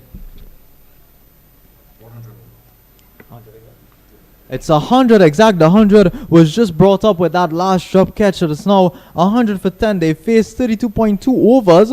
We're still requiring a further 152 runs. Obviously not to be. Finally, DC Hub managed to get their fielding in order. It'll be Nandlal to go. It was a terrific catch coming off the outside edge of the bat, just diving away to his right there to finish off the game. It needed something special like that. It seemed as though they didn't want to take the easy chances. Needed something to fly off like that, and it's a quick wicket, and that'll bring us to the end of this one. So just to summarize the scores for this first encounter between the DC Hub under 19 boys landing in Trinidad and Tobago. Their first game, a 35 over affair. As we see the players just greeting each other out there. 251 for 6 posted by the DC Hub in their 35 overs. I'll just run through the card quickly. Amit Damaraju 28, Arnab Mishra 22, Siddharth Kothali 4, Wesley Jackson 73, Suryaville Sathaligam 55, Alvin Sami 21, and Ati Veni 11, Parin Herman 7, Rahil Shah 1, and Shorai Vanraji 2. 26 extras in the innings, and just a wicket apiece to some of the bowlers. Shakeem Hines 2 for 40, the pick of the bowlers for the SSCL North and East combined team, and at their turn to bat 100 all out in the 33rd over. They did well to take the game from the 22nd over all the way into the 33rd over. Josh Kamabash opened, he fell for 10, Jordani Phillip 2, Justin Palmfield 10 rather, Nathaniel Marshall 10, Jordan Bryce 9, VJ Nanlal, he was left not out. 3 boundaries to his 23 runs off of 53 deliveries. Shakeem Hines, no score. Nikolai Castillo 9, Sebastian Marshall, no score. Ismail Ali, no score. And Josiah Gajada, not out on 11. And the guy who didn't get to bat in the lineup today, Alejandro Casiram, the extras was 16, and a wicket apiece to the bowlers, the seamer Ravi Kumar and Rahil Shah. 2 wickets to Anish Bamidapati in his 5 overs. Alvin Sami 5 wickets into his 7 over for 12 runs, the pick of the bowlers. And Ati Veni, no wickets for 12 runs off of 3. And Parin Herman, no wickets for 16 off his 4. So that is it for this game. We'd like to thank all of those involved in making this possible. The Queen's Park staff as well for preparing the pitch for this game. The principal and staff of the St. Anthony's College for allowing us the use of the venue. Of course, the president, Mr. Nigel Maraj. Of course, the coach and the team, Mr. Sampat and company, for assembling the team together. And Gerald Vaso, our producer. We were joined here by Liam Mamchan here for the second innings, producing Dimitri on camera, Adam Furlong, and I am Billy Furlong. Join us in tomorrow when we'll have the next encounter, reminding you that they are the under-19 girls playing as well as the under-19 boys. And we'll see you tomorrow at the toss.